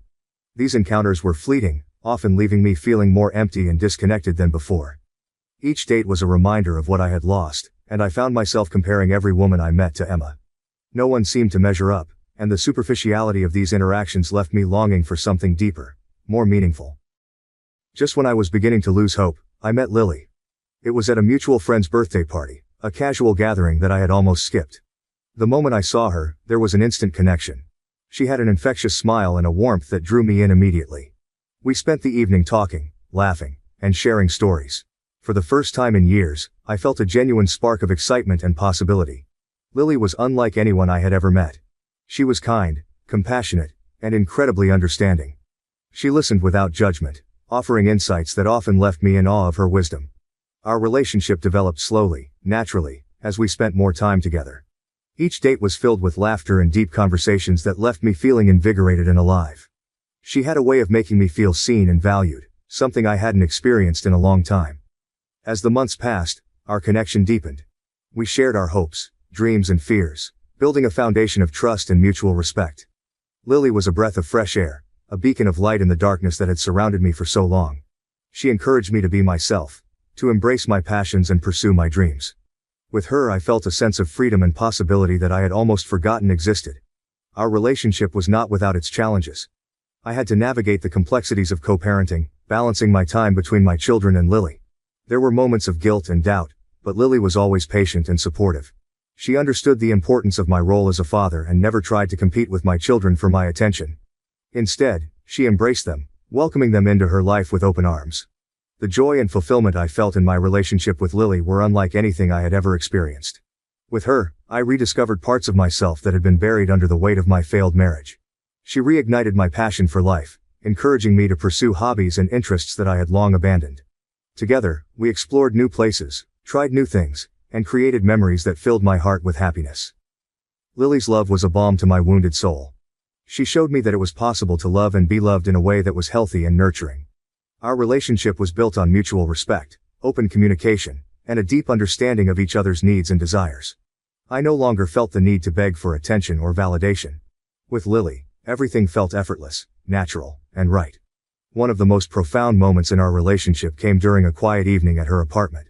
We were sitting on her balcony, watching the sunset, when she turned to me and said, "Alex, you deserve to be happy. You deserve to be loved for who you are, not for what someone else wants you to be." Her words struck a chord deep within me, and I realized that for the first time in years, I truly believed them. Lily had given me a gift that was priceless. The belief in my own worth and the courage to pursue my happiness. She had shown me that love could be a source of strength and joy, not just a source of pain and frustration. With her, I felt a sense of peace and contentment that I had never known before. As our relationship continued to grow, I found myself envisioning a future with Lily. I could see us building a life together, filled with love, laughter, and endless possibilities. She had become my partner, my confidant, and my best friend. The thought of losing her was unbearable, and I knew that I wanted to spend the rest of my life with her. In comparison to my previous marriage, my relationship with Lily was a revelation.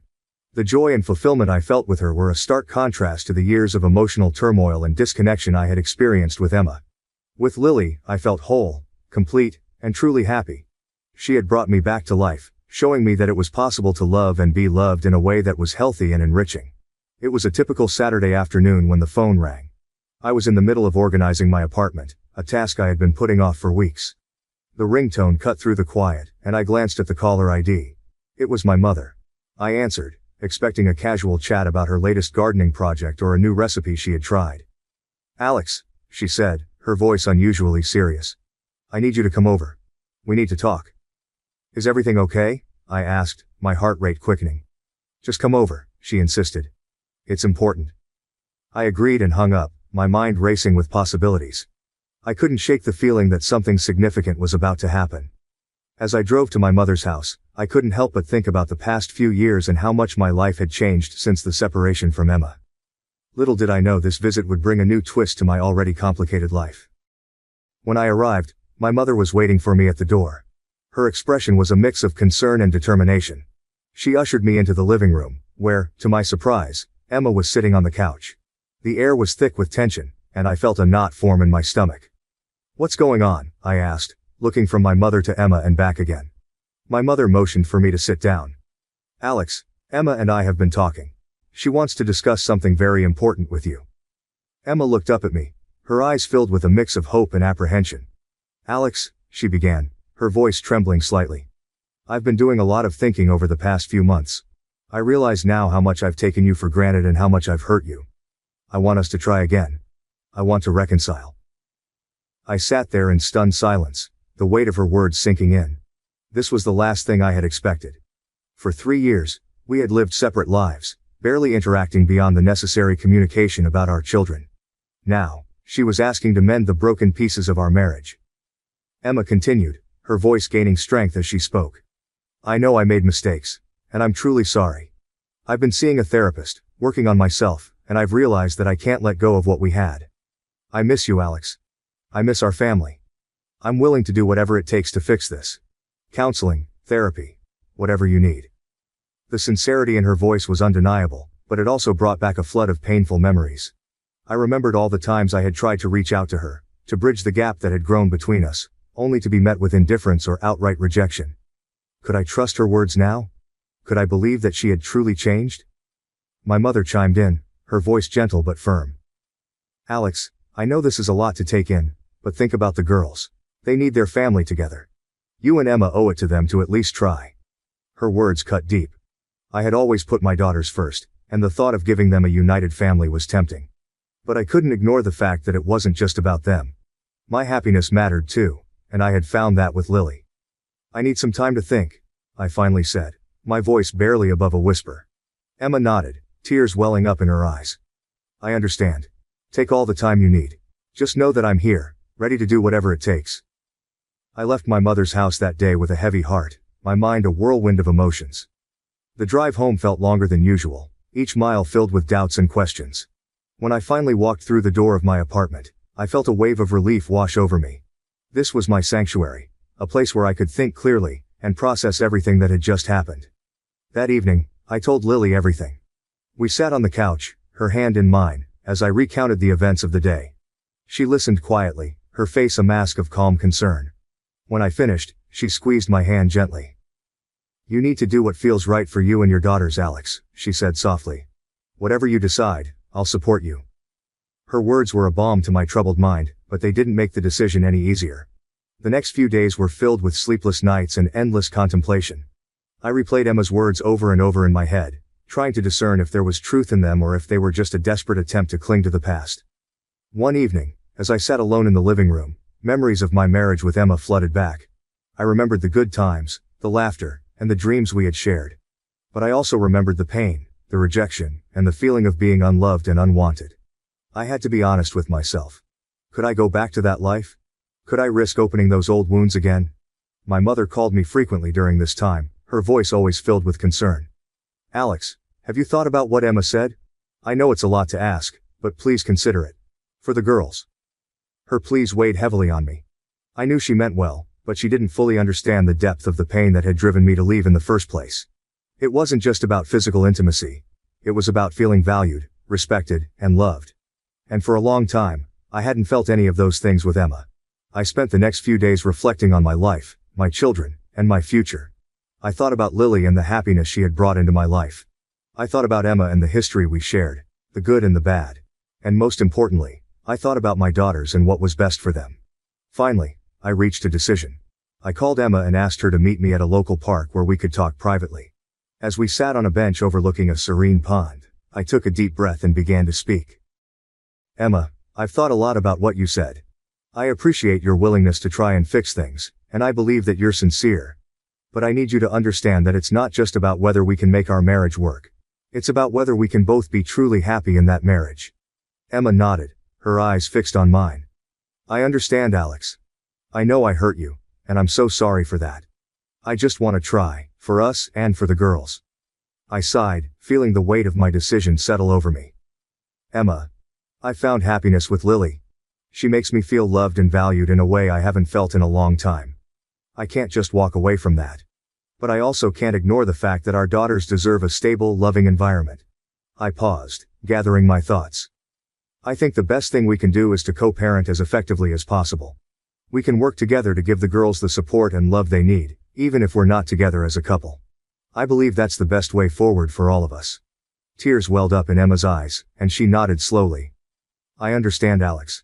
I just want what's best for the girls. If this is what you think is best, then I'll support it." We sat in silence for a few moments, the weight of our shared history hanging in the air. It was a bittersweet moment, filled with a mix of sadness and relief.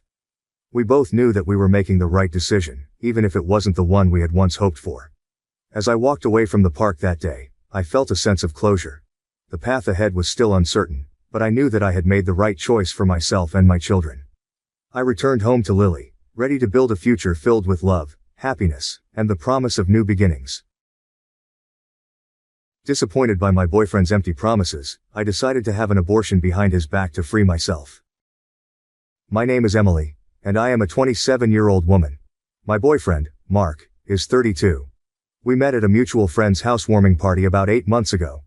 The attraction was immediate. He was charming, with a captivating smile and a warm personality that drew me in from the moment we started talking. We spent the entire evening engrossed in conversation, sharing stories about our lives, our passions, and our dreams for the future. By the end of the night, Mark had asked for my number, and I felt a flutter of excitement that I hadn't experienced in a long time. Our first few dates were magical. Mark was attentive, funny, and seemed genuinely interested in getting to know me. We enjoyed romantic dinners, spontaneous weekend getaways, and long walks in the park. Everything felt like it was straight out of a fairy tale. We quickly grew close, and it wasn't long before I found myself falling for him. 3 months into our relationship, we experienced an unexpected turn of events. Despite using contraception diligently, I found out I was pregnant. I was in shock when I saw the 2 lines on the pregnancy test. I remember staring at the test in my bathroom, my heart pounding in my chest. My thoughts raced as I tried to process the reality of the situation. Pregnant. Despite using contraception, I was pregnant. I called Mark immediately. He picked up on the second ring, his voice cheerful as always. When I told him the news, there was a moment of silence. I held my breath, unsure of how he would react. Then, to my surprise, he let out a joyous laugh. "Emily, this is incredible news," he exclaimed. He promised to come over right away. When he arrived, he enveloped me in a tight hug, whispering reassurances and talking excitedly about our future. His enthusiasm was infectious, and for a brief moment, I allowed myself to believe that everything would be all right. The first few weeks were a roller coaster. Physically, I felt exhausted all the time.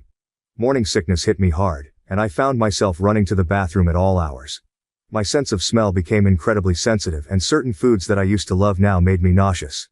My breasts were tender, and I felt bloated and uncomfortable in my own skin. These physical changes were a constant reminder of the new life growing inside me. Emotionally, I was a mess. One minute I felt excited about the possibility of becoming a mother, and the next, I was overwhelmed with fear and doubt. I worried about how this would affect my career, my social life, and my relationship with Mark. I had always been independent, and the thought of being responsible for another human being was daunting.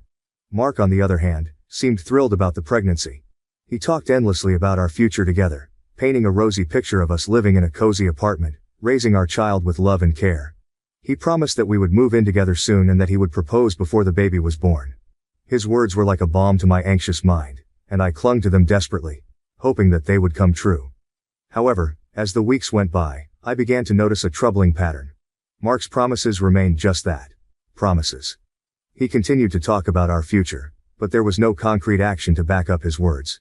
We were still living separately, and every time I brought up the topic of moving in together, he would brush it off with vague reassurances. "Don't worry, Emily. We'll figure it out soon," he would say with a charming smile. The more I thought about it, the more my concerns grew. I started to doubt Mark's commitment and reliability.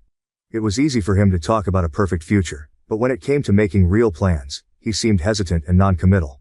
I felt increasingly isolated and alone in this journey. The physical symptoms of pregnancy were challenging enough, but the emotional toll was even harder to bear. I tried to express my worries to Mark, but our conversations always ended the same way, with him reassuring me that everything would be fine. "I love you, Emily. We're going to be a great family," he would say, pulling me into his arms. I wanted to believe him, but his lack of action spoke louder than his words. As the first trimester progressed, my anxiety intensified. I began to feel a growing sense of dread about the future. What if Mark never followed through on his promises? What if I ended up raising this child on my own? The thought of being a single mother terrified me. I had seen how challenging it was for my friends who were single parents, and I knew that I wasn't strong enough to handle it alone. The turning point came one evening when Mark showed up at my apartment unannounced. He had somehow found my address on my driver's license and decided to pay me a surprise visit. I was taken aback by his sudden appearance, and my initial happiness quickly turned to unease. He had come over to talk about the pregnancy again, but this time, his demeanor was different. He seemed more intense, almost desperate.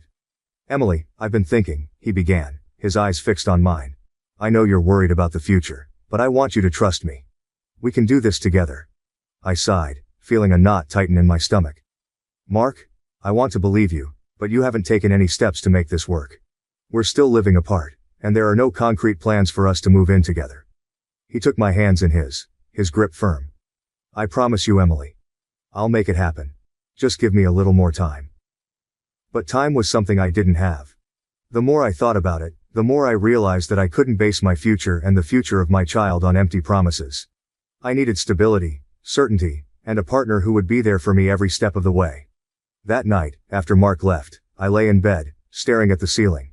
The weight of my decision pressed down on me, and I knew that I had to do what was best for me and my future. I couldn't rely on Mark to change. His words were comforting, but his actions told a different story. I had to face the reality that I might be alone in this journey. The decision to have an abortion was not one I made lightly. It was the culmination of countless sleepless nights, tears, and an overwhelming sense of fear and uncertainty. As the weeks of my first trimester passed, I found myself grappling with an inner turmoil that grew more intense with each passing day. I began by weighing the pros and cons of my situation. On one hand, there was the undeniable joy and excitement that Mark felt about the pregnancy. His enthusiasm was contagious, and for brief moments, I allowed myself to imagine a future where we were a happy family. But those moments were fleeting, overshadowed by a growing list of concerns that haunted my thoughts. One of my biggest fears was the prospect of single motherhood. Despite Mark's promises, his actions showed a lack of commitment. He spoke passionately about our future, Yet he failed to take any concrete steps toward making those promises a reality. We were still living separately, and every attempt to discuss moving in together was met with vague reassurances. I couldn't ignore the nagging feeling that if I went through with the pregnancy, I might end up raising this child on my own. Financial stability was another major concern. While I had a steady job, the cost of raising a child was daunting. Without a clear plan from Mark and no guarantee of his financial or emotional support, I felt the weight of potential financial strain pressing down on me. I knew that bringing a child into the world under such uncertain circumstances was not a decision to be taken lightly. As I contemplated my options, I also considered my own mental and emotional well-being. The physical changes of pregnancy were already taking a toll on me, and I was struggling to cope with the added stress. The thought of navigating the challenges of pregnancy and motherhood alone filled me with dread. I had always prided myself on being strong and independent, but this situation was pushing me to my limits. Despite these fears, Mark's excitement about the baby added immense pressure. He frequently talked about how wonderful it would be to have a child together, and he seemed oblivious to my growing anxiety. Whenever I tried to express my concerns, he would dismiss them with optimistic reassurances. "We'll figure it out, Emily. Everything will be fine," he would say, his eyes shining with hope. But his optimism felt more like a burden than a comfort. I began to feel suffocated by the weight of his expectations and my own fears. I knew that if I told him about my doubts, he would try to convince me to keep the baby. The thought of facing his disappointment and potential anger was unbearable. I had already seen a glimpse of his reaction when he showed up unannounced at my apartment to talk about the pregnancy. His desperation to keep the baby was clear, and I feared that any discussion about abortion would only intensify his efforts to persuade me otherwise. As my second trimester approached, I knew I had to make a decision. The clock was ticking, and I couldn't afford to delay any longer. After many sleepless nights and tearful conversations with myself, I decided that an abortion was the best choice for me. It was a heart-wrenching decision, but I knew that I needed to prioritize my own well-being and future. With my decision made, I began the secret preparations for the abortion. I researched clinics and found one that was reputable and had a supportive staff. I scheduled an appointment, feeling a mix of relief and dread. The days leading up to the procedure were filled with a whirlwind of emotions. I felt guilty for not telling Mark, but I knew that I couldn't handle the added pressure of his reaction. This was something I needed to do on my own terms. On the day of the abortion, I woke up feeling a sense of heavy finality. I knew that this decision would change my life forever, but I also felt a strange sense of empowerment. I was taking control of my future, making a choice that I believed was best for me. I arrived at the clinic early, my heart pounding in my chest. The waiting room was quiet, filled with other women who were likely experiencing similar emotions. The staff at the clinic were kind and understanding, which helped ease some of my anxiety. They explained the procedure to me, answered my questions, and offered words of support. Despite their reassurances, I couldn't shake the feeling of fear and sadness that lingered in the back of my mind. As I was prepped for the procedure, I closed my eyes and tried to calm my racing thoughts. The physical aspects of the abortion were uncomfortable, but it was the emotional toll that was the hardest to bear. I felt a mix of relief and sorrow as the procedure was completed. I knew I had made the right choice for myself, but it didn't make the experience any less painful. After the procedure, I was taken to a recovery room where I sat quietly, letting the reality of what had just happened sink in. I felt an overwhelming sense of emptiness, but also a glimmer of hope. I had taken control of my life and made a decision that I believed was best for my future. The staff checked on me periodically, offering words of comfort and support. When I was finally able to leave the clinic, I stepped outside into the fresh air, feeling a mix of exhaustion and relief. The sun was shining, and for the first time in weeks, I felt a sense of calm wash over me. I knew that the road ahead would be challenging, but I also felt stronger, more resilient. Telling Mark about the abortion was one of the hardest things I had to do.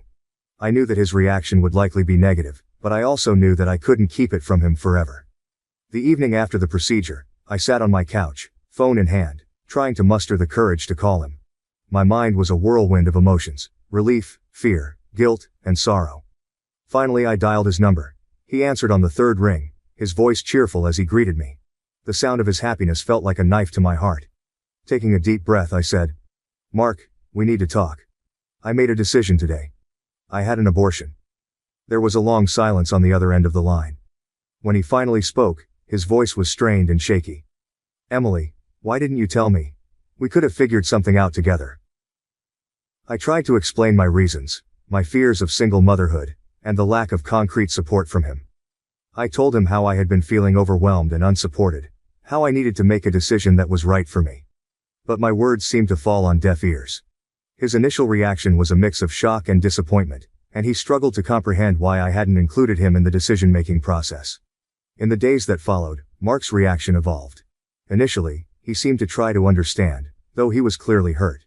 He promised to be there for me and to support me through the emotional aftermath.